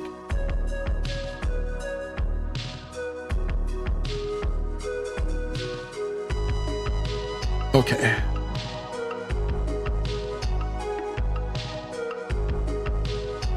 Sorry, quick technical difficulty here. Technical difficulties. All right, we're good.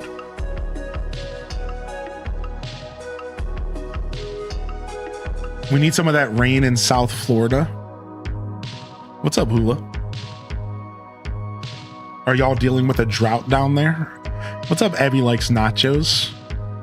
Yeah, you're good, chat. I'm mostly just talking smack. I don't think there's many people out there that are just weirdly hating me. But I'm telling you, you know, you can catch a vibe.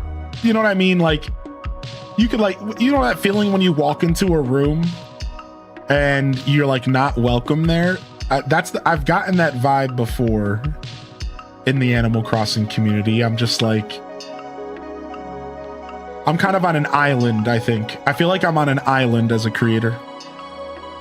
What up, Nisi? I was making Pokopia content recently and it was a lot of fun and going well. Then I started to get some negative comments about my appearance and stopped posting until I worked out how I felt about the whole thing. What's up, Ann3D? Isn't that the most brutal thing? Dude, welcome to content creation, dude. And I don't say that lightly, man. I'm real sorry that you had to deal with that. I'm real sorry you had to deal with that, man. That's rough, dude. That's rough, man. You know, we all have to deal with that as a content creator. Unfortunately, female creators and likely, you know, trans creators or non-binary, whatever, also have to deal with this a lot. I will say that I probably cannot even fathom how that feels because I've gotten only so much of it, you know. I've had some people come in here, you know, call me names or whatever, but it doesn't happen a ton in my space where you see a lot of that stuff happening, unfortunately, to the female creators. Pretty much exclusively, like to some extent. It really is like a 90% of the time it's happening to y'all. And I'm really sorry that you have to go through that, man. It's super unfortunate. Try not to let it take you down, dude.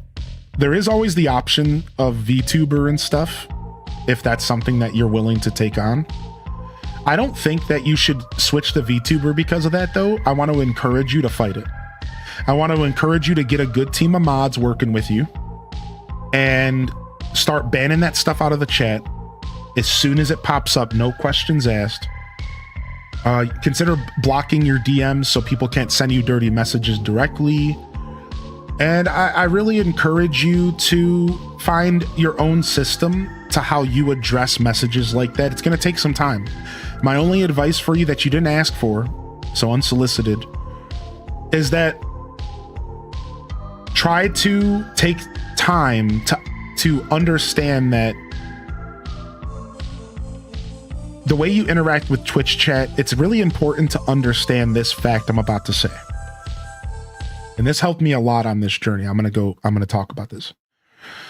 The problem is, and people don't talk about this with creator mental health. I want you all to understand the difference between something. You ever had a bully who says something to you and you can ignore it because sticks and stones will break my bones, but names will never hurt me? When you hear something out of somebody else's mouth, you can ignore this. You understand? You can say, what do you know? You're an idiot. But when you hear something in your own internal voice, it's really hard to step away from. People don't talk about this at all. This is a big problem being a creator that no one, I swear, talks about. You see, when somebody comes into my chat and says, you're a fat idiot, that's not just some Joe Schmo saying it to me that I can write off. Oh, screw you. I read the message in my own internal voice. And I'm almost speaking to my subconscious, calling myself a fat idiot. And you see, this is tough, dude, and it weighs on your mental. It digs into your subconscious. It starts you to make it's if you even lightly deal with self-confidence issues, if you even a little bit deal with any kind of depression or overthinking or anxiety, it flares that stuff up to the next level because it's not somebody else calling you out.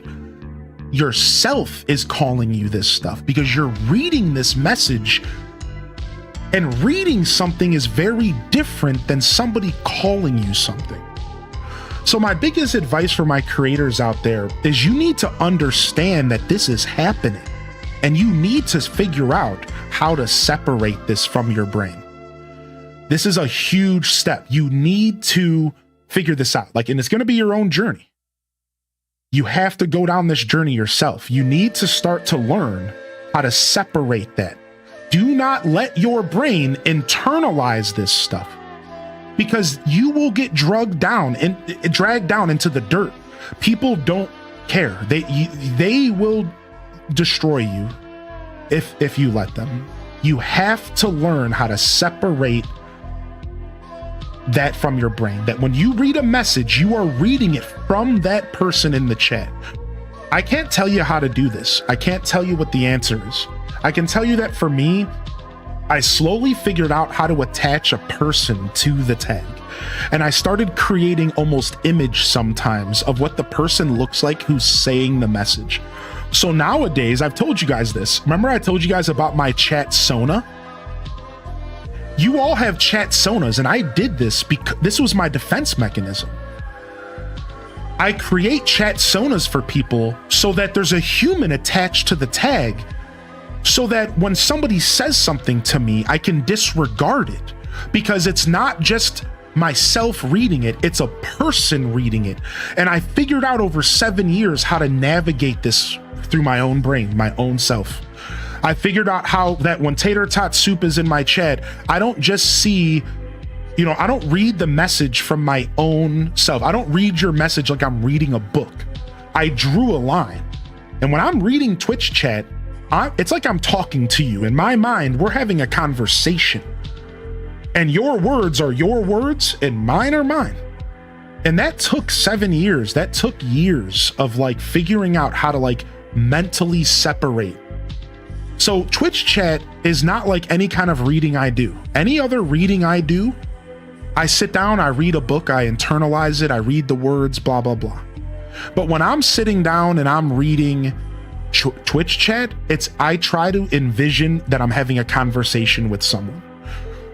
And that has had all sorts of good and bad effects on how I interact with Twitch chat, And over the years, I've learned how to navigate that. But this is all coming from a person who doesn't have to deal with constant hate. It's easy when only 10%, only a couple percent of the time people are coming in here being snot noses. I really can't tell you if this technique would be effective when you're somebody who's under fire a lot more often. It's pretty tough out there, man. Keep your chin up. And if you really struggle with it, consider a VTuber or no camera, man. I used to be kind of against that stuff, and against it in the sense of like, I used to feel like you wouldn't grow if you were doing that. But nowadays, VTubers are becoming more popular than regular streamers. There is no longer a need to have a human along with the voice. People are over that. The content creation space has grown. YouTube was already big on having no camera. So the YouTube universe is completely content without you having a camera on the screen. Don't forget that. YouTube videos have been doing this for a decade plus. You don't need a camera for YouTube. That's how Let's Plays originally started. It was a voice in a game. That's it. So YouTube, you should just consider no camera if you're having problems. And if you're doing live content, you want to consider maybe a VTuber, PNG tuber. This kind of stuff will help give some sort of face to the voice, and that helps people connect with you and helps people kind of chat with you, and helps people kind of feel like they're really engaging with somebody. I do think that no cam is still the worst possible option. I will say that. I still think if you're no camming, you're at that point, it's the worst possible option. I think so. Like, again, we're talking about for growth, just for the idea, the conversation of trying to grow your stream. Like, I still think that that's the worst possible solution. I don't think you really want to be no camming too much. I just don't see it being that effective, unfortunately. Yeah, dude, that's a tough conversation for sure.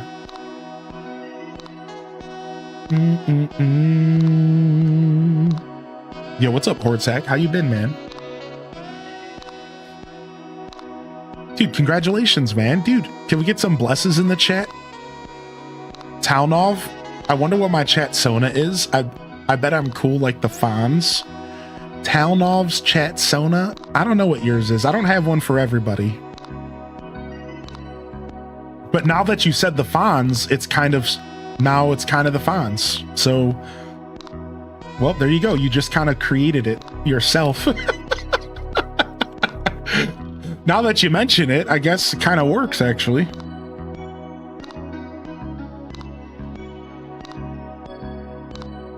As a viewer, I do find it hard to connect right away with no cam. Yeah, it's a thing, man. People don't want to hear the harsh reality of the conversation. But it's tough, man. If you guys ever want to pick my brain as a creator, send me a DM and we can talk. It's a lot easier for me to talk off stream because most people here don't care that much. Maybe they care just out of curiosity. You know, I might be piquing some curiosity, but most people here just want to hang out and chat. Streamer stuff is whatever, you know, who cares? But yeah, you're welcome to send me a message. I have a lot of philosophies, and when it comes to like growing your stream and creating a space of consistency, and we were gonna keep the green mums here for now. Let's actually put them back. There's definitely exceptions in chanting elk. There's exceptions, sure, for sure. I agree with that. Do I have any roses in here? I gotta have some roses in here, right? I know I threw away some flowers, but I shouldn't have thrown away that much. Okay, here we go. We'll splash a blue rose in.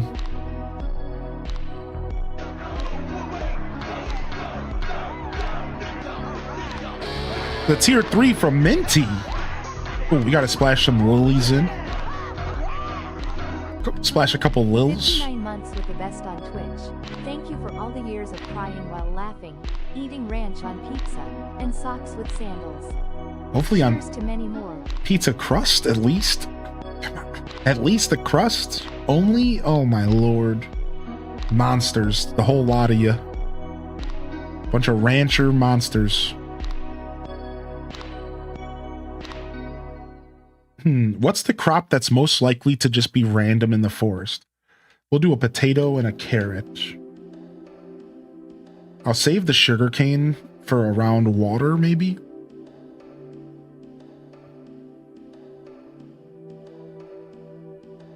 Maybe the pumpkin, tomatoes.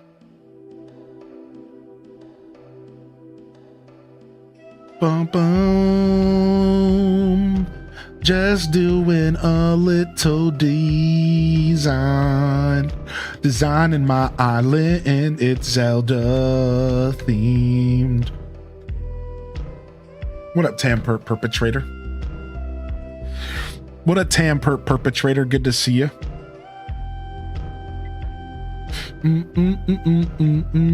Yo, thank you, Clipper. This new chat doesn't let me see clips ever. There, it's a rancher clip. Okay. It only puts the link in the chat, but it doesn't tell me the name of it. That's fine. Let me see. Is there a way for me to change that?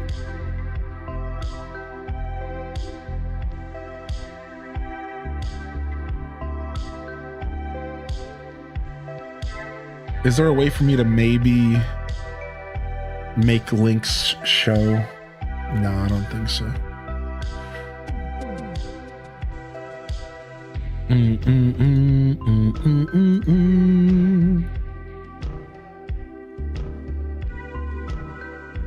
I hope my chat Sona is that GlitchCon dinosaur badge.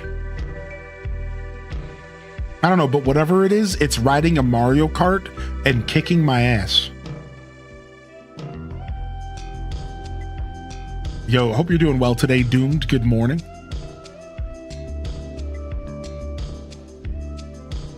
Appreciate the clip, Nisi. Thank you, dude.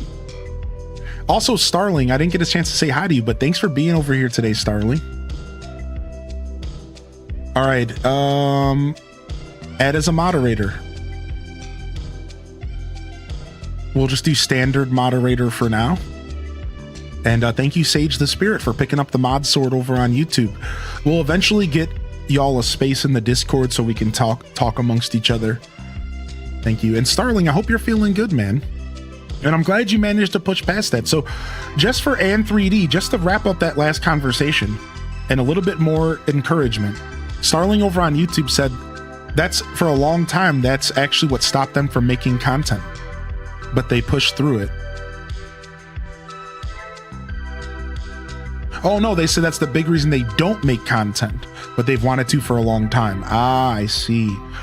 I thought that for some reason was the other Starling. I'm so sorry. I assumed. I thought that was Starling from Twitch chat visiting YouTube. Yeah, no, it's Starling. I thought it was you. I'm like, oh yeah, that's Starling. It must be on the YouTube today. Yeah. That was one big assumption on my part. You know what they say about assuming.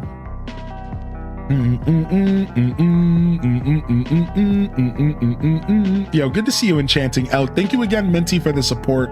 Thank you again, Tennis Court, as well. I really do appreciate y'all. And good to see you, Hordsec. Congratulations on taking care of yourself, man.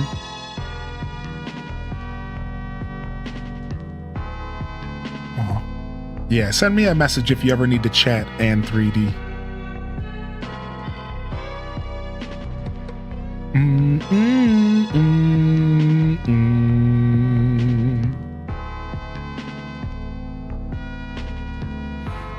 Just scrolling up. I'm just checking some messages. What did I miss here?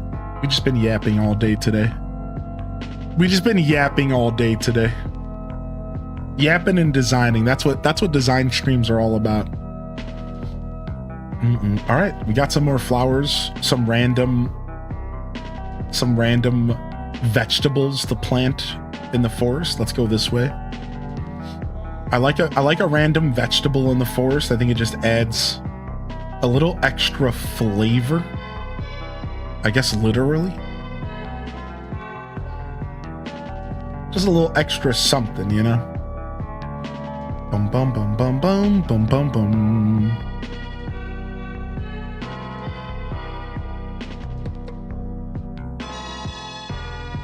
Just have a personality and your people will find you. I'll see if I can find myself one on Temu. Yeah.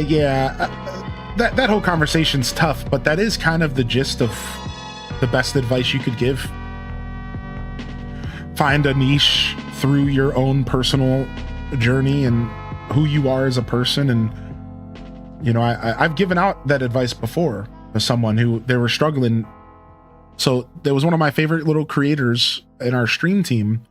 They were struggling to find an identity. They weren't sure what they were doing. They were really quiet and soft-spoken, and they felt like their content wasn't entertaining. So I sat down with them and I was like, why don't you lean into that? Why don't you become the quiet, soft-spoken content creator that you people come to sleep? Be that person. Own it. Make your titles it. Show up every day. I'm here to let you sleep. Come sleep to my show. Come sleep to my show. I'm here to let you sleep. Like, lean into it. Lean into your strengths. If that's a strength of yours, if that's something that, you know, you think you're struggling with, why not reverse the coin and lean into it? That could be the next thing that makes you popular, you know? And then, of course, you're always battling up against just the internet virality. Let's be honest. Internet virality, you know how it is. You just never know what's going to happen. You never know if you're gonna... You could be the best creator on planet Earth and you just strike out. Like, you have to kind of always keep that in mind, or you're going to drive yourself crazy as a content creator. It's worse than it used to be, too. I just got some advice, actually. I can share some advice with all of you that I got recently. Thank you for the gifted sub over to Pastel Constellation. I recently picked up some advice about the modern era of content creation and how... Here's the way that Devin Nash, look up Devin Nash. Here's how Devin Nash worded it. And it was harsh, but it's really true. All right. He was like, it is no long... Successful content is no longer driven by if the content is good or not. You no longer have to be good at creating content to be successful. Like, so the way he worded it, you know, good's subjective, but like the point is that talent is enough anymore. Talent isn't enough anymore. You can't just be really good at your job and a great personality and a good conversationalist and a good at a video game. That doesn't cut it anymore. It does not cut it. Like, this scene has changed. There's a lot going on. There's a lot of moving parts. And you can't just be really good at creating content. You have to have something else going on in a lot of situations. Whether it be consistently and bashing your head up against it until you crack it, whether it be some kind of crazy niche, some kind of goofy attraction, something you need. Like, it's not just a battle of who's the better creator anymore. It's not just a battle of, oh, this guy's really talented and he can talk people up. Those content creators will still succeed, but it's all random. It's all virality now. And if you really want a chance to stand out, boy, are you battling up a mountain. You really need to like niche down. You need to be accessing all the social medias. You need to play the game. And the game is a lot different than it used to be. So this is not a negative, like, this might sound like a negative conversation, but I want to make it clear this is a positive conversation. Because this is how you let go of the rat race. And you put your content out there and that's it. And you walk away. This is easy to say because I found success. Don't get me wrong. This is really easy for me to say. But you put your content out and you just walk away, man. You put out content that brings value to yourself, value to others, content that you feel like the world is missing. You put out stuff that's true to you as a person, and you play the game. And the game is all the other stuff, the optics. It's TikTok, it's YouTube shorts, it's consistency, it's showing up every day, it's finding the games that are hitting. That's the game. You have to play the game if you want to find like crazy success, like making a living success. But outside of that, you really just got to put yourself out there and have fun while you're doing it. Don't sit there and stress yourself out like you're doing something wrong, because you could be the best creator ever. The most intelligent, the most funny. You could be right in comedic jokes. Like Dave Chappelle himself could start putting content out right now. And if it wasn't for the fact that it was literally Dave Chappelle, he would struggle to be successful. You guys realize what I'm saying? Think about that for a second. Like Dave Chappelle himself, if he showed up and did his act on stream as a comedian over his whole life without being known as Dave Chappelle, he probably wouldn't even succeed. Think about that for a second. That for some of y'all might be like, what? Like think about your favorite musician, your favorite actor, your favorite comedian. If they were to try to create a stream without the notoriety of their name, they wouldn't even succeed unless they were lucky. Unless they just so happen to play the game, you know, get that extra hit of success from going somewhat viral and you know, finding the right game at the right time. You know, so talent and stuff doesn't really mean anything. And I feel like that kind of lets you break away from the rat race. If you really think about it, that's a really healthy thing. I think that's really strong. I think it's a really strong idea to consider that as you go out in the content world.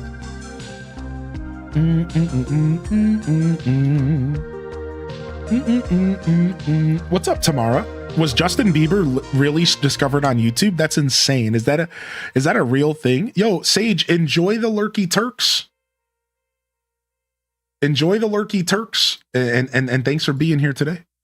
The Lurky Turkeys. I didn't know that about Justin Bieber. Can you help me with the streamer bot? I'll set up an appointment with you via DMs. Yeah, sure. I can help you with the streamer bot. What do you need? Just like, yeah. Just send me a DM. I just caught up on all my DMs, so hopefully it doesn't take me too long to reply to you. I still have some old stuff hanging in there, but so I shouldn't say that. I'm not caught up on my DMs, but they're better than they were yesterday. I got through all of my unread messages, but I still have some stuff that I read that I didn't reply to yet. So to be clear. Hi, thanks for streaming. Yeah, of course. I'm happy to be here, man. Yeah, exactly, Chic. It's like all of the people who found like a substantial amount of success in this space will tell you two things. Luck is undoubtedly a part of it, but also is working your absolute tookus off every day. It's both. It's both things.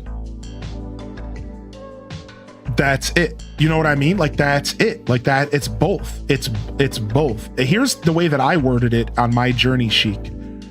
And if I can find the perfect wording, you might like this. You ready? Content creation success involves a lot of luck, but it involves even more hard work following up that luck. You see, luck alone isn't going to give you the success you're looking for. It could for some people. Like, let's be real. I think there's a universe out there where you put in zero work and you're just super lucky off of one tweet and somehow you turn it into a whole career. Maybe that happens, whatever. But let's not fight the comment here.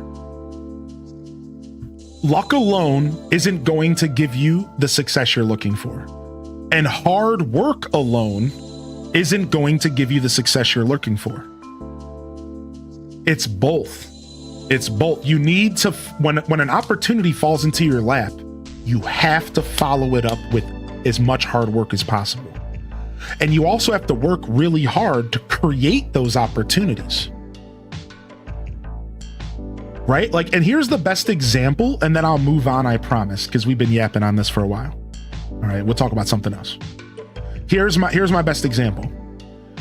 If you're streaming for 100 hours a week, but you aren't putting that content on multiple social medias, and you aren't turning it into shorts, and you aren't doing everything you can to put your best self out there, then what's the point? And if you're only streaming 10 hours a week, but you were lucky enough to get an audience of 15 people to watch you, which is massive, you're never going to grow. You're going to hit a wall. Your 15 people are, and that's massive, is never going to grow. You're never going to grow out of that because you're not putting the work in. So if you're lucky enough to get 5, 10, 15 people to start watching you, that doesn't mean anything. At that point, you've only won half the battle. Now you need to work as hard as you can to take that 15 and double it and triple it and quadruple it. So you can get lucky, but it doesn't mean anything if you're not willing to sit there and grind every single day, all day, until you're so obsessed with what you do that you burn out and you crash and you catch on fire. Jokes aside, you never want to burn out, but it does take obsession to pursue your art.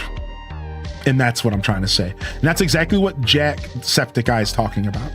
It takes obsession. You see, this is one of my favorite quotes out there. Obsession equals, like, that's another way to word hard work. You want to be obsessed with everything you do. You want to be fascinated with yourself. One of my favorite songs from Aesop Rock is called Fascination. And it's a whole song about how he's fascinated with his own hip hop and he loves it. That's the whole song. I'm fascinated with my own work. You need to be obsessed with your own work. You need to love it. You need to be your biggest fan. Do you like your own tweets? Do you like your own YouTube videos? If you don't, why not? Why are you not your biggest fan? Why are you not the first person to like your own post? Get out there and support yourself, dude. Love what you're doing. Embrace it. Be obsessed. Be convinced that you're doing the best out of anybody on planet Earth.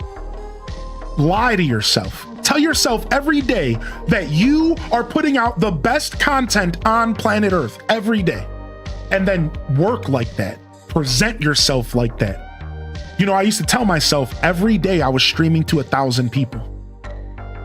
Every single day, I would tell myself I was streaming to 1,000 people every day. I had 5 people in front of me. I would close my eyes and I would pretend there was 1,000 people watching me. And then I would present my show. And I would be like, welcome to the Highly Indecent Experience. You gotta psych yourself out.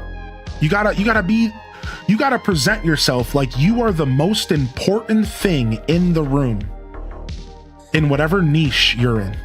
If you're the sleepy streamer putting people to sleep, then you need to convince yourself and the people watching you, but it starts with yourself, that you are putting out the best sleepy time content available. Because once you convince yourself of that, you start to consciously walk the walk.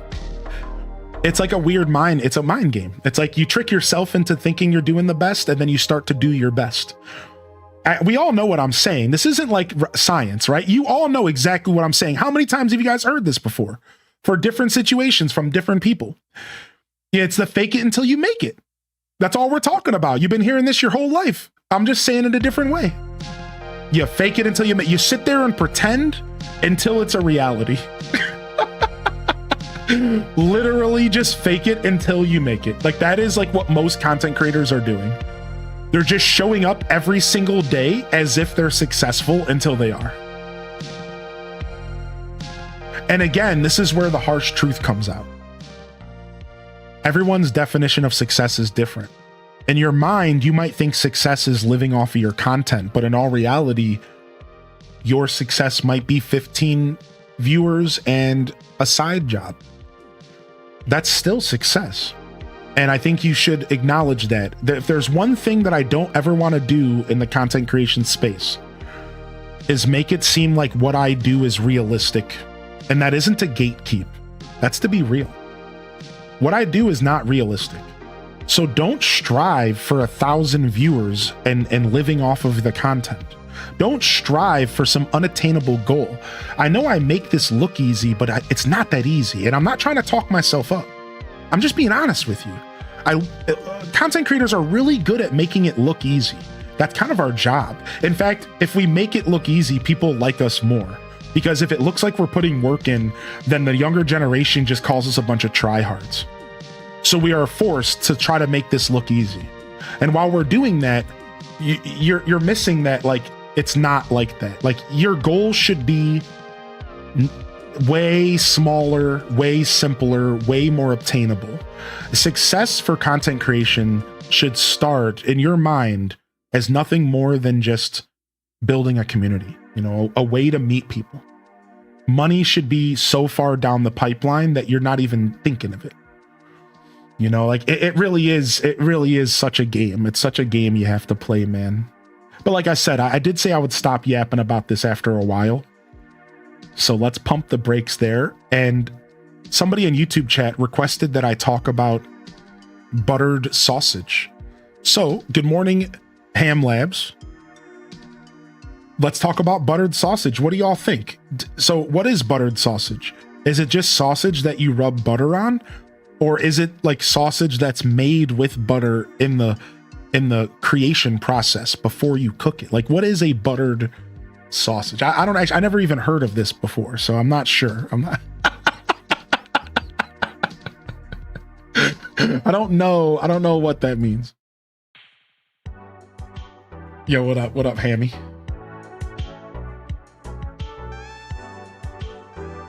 I'm too immature for buttered sausage conversations. Yo, what's up, Layla Violet? Yeah, you gotta be your biggest fan. My daughter's sitting next to me and hearing such good life lessons from someone other than me. You're saying everything right, not just when it comes to content creators. Nicely done. Oh, thank you, Atomic Ice Queen. I feel like I really do have a pretty solid perspective on things. Now, if only I could figure it out and apply all that to myself. I call that the Alice in Wonderland effect. In the movie Alice in Wonderland, she mentions that she's always really good at giving other people advice, but she's never good at taking her own advice. This is the Alice in Wonderland effect.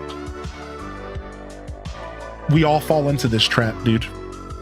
Yep, that's me. I know I'm a worldly individual, I really am. I really do have a lot of knowledge and understanding of humans and like life and manifestation and a lot of cool stuff. But boy, is it hard to apply that stuff to my personal journey. It's hard to find the motivation to do anything. You know, it's not that easy. Do as I say, not as I do. Yeah. I've been villager hunting the whole time and I finally found him. Sasha's coming home. Let's go, Mimi Mimikyu. You know, I missed you popping in this morning. I'm super happy you're still vibing with us. That's right, Enchanting Elk. Say it louder for the back, baby. Another meme Hylian doesn't know today. Wait, is the buttered sausage thing a meme? Are you guys... Is the buttered sausage thing a meme that I don't know? What's going on in here? Yeah, I don't know that meme. It is? I don't know that meme. I don't know. And then bum bum bum bum bum bum bum bum. I don't know that one. I'm not the meme lord that I used to be, I suppose. I was never a meme lord. I planted and arranged all these trees myself. We're creating the Lost Woods from Breath of the Wild. We created the Lost Woods from Breath of the Wild. Or we are creating. So let me explain what I'm doing here real quick as a nice transition. So we're trying to create the Lost Woods, and the way that we're creating the experience of getting lost in the woods, like traditional Zelda, is I'm creating false paths and I'm blocking the forest. So if you don't enter the forest from this path right here, every other entrance is going to be a dead end. And then even if you do enter from here, you have to find the right path. Some of the paths are going to let you break off and you're going to get lost and it's going to dead end. Some of the paths will only one path will take you in the right direction. So that's what I'm creating here is my own version, my own take on Breath of the Wild's Lost Woods. And it's pretty cool. I planted all these trees myself and we're currently planting, we're going through a little bit of detail. We're putting down flowers and leaf piles right now because we want to make it feel like the forest floor. And the forest floor is always going to have a lot of random leaf piles and stuff like that, you know? So currently going through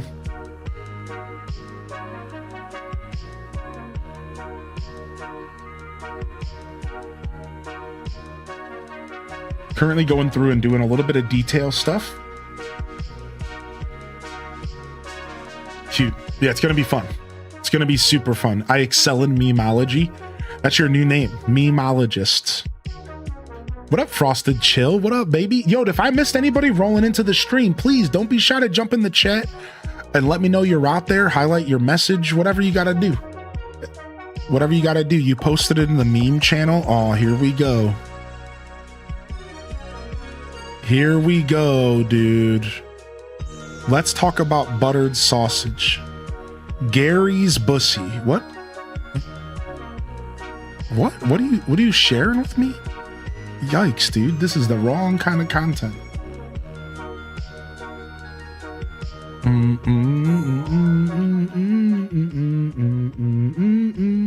Let's talk about your cable ace award. Let's talk about buttered sausage. Talk about buttered sausage, where it comes from, what it does. Why is it doing what it's doing? Get it out of my face.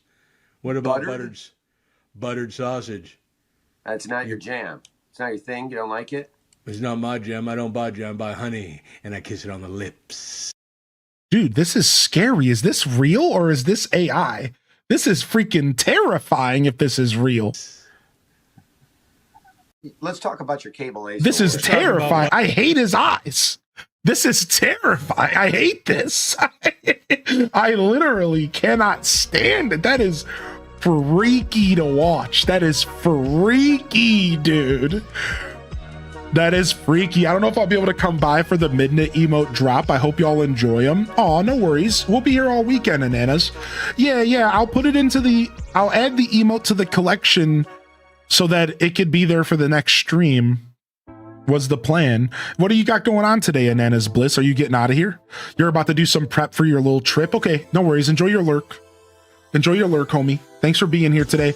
Here, let me show the emotes off to the chat real quick. You can find it in the fan art section. So Anana's Bliss did some art for fun for the community, and I decided to reach out and ask them for rights to use it. So we have an official Midna emote, and we're gonna use this love one for now. We'll see about the other ones, but the love one is the one we're gonna focus on for my new cat. So shout out to Anana's Bliss for, they were just having fun and they did some drawing, and I wanted to buy it off them, but they won't let me buy it. So we're gonna have to send one of our payroll hackers to hack your bank account and add money to it. The most malicious style of hacking, adding money to your bank account.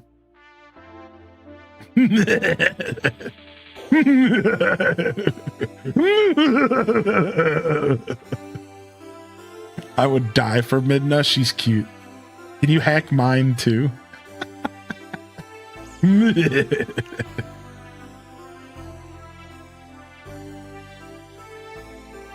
Can somebody please do that for me?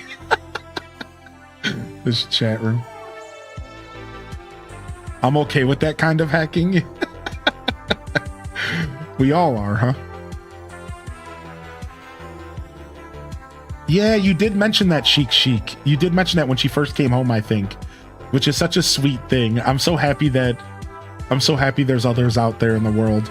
So if you don't know the story of mine, she came home with the name Midnight, and I wasn't sure what I was gonna name her. We ended up settling on Midna because it just made sense, and it was a smooth transition away from the name that she might have had for 6+ months. So it just kind of made sense.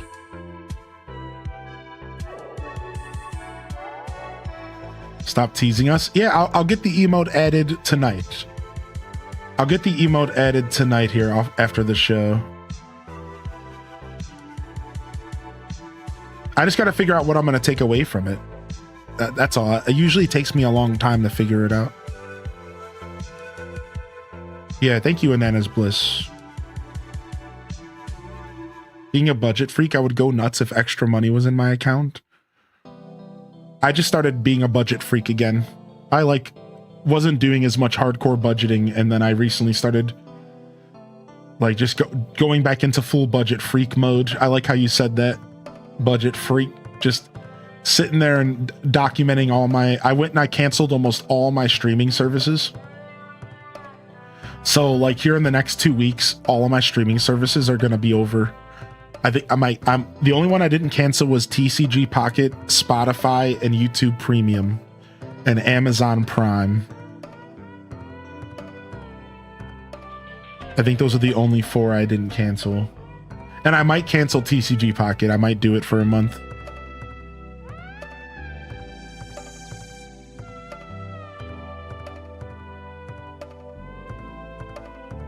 Axum, yeah, I decided to cut them all off.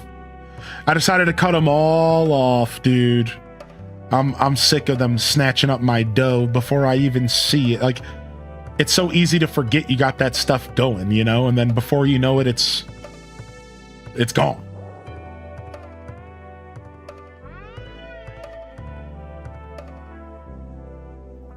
So no, yeah, Netflix. So I was only paying for Peacock, and so I shut down Peacock. I was only paying for Peacock. I shut that down. I still have NSO. I still have NSO online. I do pay for that, so that's another one on the list. I will not be canceling NSO. It's been helpful yet horrifying. Yeah, dude. The double ledger. Spotify keeps raising the price. Yeah, dude. Spotify and YouTube. YouTube just hit me up. Oh, we're going to be raising the price to $15.99, and you're just going to automatically be billed on May 17th for the new price. Deal with it, idiot. I'm like, dude. What are you saying? Stop.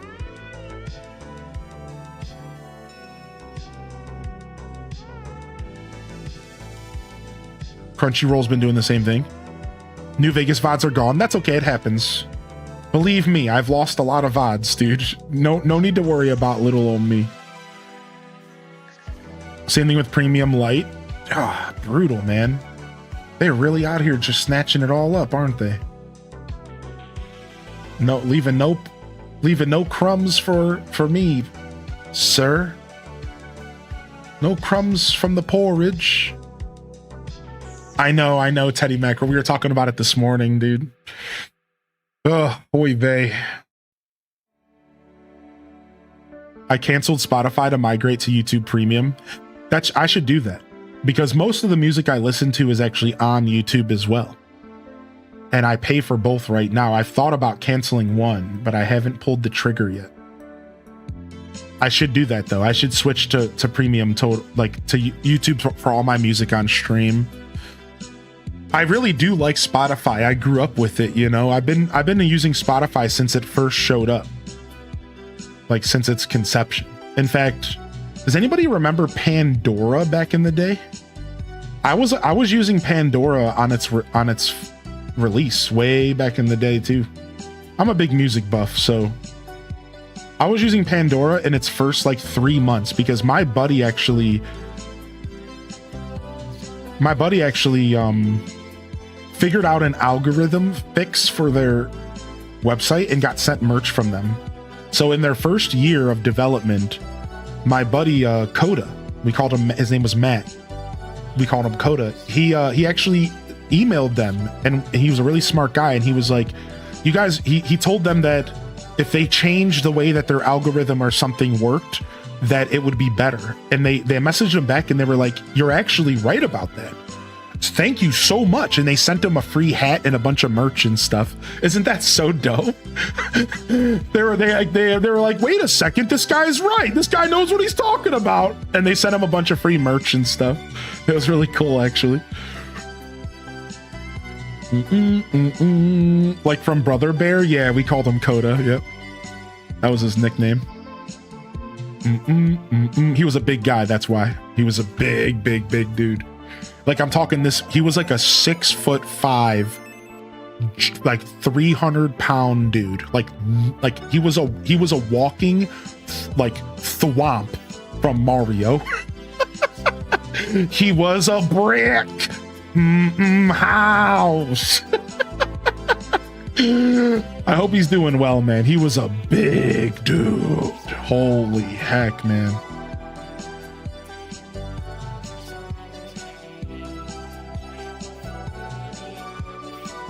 And that was like just his genes, you know what I mean? Like, even if he like wasn't maybe didn't have an extra weight on him, he was just built that way. He reminded me of Andre the Giant. He was just built that way, you know? It was just crazy.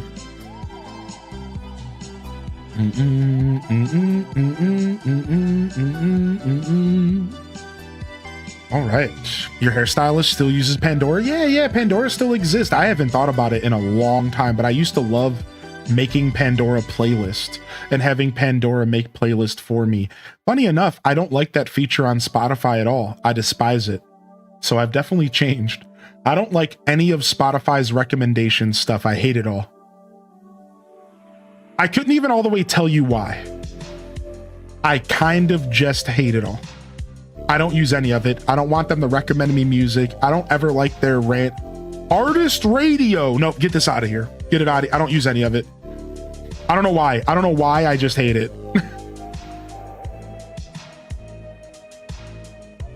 Bam, bam. Also, Spotify's shuffle sucks, and we all know it. It's not really a shuffle now, is it? We all know it, dude. We all know it, dude. Spotify's shuffle is fake. It's not even a real shuffle. It's I don't know why. I don't know how they got shuffling wrong, but it's so wrong. Jinx. Yeah, it's not real. It's not at all actually shuffling anything. I don't know what it is about that shuffle, dude, but it's the worst, most bogus shuffle ever. It's so bad, dude. So I never use their shuffle either.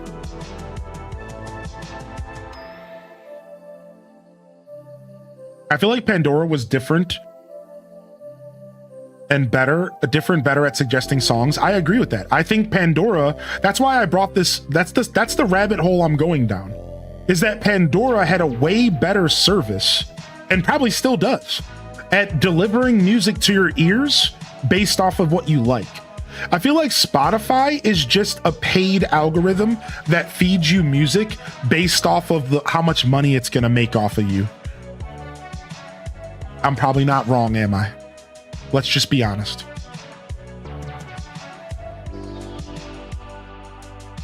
What's wrong with their shuffle? What did I miss?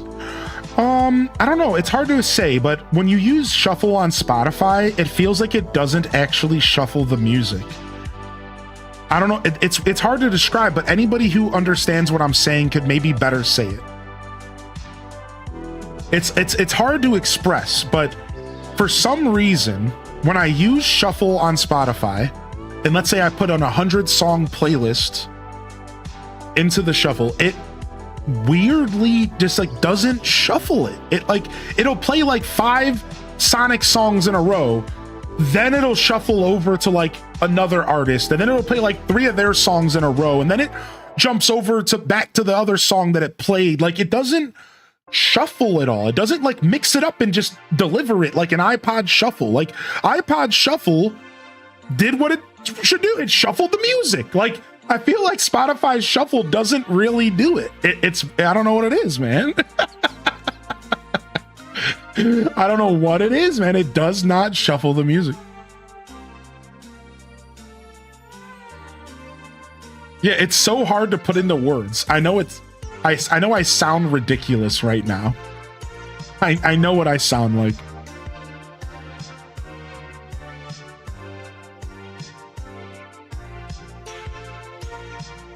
That's funny, Lights. Yeah, you have to be careful. You can't be down thumbing everything.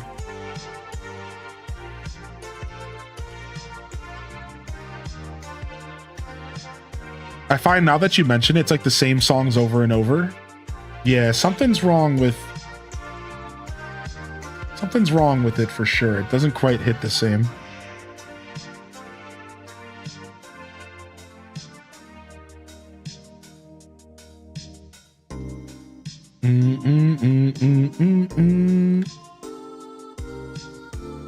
All right, cool. Some bushes here to block any kind of ladder usage.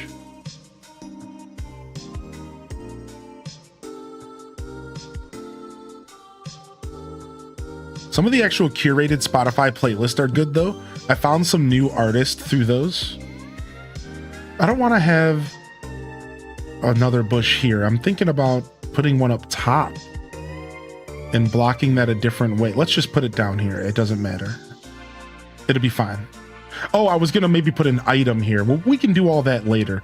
Remember, our goal is to put the foundation down and then carve through the foundation like we're sculpting. That's what we're actually trying to do here. We want to carve through the foundation like we're sculpting. So that's how I design an Animal Crossing. That's very much the perfect explanation of how I design an Animal Crossing. I'm a sculptor, and in order to do my sculpting, the first thing I need to do is to create the canvas, if you will. It's almost like it's an episode of Bob Ross's painting, The Joy of Painting. And what I'm doing right now is I'm putting a layer of liquid clear, and then I'm putting a layer of paint over that, so I can do some really cool effects where I cut into it and I create all these cool colors and stuff. That's basically what I'm doing, right? So I'm preparing the canvas so that we can then go in and cut through it with a nice knife and like shape and mold everything the way that we want it to be. All right, that's how I design. That is how I've always designed in these games. All right, I gotta lay the foundation first, and then I can figure out what the heck is next.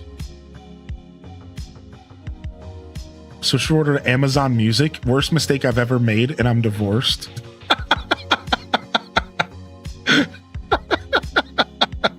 Switched over to Amazon Music. Worst decision I've ever made, and I'm divorced. I love that attitude so much. That's so cool, Tamara. You're awesome, dude. Tamara, can I ask how you found the show? Are you from Twitch, or did you stumble across us here on YouTube, man? It's nice to have you here. I love your energy. Your energy's awesome. I didn't think that was gonna work. I was lurking and that comment brought me back.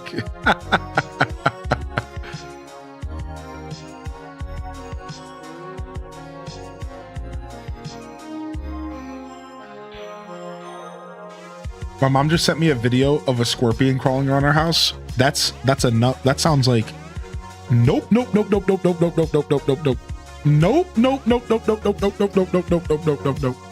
what that sounds like.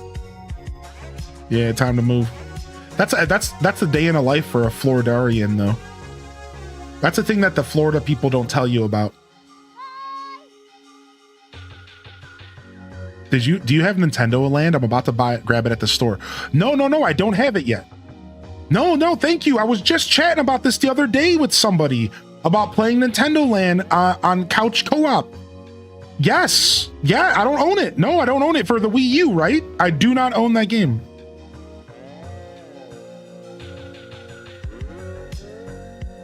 Guess my question is, what size? Because they be some good eating. Okay, WB Tech, you're a monster.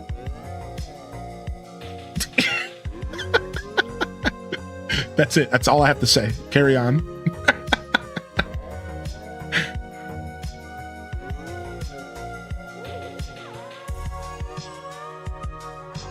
Homie's like, snack, you say? Snack on this scorpion, I will.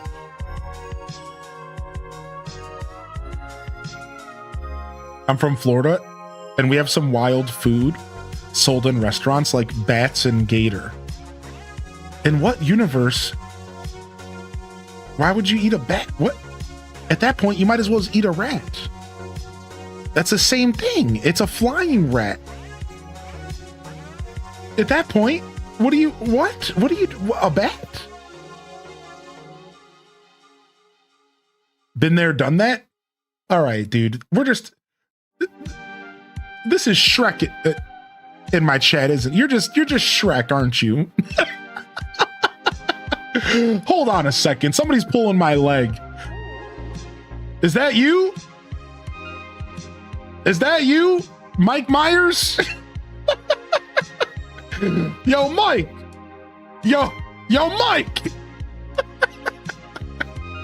Country boy eating. Country boy eating.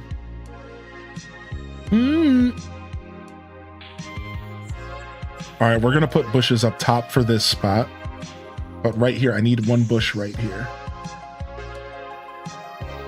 What did I come home to? Oh, just some silly banter with WB. Good to see you, buddy. I hope you're well.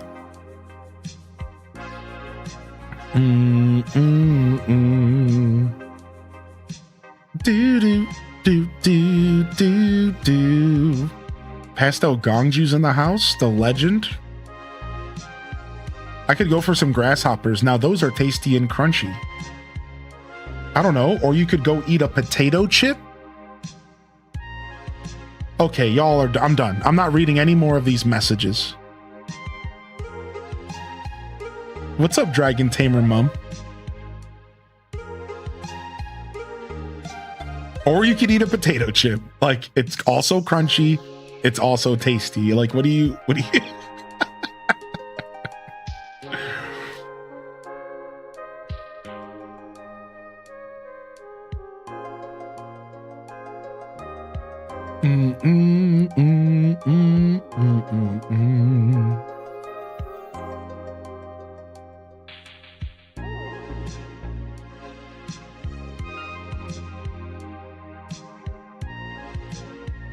Glad to be here. I watch Long Haul Truckers on YouTube and just found you. Oh, nice. It's nice to meet you officially, Tamara. Thanks for hanging out today, man. Super cool. It's super cool. It's nice to meet you officially. YouTube is a pretty diverse place with all sorts of different styles of content. Yeah, we do Animal Crossing here, but a lot of Nintendo stuff as well. And on Mondays and Fridays, we're here for a good yap session with a little bit of gaming in the background. So if you guys are enjoying the vibes from today and you don't mind a little bit of hopping around conversation, this is the vibe. This is our Monday and Friday show kind of vibes. We like to hang out, relax, do a little bit of yapping. I'm always kind of playing games. We do a lot of gaming content. And then I try to make Mondays and Fridays feel a little bit differently by just usually playing something like this where we can just talk over it. It's not really taking my attention too much. And yeah, it works. Yeah, the Star Fox drop was insane. We actually watched the trailer on stream earlier. If you want to go back and dig through the VOD, you're welcome to. And how about that? Star Fox? How about that? Star Fox freaking 64, dude. Remade. All right, it's time for a little terraform. It's time to pull out the terraforming hat, baby. It's time for a little bit of terraforming, baby.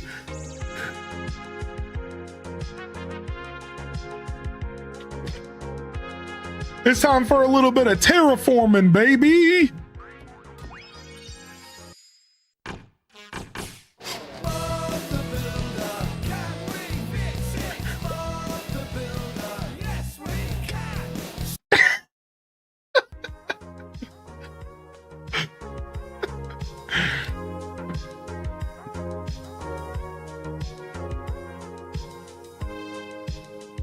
No, it's spooked.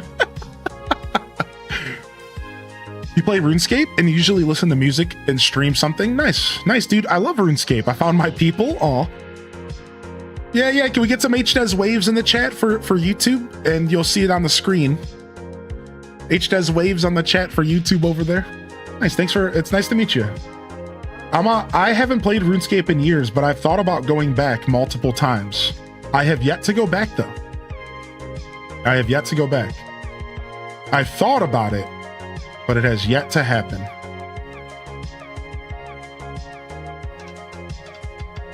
All right, I need to go up there real quick.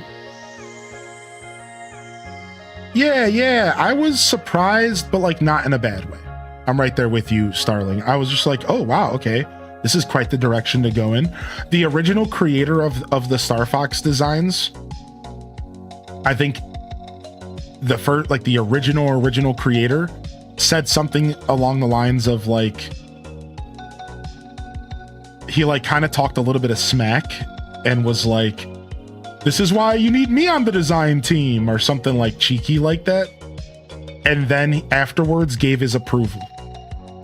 So at first he kind of gave him a little bit of a jab, and then he gave them his approval after. He said he doesn't think they look too bad.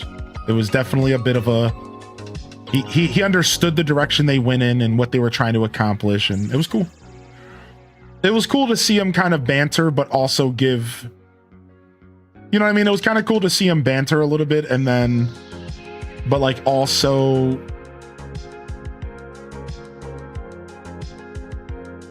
like give his blessing, if you will. I couldn't think of the word.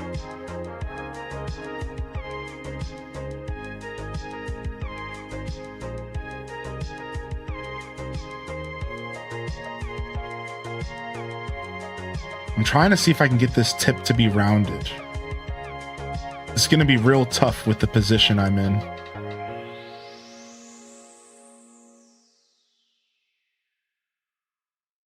It's going to be real tough because I have to get up against that wall. I think I can do it though. I just might have to dig into the cliff to get over here. Yeah, this is unfortunate. I might have to do a little bit of digging. I might have to get up here real quick. Let's do it. Oh, we put our food away. Frick. You can do it before you fill in the bottom left corner.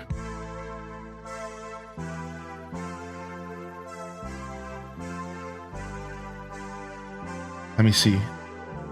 And a bad guy hit me in the shin and I peed all in my pants. Oh, you're right. He's right. He's right. He's right. That's about the legend. This guy knows his terraforming. And a bad guy hit me in my shin and I peed on my pants.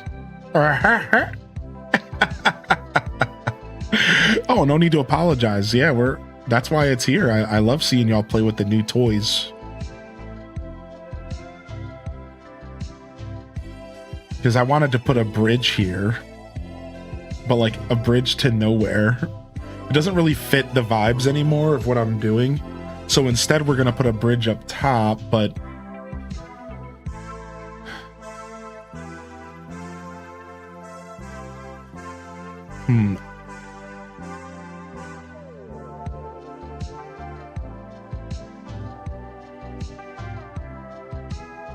just chilling, lurking and working, Sage. Nice.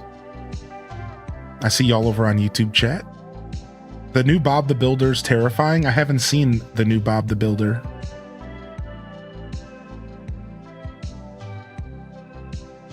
According to Coco Winning's response, I will not be seeing it. I will not take the time. All right, so this is going to be a path. I'm just giving up the bridge idea, aren't I? We'll do the bridge somewhere else in the forest. We'll do the bridge somewhere else in the forest, I think. We're just giving up the bridge. Why don't we give the bridge to Tangy?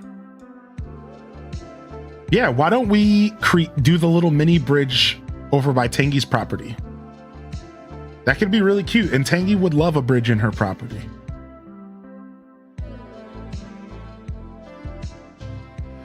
Does that mean that I want to try to run this creek? Do I want to try to run this creek from her property? Is that the question? Do we want to try to run the creek through here to her property? That is going to change a little bit of our plans up if we try to do that, especially if we want the creek here. But maybe I don't need the creek here necessarily. My Tangy was from scanning an amiibo card. She's been here since the very beginning of the game. We scanned her in right away. We flexed our amiibo cards right away. All right, so maybe this is the spot. Okay, so maybe this is the spot. Let me go ahead and see. Oh, thank you, Dragon Tamer. Why don't we go take a look at Breath of the Wild Lost Woods? Let's go take a couple looks at some references, because I did want to do some water, but I wanted the water to make sense. And the original map, there's water in the bottom left and in the swamp up here, the top right. Ideally, I was going to do a Lake Saria. I think we are going to do a Lake Saria. So now we're starting to cook. Okay, so do we want we want the lake. We don't want a creek running to the lake, maybe. Maybe we want it to just be a true lake. So then we'll do Mito's Swamp representation in Tangy's property. And we'll have a creek running from there that dies off. Okay. All right, so doing it in Tangy's property makes sense for what we're trying to do here. Okay. So we're going to have it die here, I think. I think we'll have the creek die here from Mito's Swamp. And it'll just be a cute little water scene here.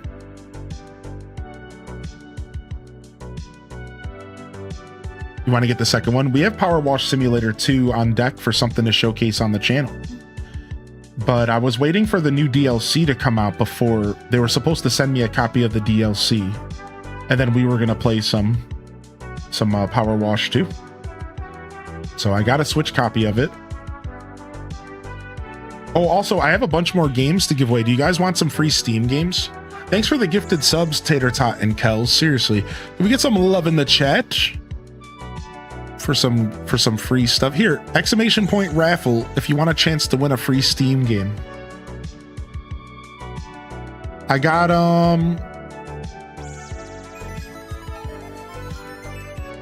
all these games at the top of the list I think are for sure still good. I'm worried about the second part of the list because this stuff I'm going to give away in the Discord. Speaking of, I did give away some games in the sub chat in the Discord. YouTube, you can find the Discord in the description of the YouTube video. And I did give away some in the general chat. So go dig around those chats and take those free games.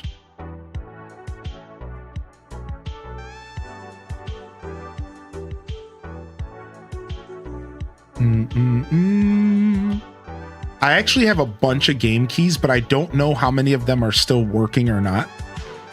So I'm going to be giving away a bunch of game keys in the Discord because there's a chance that they could be used up. So I don't want to do an official giveaway and then you get a dead code.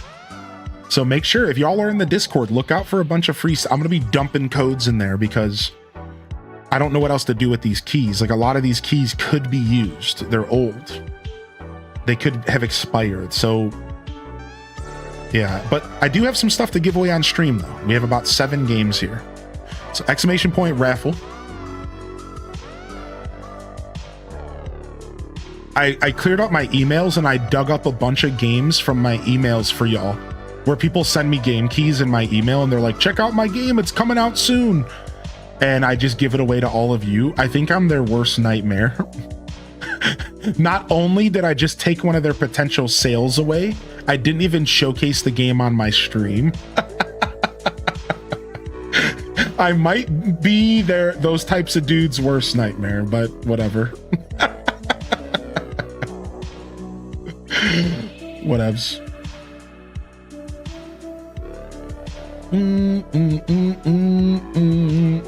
I don't care, man. I'm giving stuff away to my community and you're not going to stop me, you know? That's the way I see it. I'm using this key to expose someone to your game. So, you know, like jokes aside, that's one more person that might become a fan of their game that they never had before. And that's special. I think it's better than the key just dying in my email, right? I think it's better than the key just dying in my email. Then what's the point of that? That sucks. So that's what I'm trying to avoid. I don't want the emails to just die and the keys just disappear. All right, we might have to create a gap here if we want to do...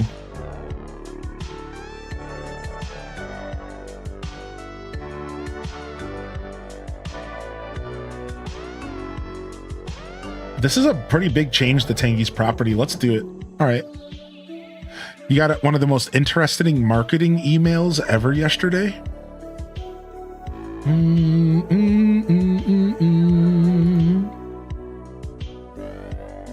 We sometimes give creators free keys for upcoming indie games before launch. Interested in getting access to some early titles? That's such a weird, shady email. Sometimes we just randomly give keys to creators. Do you want some? What are you buying?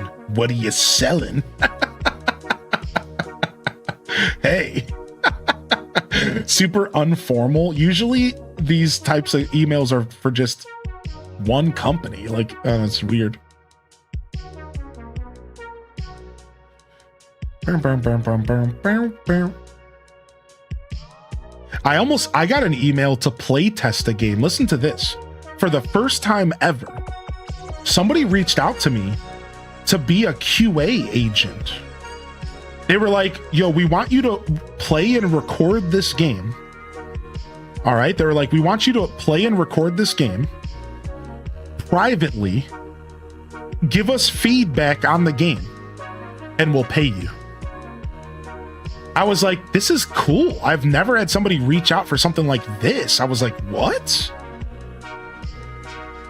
It was like, they're like, so I started looking up like, what does quality assurance get paid hourly? I was like, you know, what does quality assurance get paid hourly? What are they really asking for me, right? So QA can get like anywhere between 15 and 30 bucks an hour, and then anywhere between $50 and $100 for the high end stuff, the experts. And I'm like, all right, so, you know, I could, like, if they really want to pay me for this, I'll just offer them, you know, 50 bucks, like whatever. Sure. You know, I was like, whatever. And I was too late for this specific project. So they reached back out to me, but they put me on a list for future projects. And I was just like, cool, like, sure, I'll sit there and play a game and give you feedback. And I think I have a super unique take on gaming personally. I think I have a very fair take on video games, and I think I could give some real solid feedback.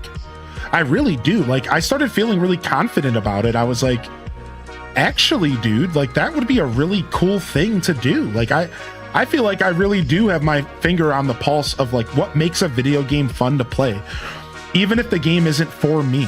You know what I mean? Like, that's the key, is that I think I'm very fair with video games. Even when like the game isn't for me, I can understand why it's fun to other people. I can understand what makes the gameplay loop enjoyable. So it kind of sent me in a spiral of like, man, like, I wonder if there's other indie studios that are looking for somebody to do this for them. Like, to an extent, depending on the game, I would even do it for free if I like the game enough, you know? Like, why not?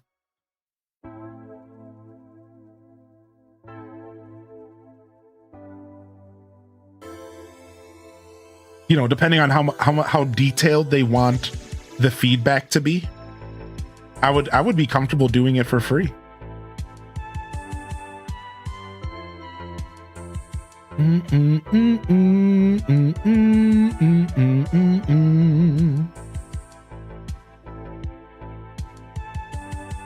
All right, we need to go grab some food to pick up some trees. I think we have a couple carrots left before we potentially have to cook.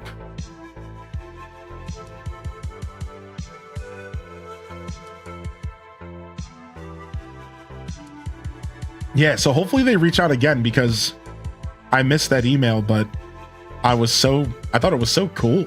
Like wow, maybe I've made it further than I realize.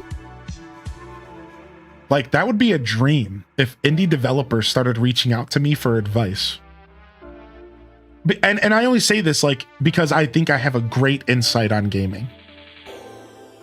Either way, it totally inspired me for some future content for all of you, so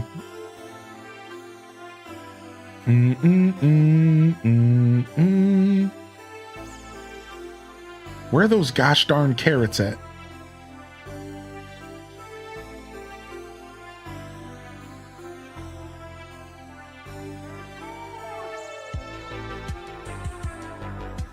Here they are.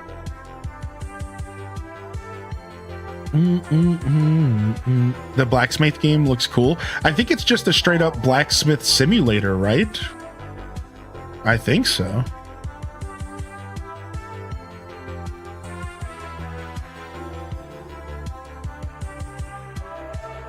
All right, I think we're done with the property line here. We can pick this up.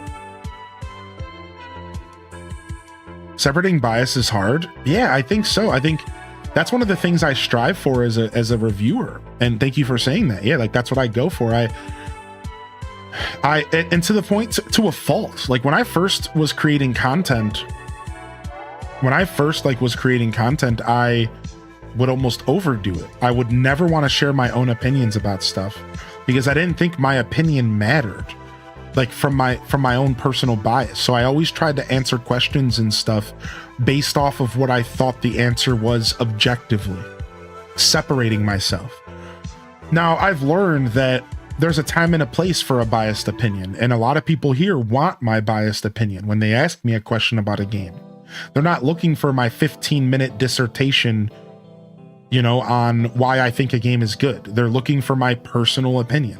So I've learned that, like, I need to tone that down a notch, you know, and sometimes I just need to give people what they want, which is my opinion. Biased, welcome. But as a reviewer, I have honed my skill of separating bias over the years.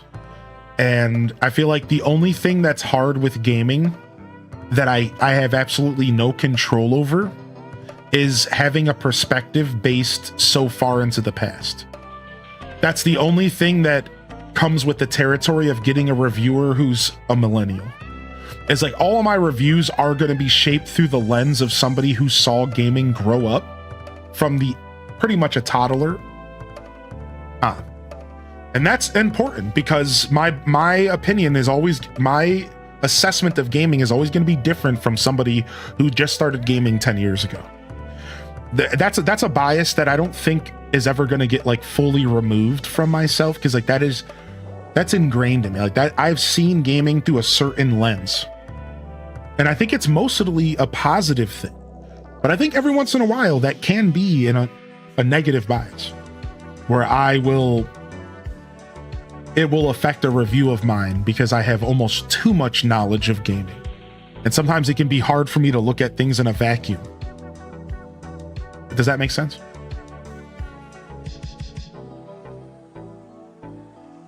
Rage bait is hearing the youth have opinions about games. That is rage bait, to be fair. How dare them?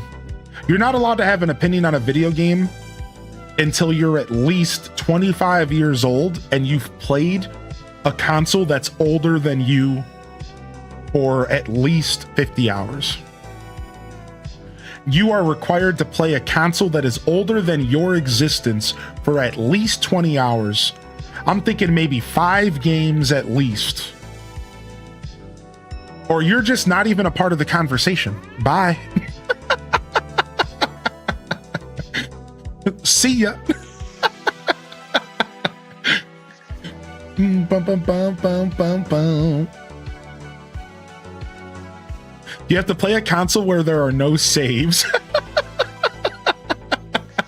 It's like, if you do not fill these criteria, you're not allowed to share your opinion on the internet. Sorry. I don't make the rules. I just enforce them.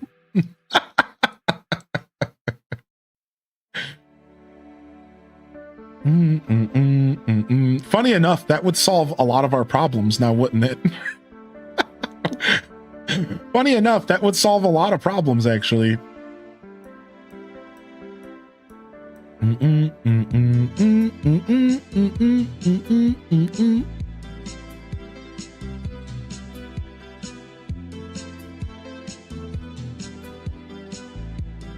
Time for me to put some hours into my turbo graphics. Well, it's funny because if you think about it, though, I'm not actually asking for much, because if you're 25, playing a console that's older than you, chat, that could be the GameCube. Like soon. Like soon. That's a PlayStation 1.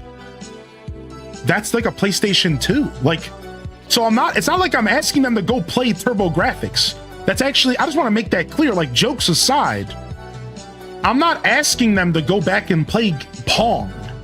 I'm saying just go respect, like, the introduction of the 3D era. Then you're allowed to have an opinion. Because, like, that matters. Like I don't think you have to go back and play Super Nintendo. I don't think so. I think we are at a point now where you can understand gaming as long as you go, around the PlayStation 64 era. I think you're doing enough.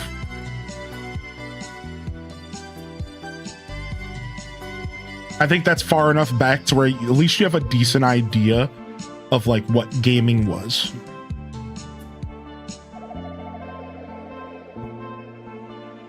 I'm older than the GameCube by a few years. So is this why I got an AARP letter in the mail today? Oh, you too? Sup, Gramps? Exclamation point, Grandpa.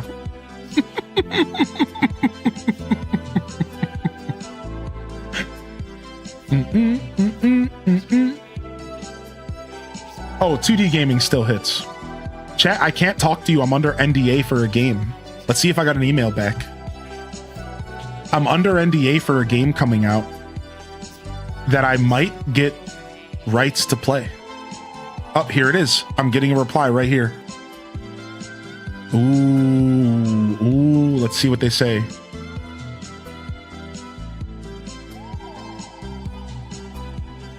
No, this is the wrong email. Dang it.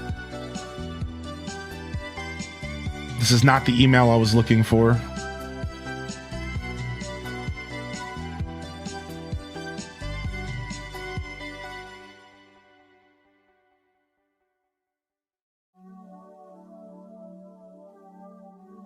April 5th, May 1st, May 5th.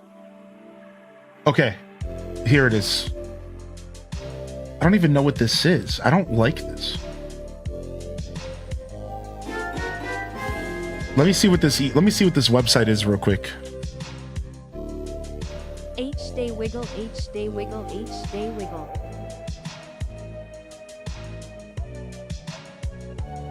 Ugh. What is this nonsense? Provider of online internet services, e-commerce, direct marketing, database information retrieval. What is this? What do you want me to partner up with this? Ugh, I don't know what this is. Get this nonsense out of my face. Anyways. All right, I haven't gotten a reply yet. I'm hoping that they come back to me. So here's all I'm going to say to y'all, because I think I'm allowed to say this much. Ubisoft reached out to me for an unreleased title preview. There's a remote preview event coming up soon for a new game. It's an unreleased, unannounced game. To be clear, it's nothing that's been announced. So no black flag. And they want me to do a secret preview. I just replied, and they're going to reply today. I'm really excited too. I can't say anything else. I don't want to ruin this NDA. So I've actually worked with Ubisoft once before for Prince of Persia.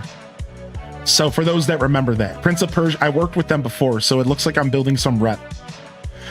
Because we did the Prince of Persia 2D game. That's what made me think of all of this, because Dat Baby mentioned 2D. And yeah. We've worked with them before for 2D Prince of Persia.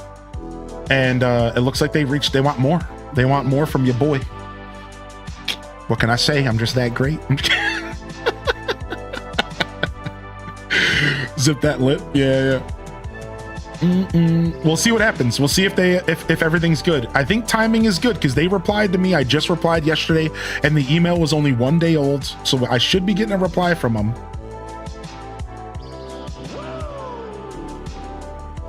So I know what the game is now, by the way. I didn't tell you guys this, but I should have said that to tease you further. I know what the game is. They just sent me the picture of the game and told me what it is. I know what it is. So like I have to, mum's the word, dude. I know what it is. I know what's coming. I'm about to be like Nate the Hate out here.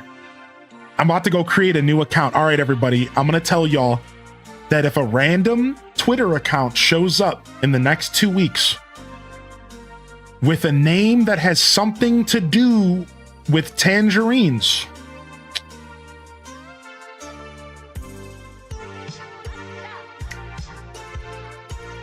it wasn't me.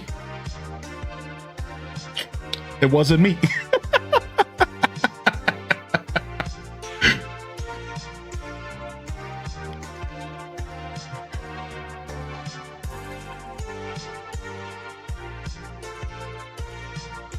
Okay, Shaggy, I knew that was coming. It wasn't me. In the shower. It wasn't me. Okay, Shaggy. More people need to play Lost Crown. Lost Crown was great, and they did like a DLC or something, Kerbu. I never went back for it. Did you, by chance, check that out? I would like to go back. I hate that song. Yeah, me too. Out here being Nate the Hate source. I scooped up one of your codes, Fractured Worlds, in Discord, but the game is unreleased. Apparently, Steam accepted the product code. It's not showing up in my library. Uh-oh, that's not good. Let's go to the Steam page for the game. Maybe. Let's see what happened. Let's go to the Steam page for the game. Does it still exist? It says release date is Q2 of 2026. So what you might have just gotten is an unreleased, so it was a playtest. You might have just got a code for a playtest that no longer exists. So feel free to take another one. Oh, also exclamation point raffle in the chat for a free game. We're going to give some free games away. This is why I'm giving certain games in the Discord. I just said this, right? So there you guys go. There's a reason why I'm dumping some of these codes in the Discord, because they might not work They might be for playtest from 8 months ago that I dug out of my email just last night. I'm real sorry. Like, some of them just might not work. So the stuff in the Discord is hit or miss. Feel free to take another one. I think I gave you a code for a playtest that is no longer active. My bad. You might have got a code for a playtest that doesn't exist. What up? How you doing today, femboy? It looks really good. Now, Blood Raven, if it did show up in your library, but you can't install it, when the game fully releases, you might own it. Just a little bit of a heads up. Sometimes when I get these codes for early access to a game, when the game fully releases, the code automatically updates to the full game. So you might still get the full game when it releases. I never know for sure. It's random.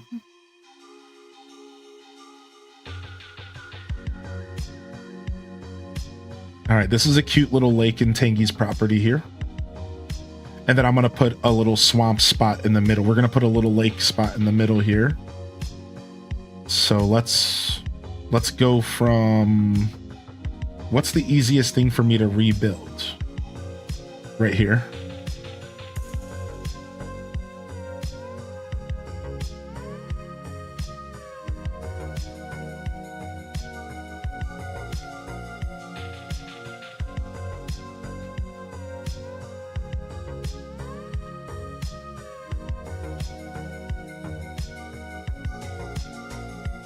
Okay, put this here. Nope. I want this piece right here. Round it up. And then I want to put this here. And then round it up. All right, and then in theory, I should be able to destroy this. Okay, that didn't work. Okay, that didn't work either. I wasn't gonna have them. Originally, I was gonna have them be separated like this. And then I thought the idea of making them one big chunk of land, but this is cool. We'll just do this. This was the original plan. You gonna go to theaters for Master of the Universe 2026? What is that? Is that a new He-Man movie coming out? Are we going back to He-Man?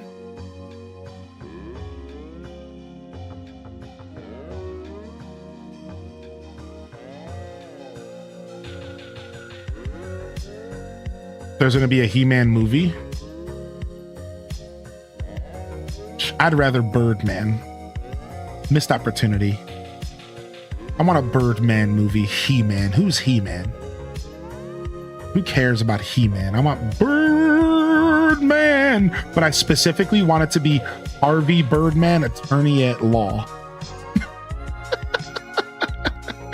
I specifically want it to be Harvey Birdman. It's not a cartoon. It's not going to be animated? No way. A non-animated version. Really? They're going all the way, aren't they?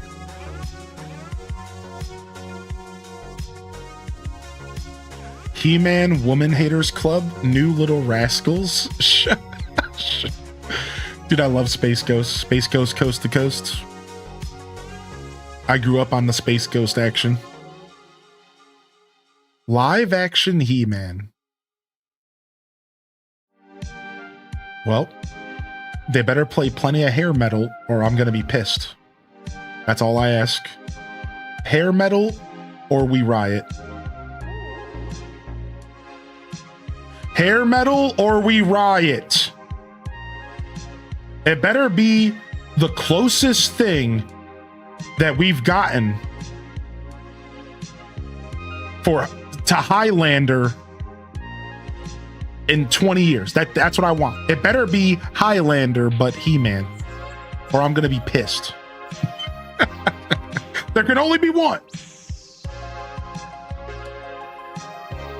They're making a Highlander? No, they're not, because there can only be one. You can't make a second Highlander movie. There can only be one. So, you know, whatever misinformation you got, you need to take that out of here. Because we're not here to believe your nonsense. Unbelievable people around here.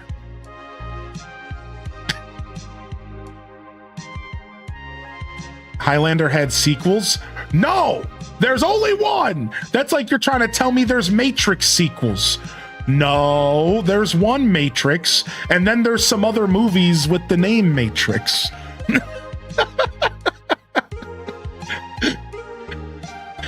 All right, that's don't lie to me, okay?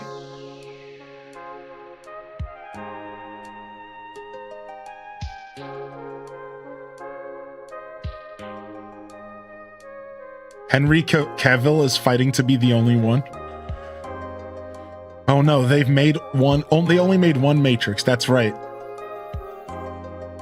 What if it's Highlander, but it's about getting high?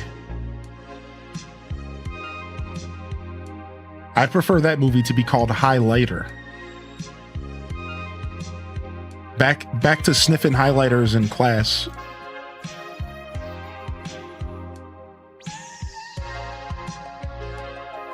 I'm having Talladega Nights flashbacks. Yeah. Well said. Well said. Dude, good to see you, Mandy Cat. All right, let's give away some of these games real quick.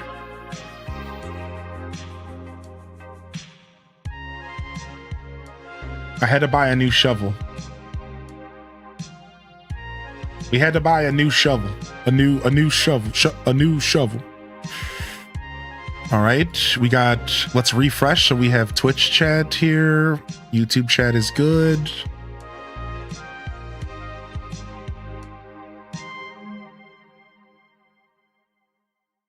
And let's see what we got here. First game goes to...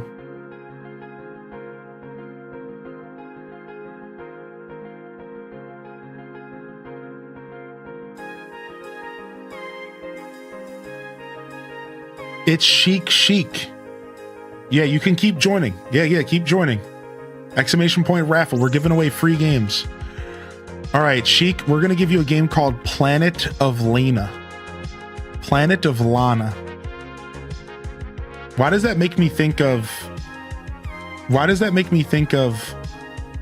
Smallville?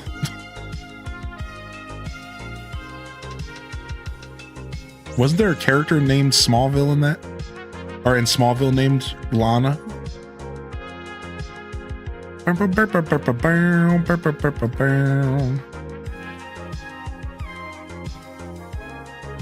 All right, number 2. Ali Bobali. Yo! Ali Bobali, we're going to give you a game called Hard West. Number 2. Hard West. Number 2. I don't know about Hard West number 1, but the reviews are clean, so enjoy. All right, we got more. Ostrich Breath, the legend. I'm not going to assume ostriches have stinky breath, but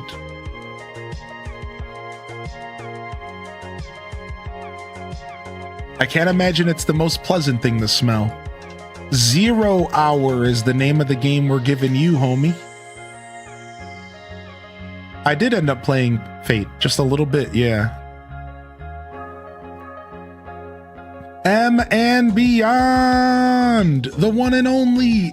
We're going beyond because it's M and Beyond. We're gonna give you a copy of Death's Door. Enjoy your copy of Death's Door. And Butterfly Sugar Baby number 1. What up, Butterfly Sugar Baby? Your name always makes me want to start singing Sugar Ray lyrics. Is that what I'm thinking? I'm gonna give you a game called, I don't know. I don't even know how to say this word. I'm just gonna give you the game. It's some sort of deluxe edition though.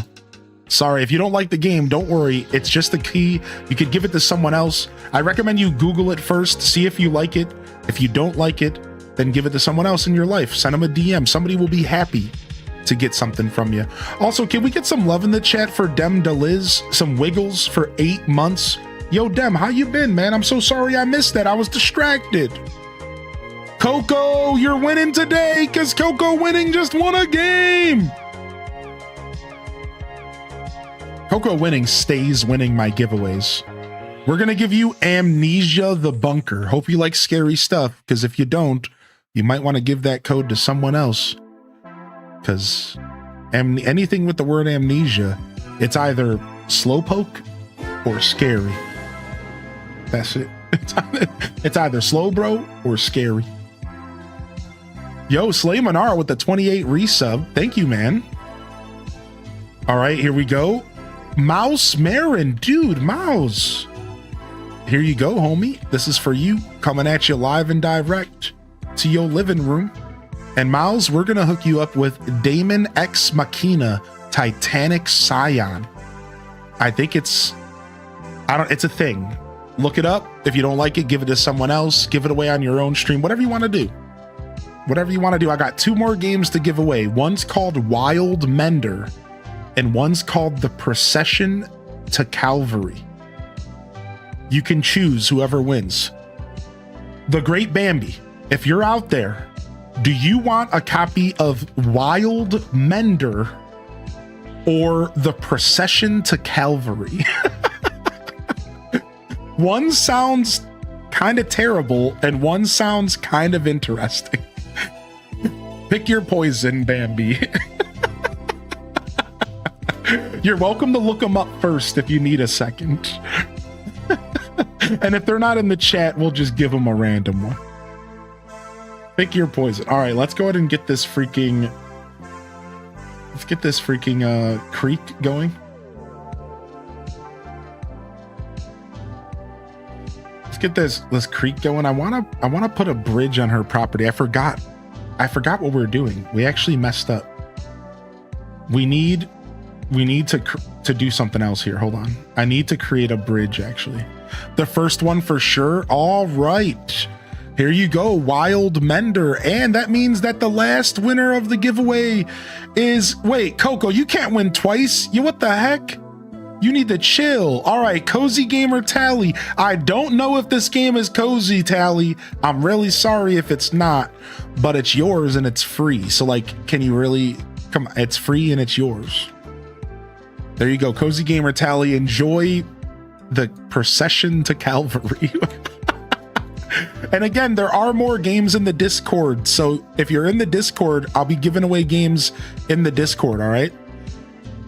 I'll be dropping codes in there for all sorts of stuff. Here, I'll drop a couple codes right now.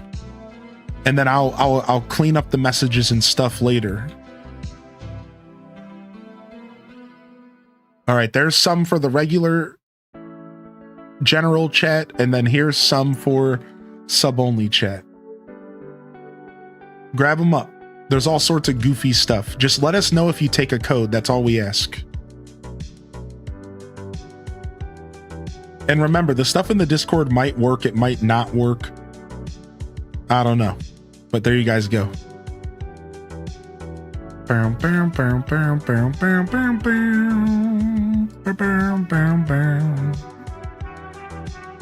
The game Loot Bane looks kind of good, actually. What channel are the codes in? Chat room and then sub-only chat. So some for the subs, some for the regular, just everyday people. And if you scroll up in both of those chats, there might be some other ones that are not used yet. And I'll repost them later. Later on, I'll repost them, so don't worry. But just keep an eye on the Discord. The next day or two, I'm gonna give a bunch of games away. I dug up all these codes out of my email, and I just want to give them all to all of you. It's nothing too crazy. It's just a couple games here or there. And some of them are cool if they work. Some of them are nice. If they don't work, whatever. But yeah, a couple of them look all right. Like there's a Total War game in this list. There's a Myst game. Yeah, we'll see. I'm gonna change my name to Chell Dog Winning for extra luck in giveaways. Yeah. That's how you gotta do it, man. All right, we gotta thin this up. We gotta thin this up here. How do you redeem the codes? All right, so you go to Steam, go to your library, go to the bottom left, and click the button that says Add a Game to Steam, and then choose Activate a Steam Product.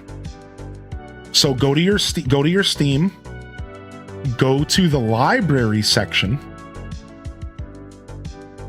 and then go to the bottom left to activate a code. And let me know if you need any more help. Don't be shy, all right? Because I will walk you through this if you want. Yeah, don't be shy.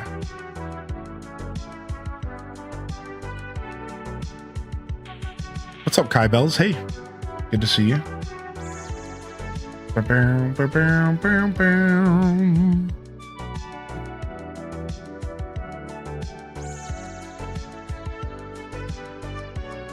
right, we want to thin this up and then open it up again. And then we're going to have a cute little bridge here on our property. So I don't know how thin I need to make it to make the bridge. But so this is going to be a little bit temporary, but we're going to do a super cute little bridge on her property. We're probably going to have to do the bridge a little bit like around here because that might be too close to her house. So let's drag this water all the way this way. My pet worked. I might try it with my niece. Yeah. Yeah, free stuff, y'all. Also, mods. Don't be afraid to take stuff, mods. Sometimes I dump this stuff into mod chat as well. So I can do that. We'll dump a couple keys to mod chat first later, and then you guys can have fresh pickings. We always got to take care of the mods around here. The mods will say that they don't want me to do that, but sometimes you have to tell the mods what to do, all right? And in this case, to take free stuff from us, please.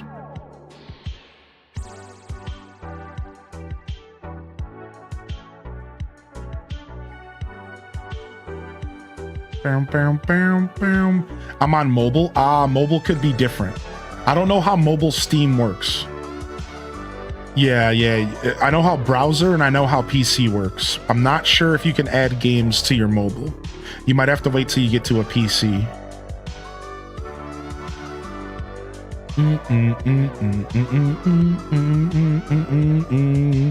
Redeeming codes on Steam Mobile is clunky. Thank you for saying that. Yeah, I've never done it on mobile. I'm not a big mobile guy. You can tell by my waistline. Oh! Just kidding. I moved a bunch yesterday, all right? I was up on my feet all day. It was great. I loved it.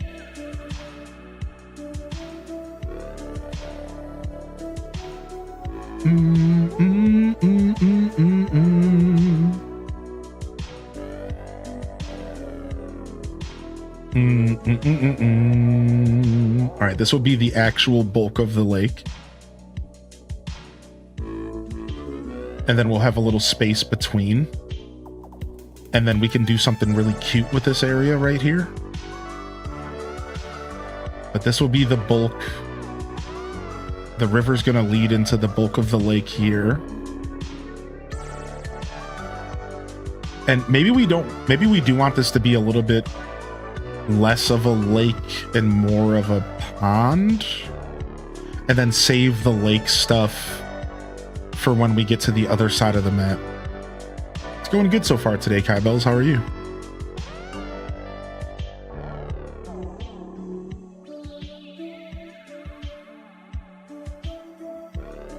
Because we are doing an actual lake. And we want that lake to feel special once we get over there. Boom, boom. Do, do, do, do, do.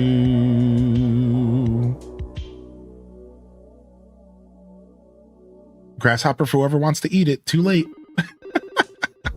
Not the grasshopper eating again. We're back to this conversation. Is this why Ohioans leave for Arizona? Because they like to eat grasshoppers? I knew it. I knew something was up. You not grabbing the balloon is bugging me. Sorry. I can't help it, all right? I don't want balloons. There's just trash, and they just clog my inventory up. Can you really blame me, dude? Have you opened up a balloon in this game? Ever? It's always trash.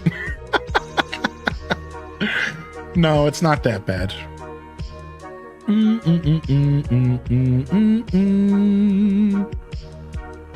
All right, I want this to go this way. A little bit further.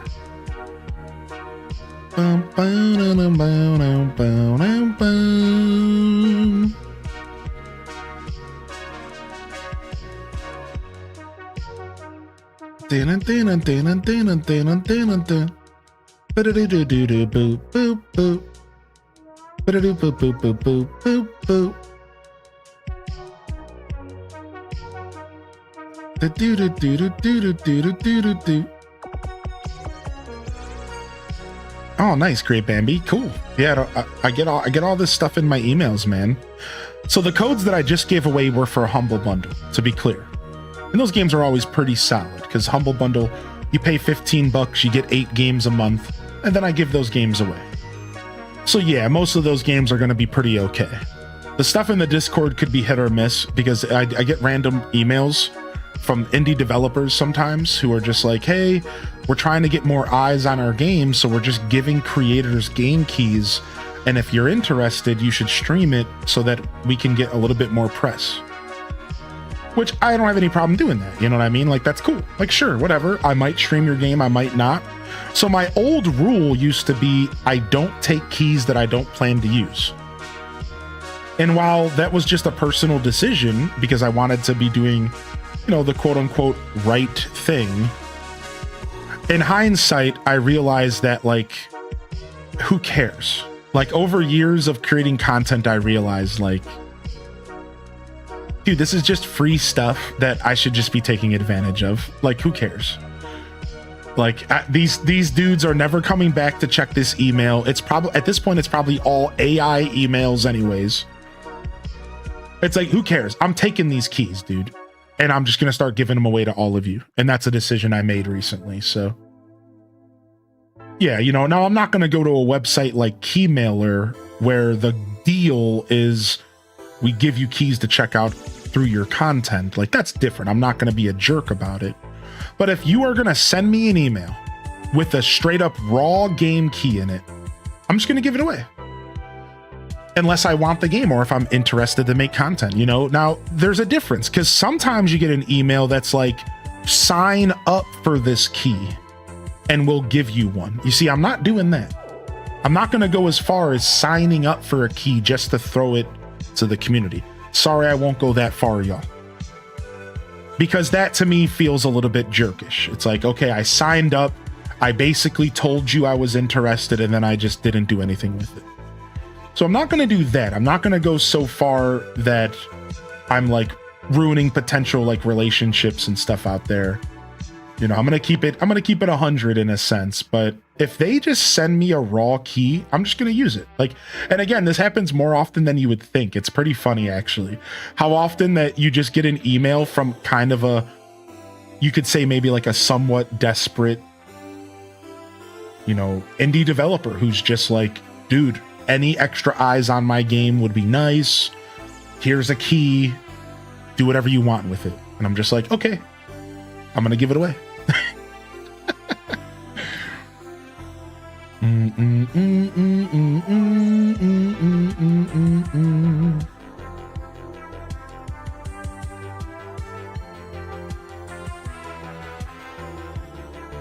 That store looks good. Yeah, I actually own a copy of that. Steam's telling me I own Fractured Worlds. Yeah, you probably do. That's what I'm... Yeah, you got it. So that's happens to me all the time. I get a game key that's like a beta or something, and then it just turns into the real game once it releases. Yeah, it's awesome. It's an awesome perk of being a content creator. I'm not going to lie. I'm not trying to gloat or anything, but like, it's super nice. And then sometimes you just have a full game and you're like, oh, I thought that this was going to be a beta, but it just transforms into the full game later. And it's just, here you go. Here's the game. So it's pretty nice. It's pretty nice sometimes.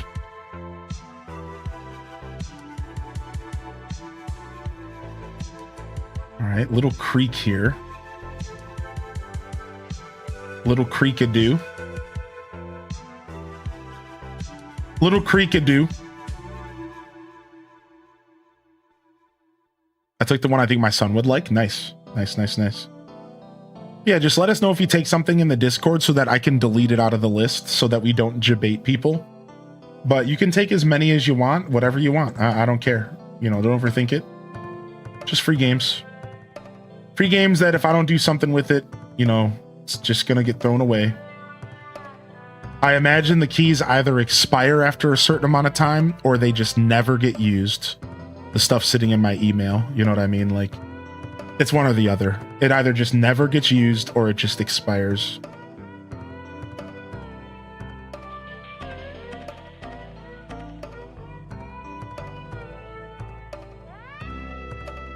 All right, and this is where we're going to have... This is where we're going to have a little bit of a bridge.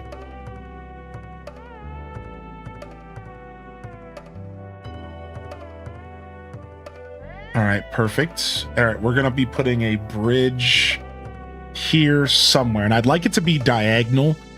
If I could make it diagonal, that'd be cool. But we're not going to worry about the bridge placement today.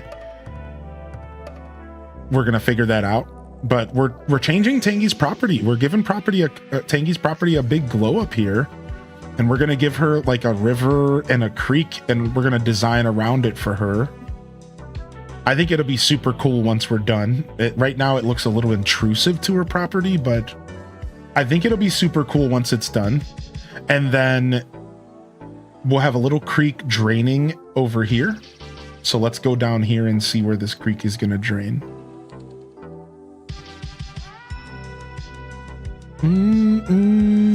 I'm back in Canada. I make a big pot and make a lasagna with leftover sauce. I lived in Cincinnati. Oh, you're hip to Skyline Chili. Oh, I'm in Ohio. Dude, Skyline Chili's all the rage in Ohio, especially Southern Ohio. That's cool. Yeah. That's the chili and spaghetti. Chili and spaghetti noodles together. Skyline Chili, everybody. All right, I think I will put a bush right here.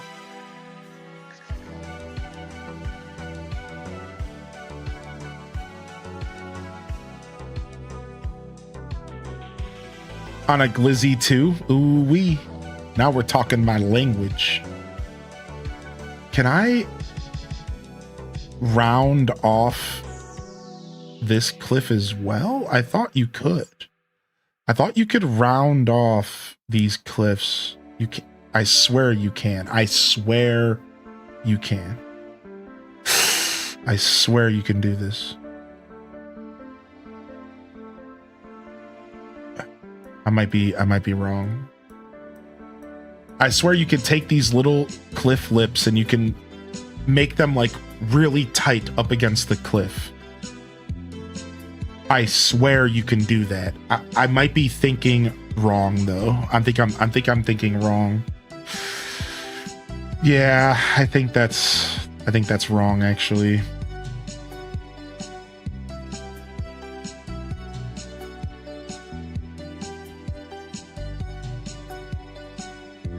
Cute. All right, cute little lake. I kind of wanted to just stop right here. Yeah, I just want it just like that. Just like a little plop of water here. And then we'll do another bush right here. Look at that. Yeah, that's cute. That's super cute. I like that. Now what I would like to do to make this perfect, let me see if I can get the perfect shape here. Mister and I moved from the Skyline Chili down the street from us here. Dude, no way, really? Wait, in Florida? Really? That's interesting. I never heard that. Stand at a diagonal angle to a sharp 90-degree corner. Press A to shave off the edge. I swear you can do that, yeah. The water is hard to do, though. The water is really hard to make perfect. Waterscaping is super goofy. It takes a lot of patience and a lot of tricks. It takes a lot of patience and a lot of tricks.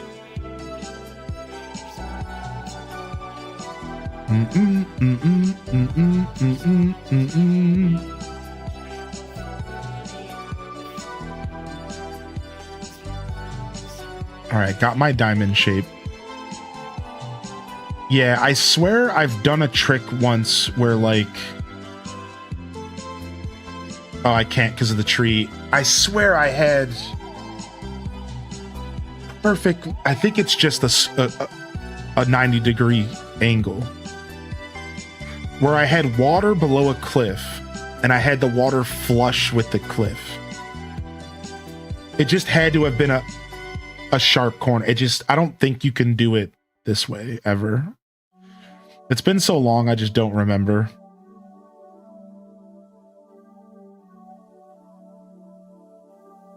I swear at one point I did that before, but I'm just misremembering. A little bit of a taste back like home. That's so cool, Spank 'em Nasty, dude. My fellow Ohioans, man. Yeah, Northern Kentucky, because Northern Kentucky would also have Skyline, right? So close enough. An honorary Ohioan, if you will. All right, we would have a flower or something right here. All right, cool. We got ourselves a little bit of water. I realized that there was no water in our build and we really needed to get some in. So I don't think we're doing anything with the water over here.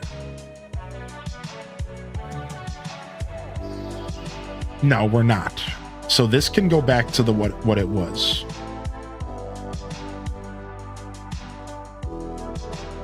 This can go back. We're not doing the water here. Said we'll have 3 bushes up top.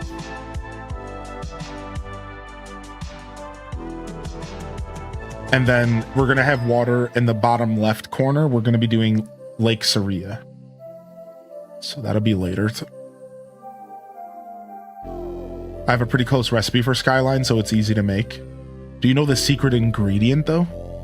There's a secret ingredient that I don't think people outside of Ohio really know that's in Skyline chili. I can reveal the secret if you all want.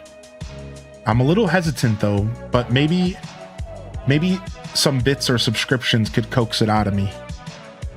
But, you know, no pressure.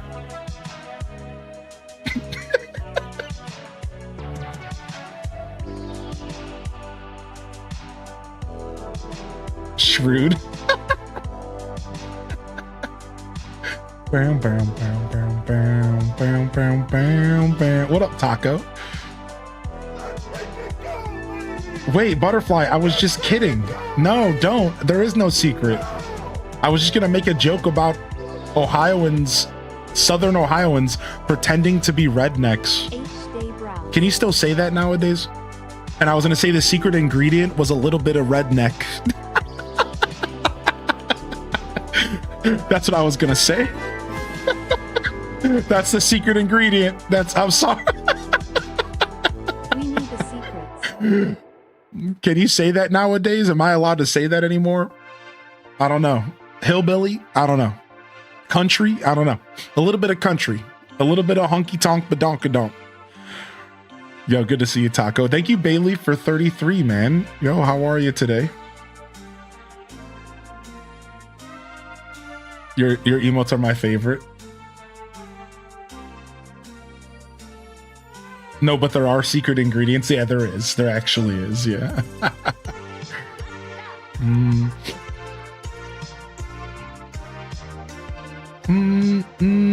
just gotta be careful nowadays. You know, I don't know.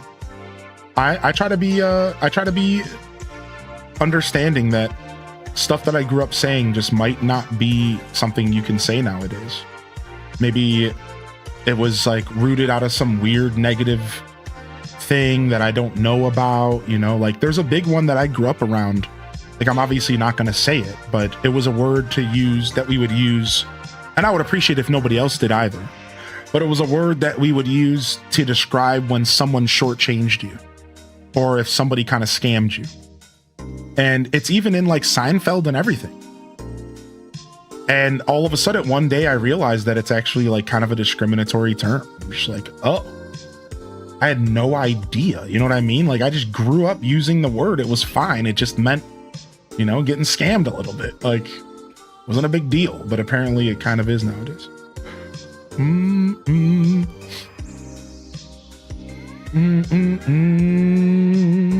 Yeah, that baby, you know. Dude, there was a whole song that was on the top billboards that was like, not, in hindsight, was a terrible decision. They had to go back and completely change the song from the Black Eyed Peas. It was on the top 100 billboard at one point. It was like top 10 for a whole year. And it's like, how did that even happen? Like how did that happen? Like how did that? It's crazy. It's just a different world.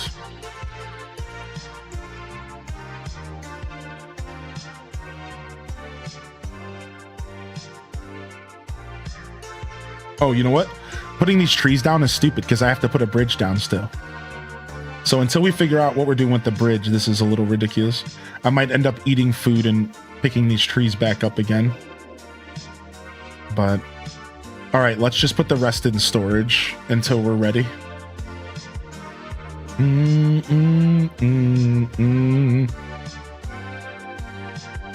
Yeah, like you can't call someone a rascal anymore. Just call them... Hey, wait a second. I like rascal. That's great.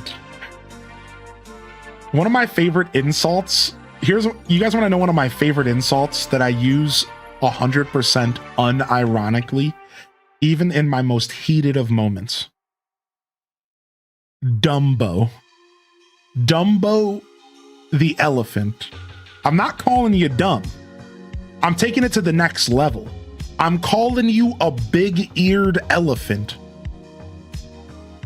Yeah, like I'm not calling you dumb. Like I'm dumb is a like that's I'm not gonna call you dumb. Like I'm gonna call you Dumbo. And that's a whole another level. Like I just called you this. It's so underhanded. People don't even understand the power of the Dumbo. You can call me all you want, but when I drop Dumbo on your ass, that's a mic drop, son. You Dumbo looking ass, big ass ears looking Dumbo elephant mother. Peace. You can't follow up anything. You can't at all get me after that. You're done. You're done. You're done. You got slayed. That's it. That's all she wrote.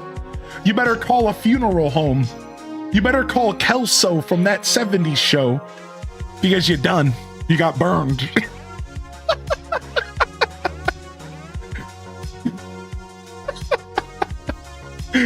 That was my nickname as a kid. I had a tiny head with big ears. Aw, Kate Zilla. We need to use clown more often. Dude, Cozy, listen, one of my favorite insults, still to this day, I just used it. I just used it the other day. Clown shoes.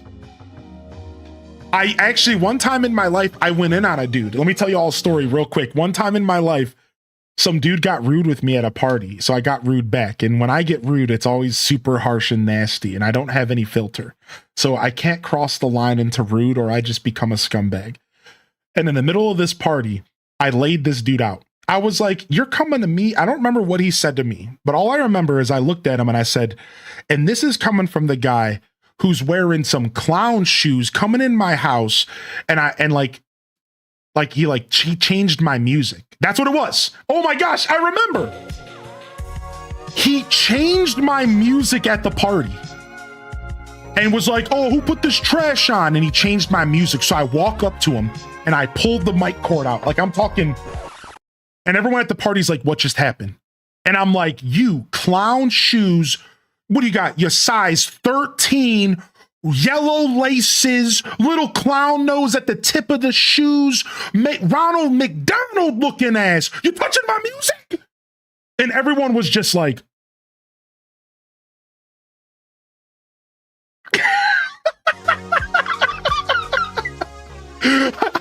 like I like went in. I was like, you clown shoes wearing mother. Like I was so mad, dude. I was so mad. And that was the only time I ever genuinely got to insult somebody with clown shoes. Never again. Now I have used it to talk badly, like, you know, like indirectly to somebody, like, oh, look at that clown shoes looking. Look at him wearing some clown shoes. Like, my favorite use of clown shoes is just when somebody does something just like, you know, undeniably stupid. You know, like you see a car chase on the TV and the people are just obviously out of their mind trying to, you know, run away from the cops in a car. That's the perfect example to just be like, clown shoes. You know what I mean? Like, that's like the perfect example of how to use the insult. Just like for those moments that are undeniably stupid, where you cannot defend yourself. Whatever you did, whatever you said is just so undeniably ignorant. And you're just like, clown shoes. You don't call him a clown. You just say clown shoes. And that's it. Just clown shoes. Spilled Milk likes to call people dingleberries. What's up, Matcha Boba? Anyway, sorry for all the cursing. I had to drop a couple, you know, savory words to make my point, to tell the story properly. It doesn't hit as hard if you don't drop a couple choice words with it. That's how you really get the moment expressed. Clown shoes, then mic drop. Yeah, just clown shoes. I can't remember the most recent use of clown shoes. I think it was something like,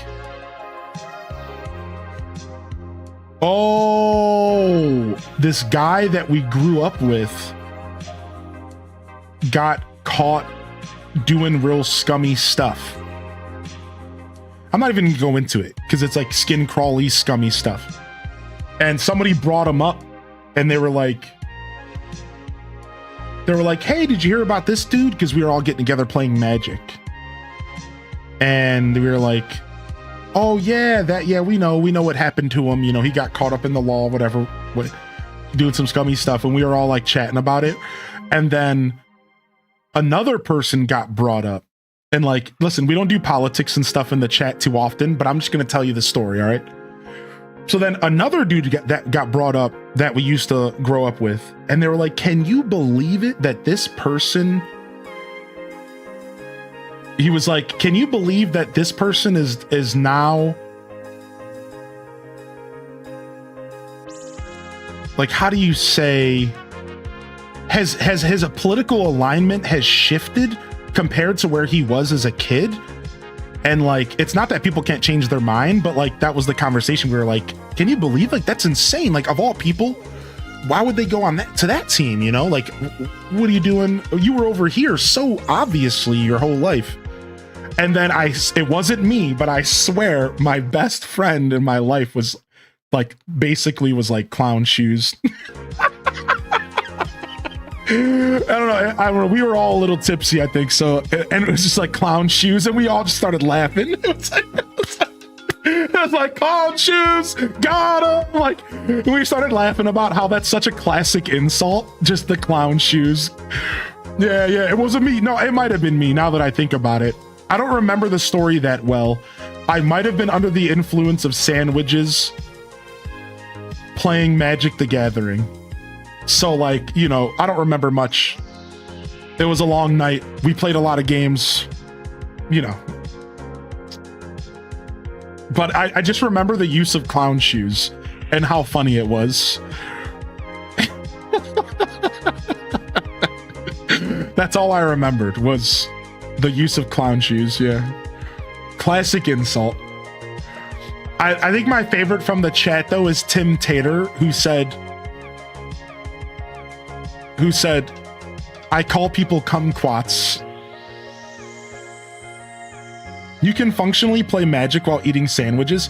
Oh yeah, dude, I've been playing Magic my whole life.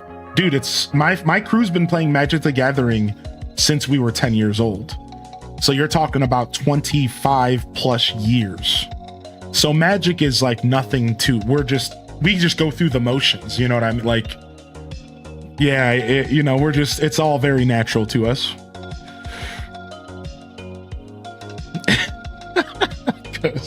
Yeah, we've been doing Magic the Gathering for a super, super long time, so. Like, our whole crew's been playing our whole life.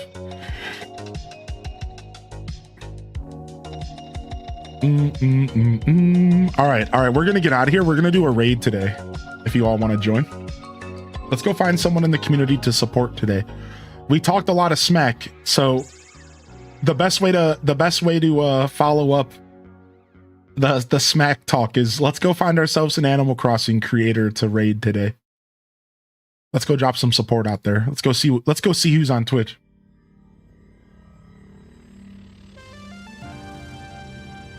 All right, everybody, we're out of here. Let's jump over. And we're done here for the day. I try to hit that 6-hour average. My average stream is between 6 to 8 hours. Recently, maybe a little closer to 6. And yeah, we're going to wrap it up here today. If you're looking forward to more of my show, I'm here pretty much every day at 8 a.m. Eastern Standard Time. That's 2 p.m. Central European. I'll take a day off or 2 a week. I've been taking off 2 recently, but either way, you'll catch me here most days. So come on by, hit the subscription on YouTube if you want to keep up with my show. And of course, on Twitch, the equivalent is following. We're talking about the free ways to support, all right? If you want to keep up with my content, or you can just hope that the internet delivers you the content again someday. You know, maybe you'll get lucky enough that I'll drop into your feed again. Whatever you want to do, I just hope you enjoyed the show. That's all that matters to me. And let's go and drop a raid off to another Animal Crossing creator. We have to dig through all of the freaking Treasure Island content here. And let's go visit this person named...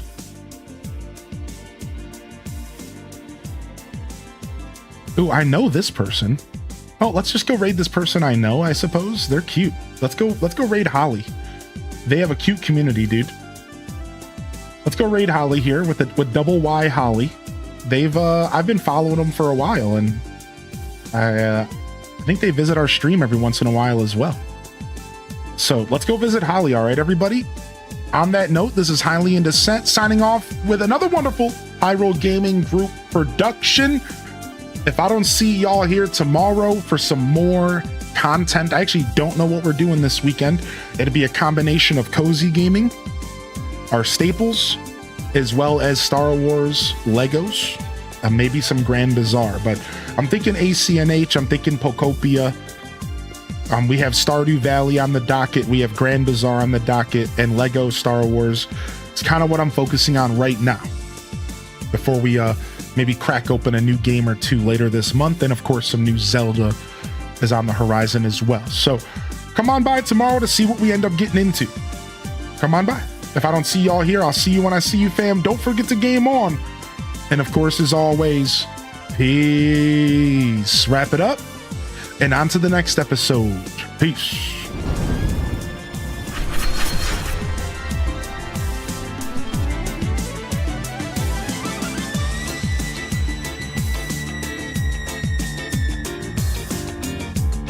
All right, we're going to raid Holly. They're doing a villager hunt. And if you're interested in some more Animal Crossing content, I'm not going to be able to raid on YouTube.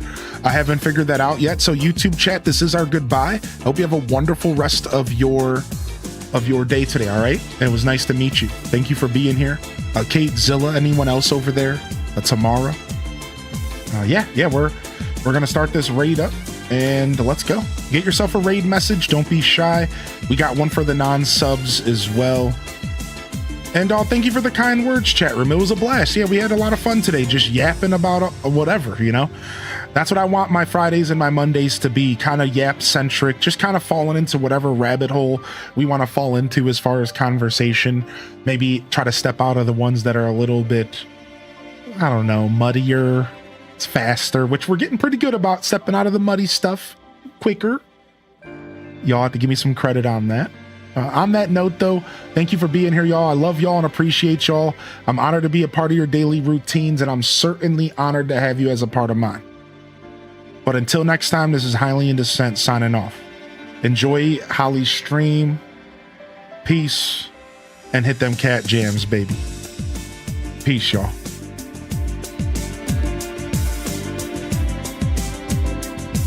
Balloon. End of stream balloon. Peace.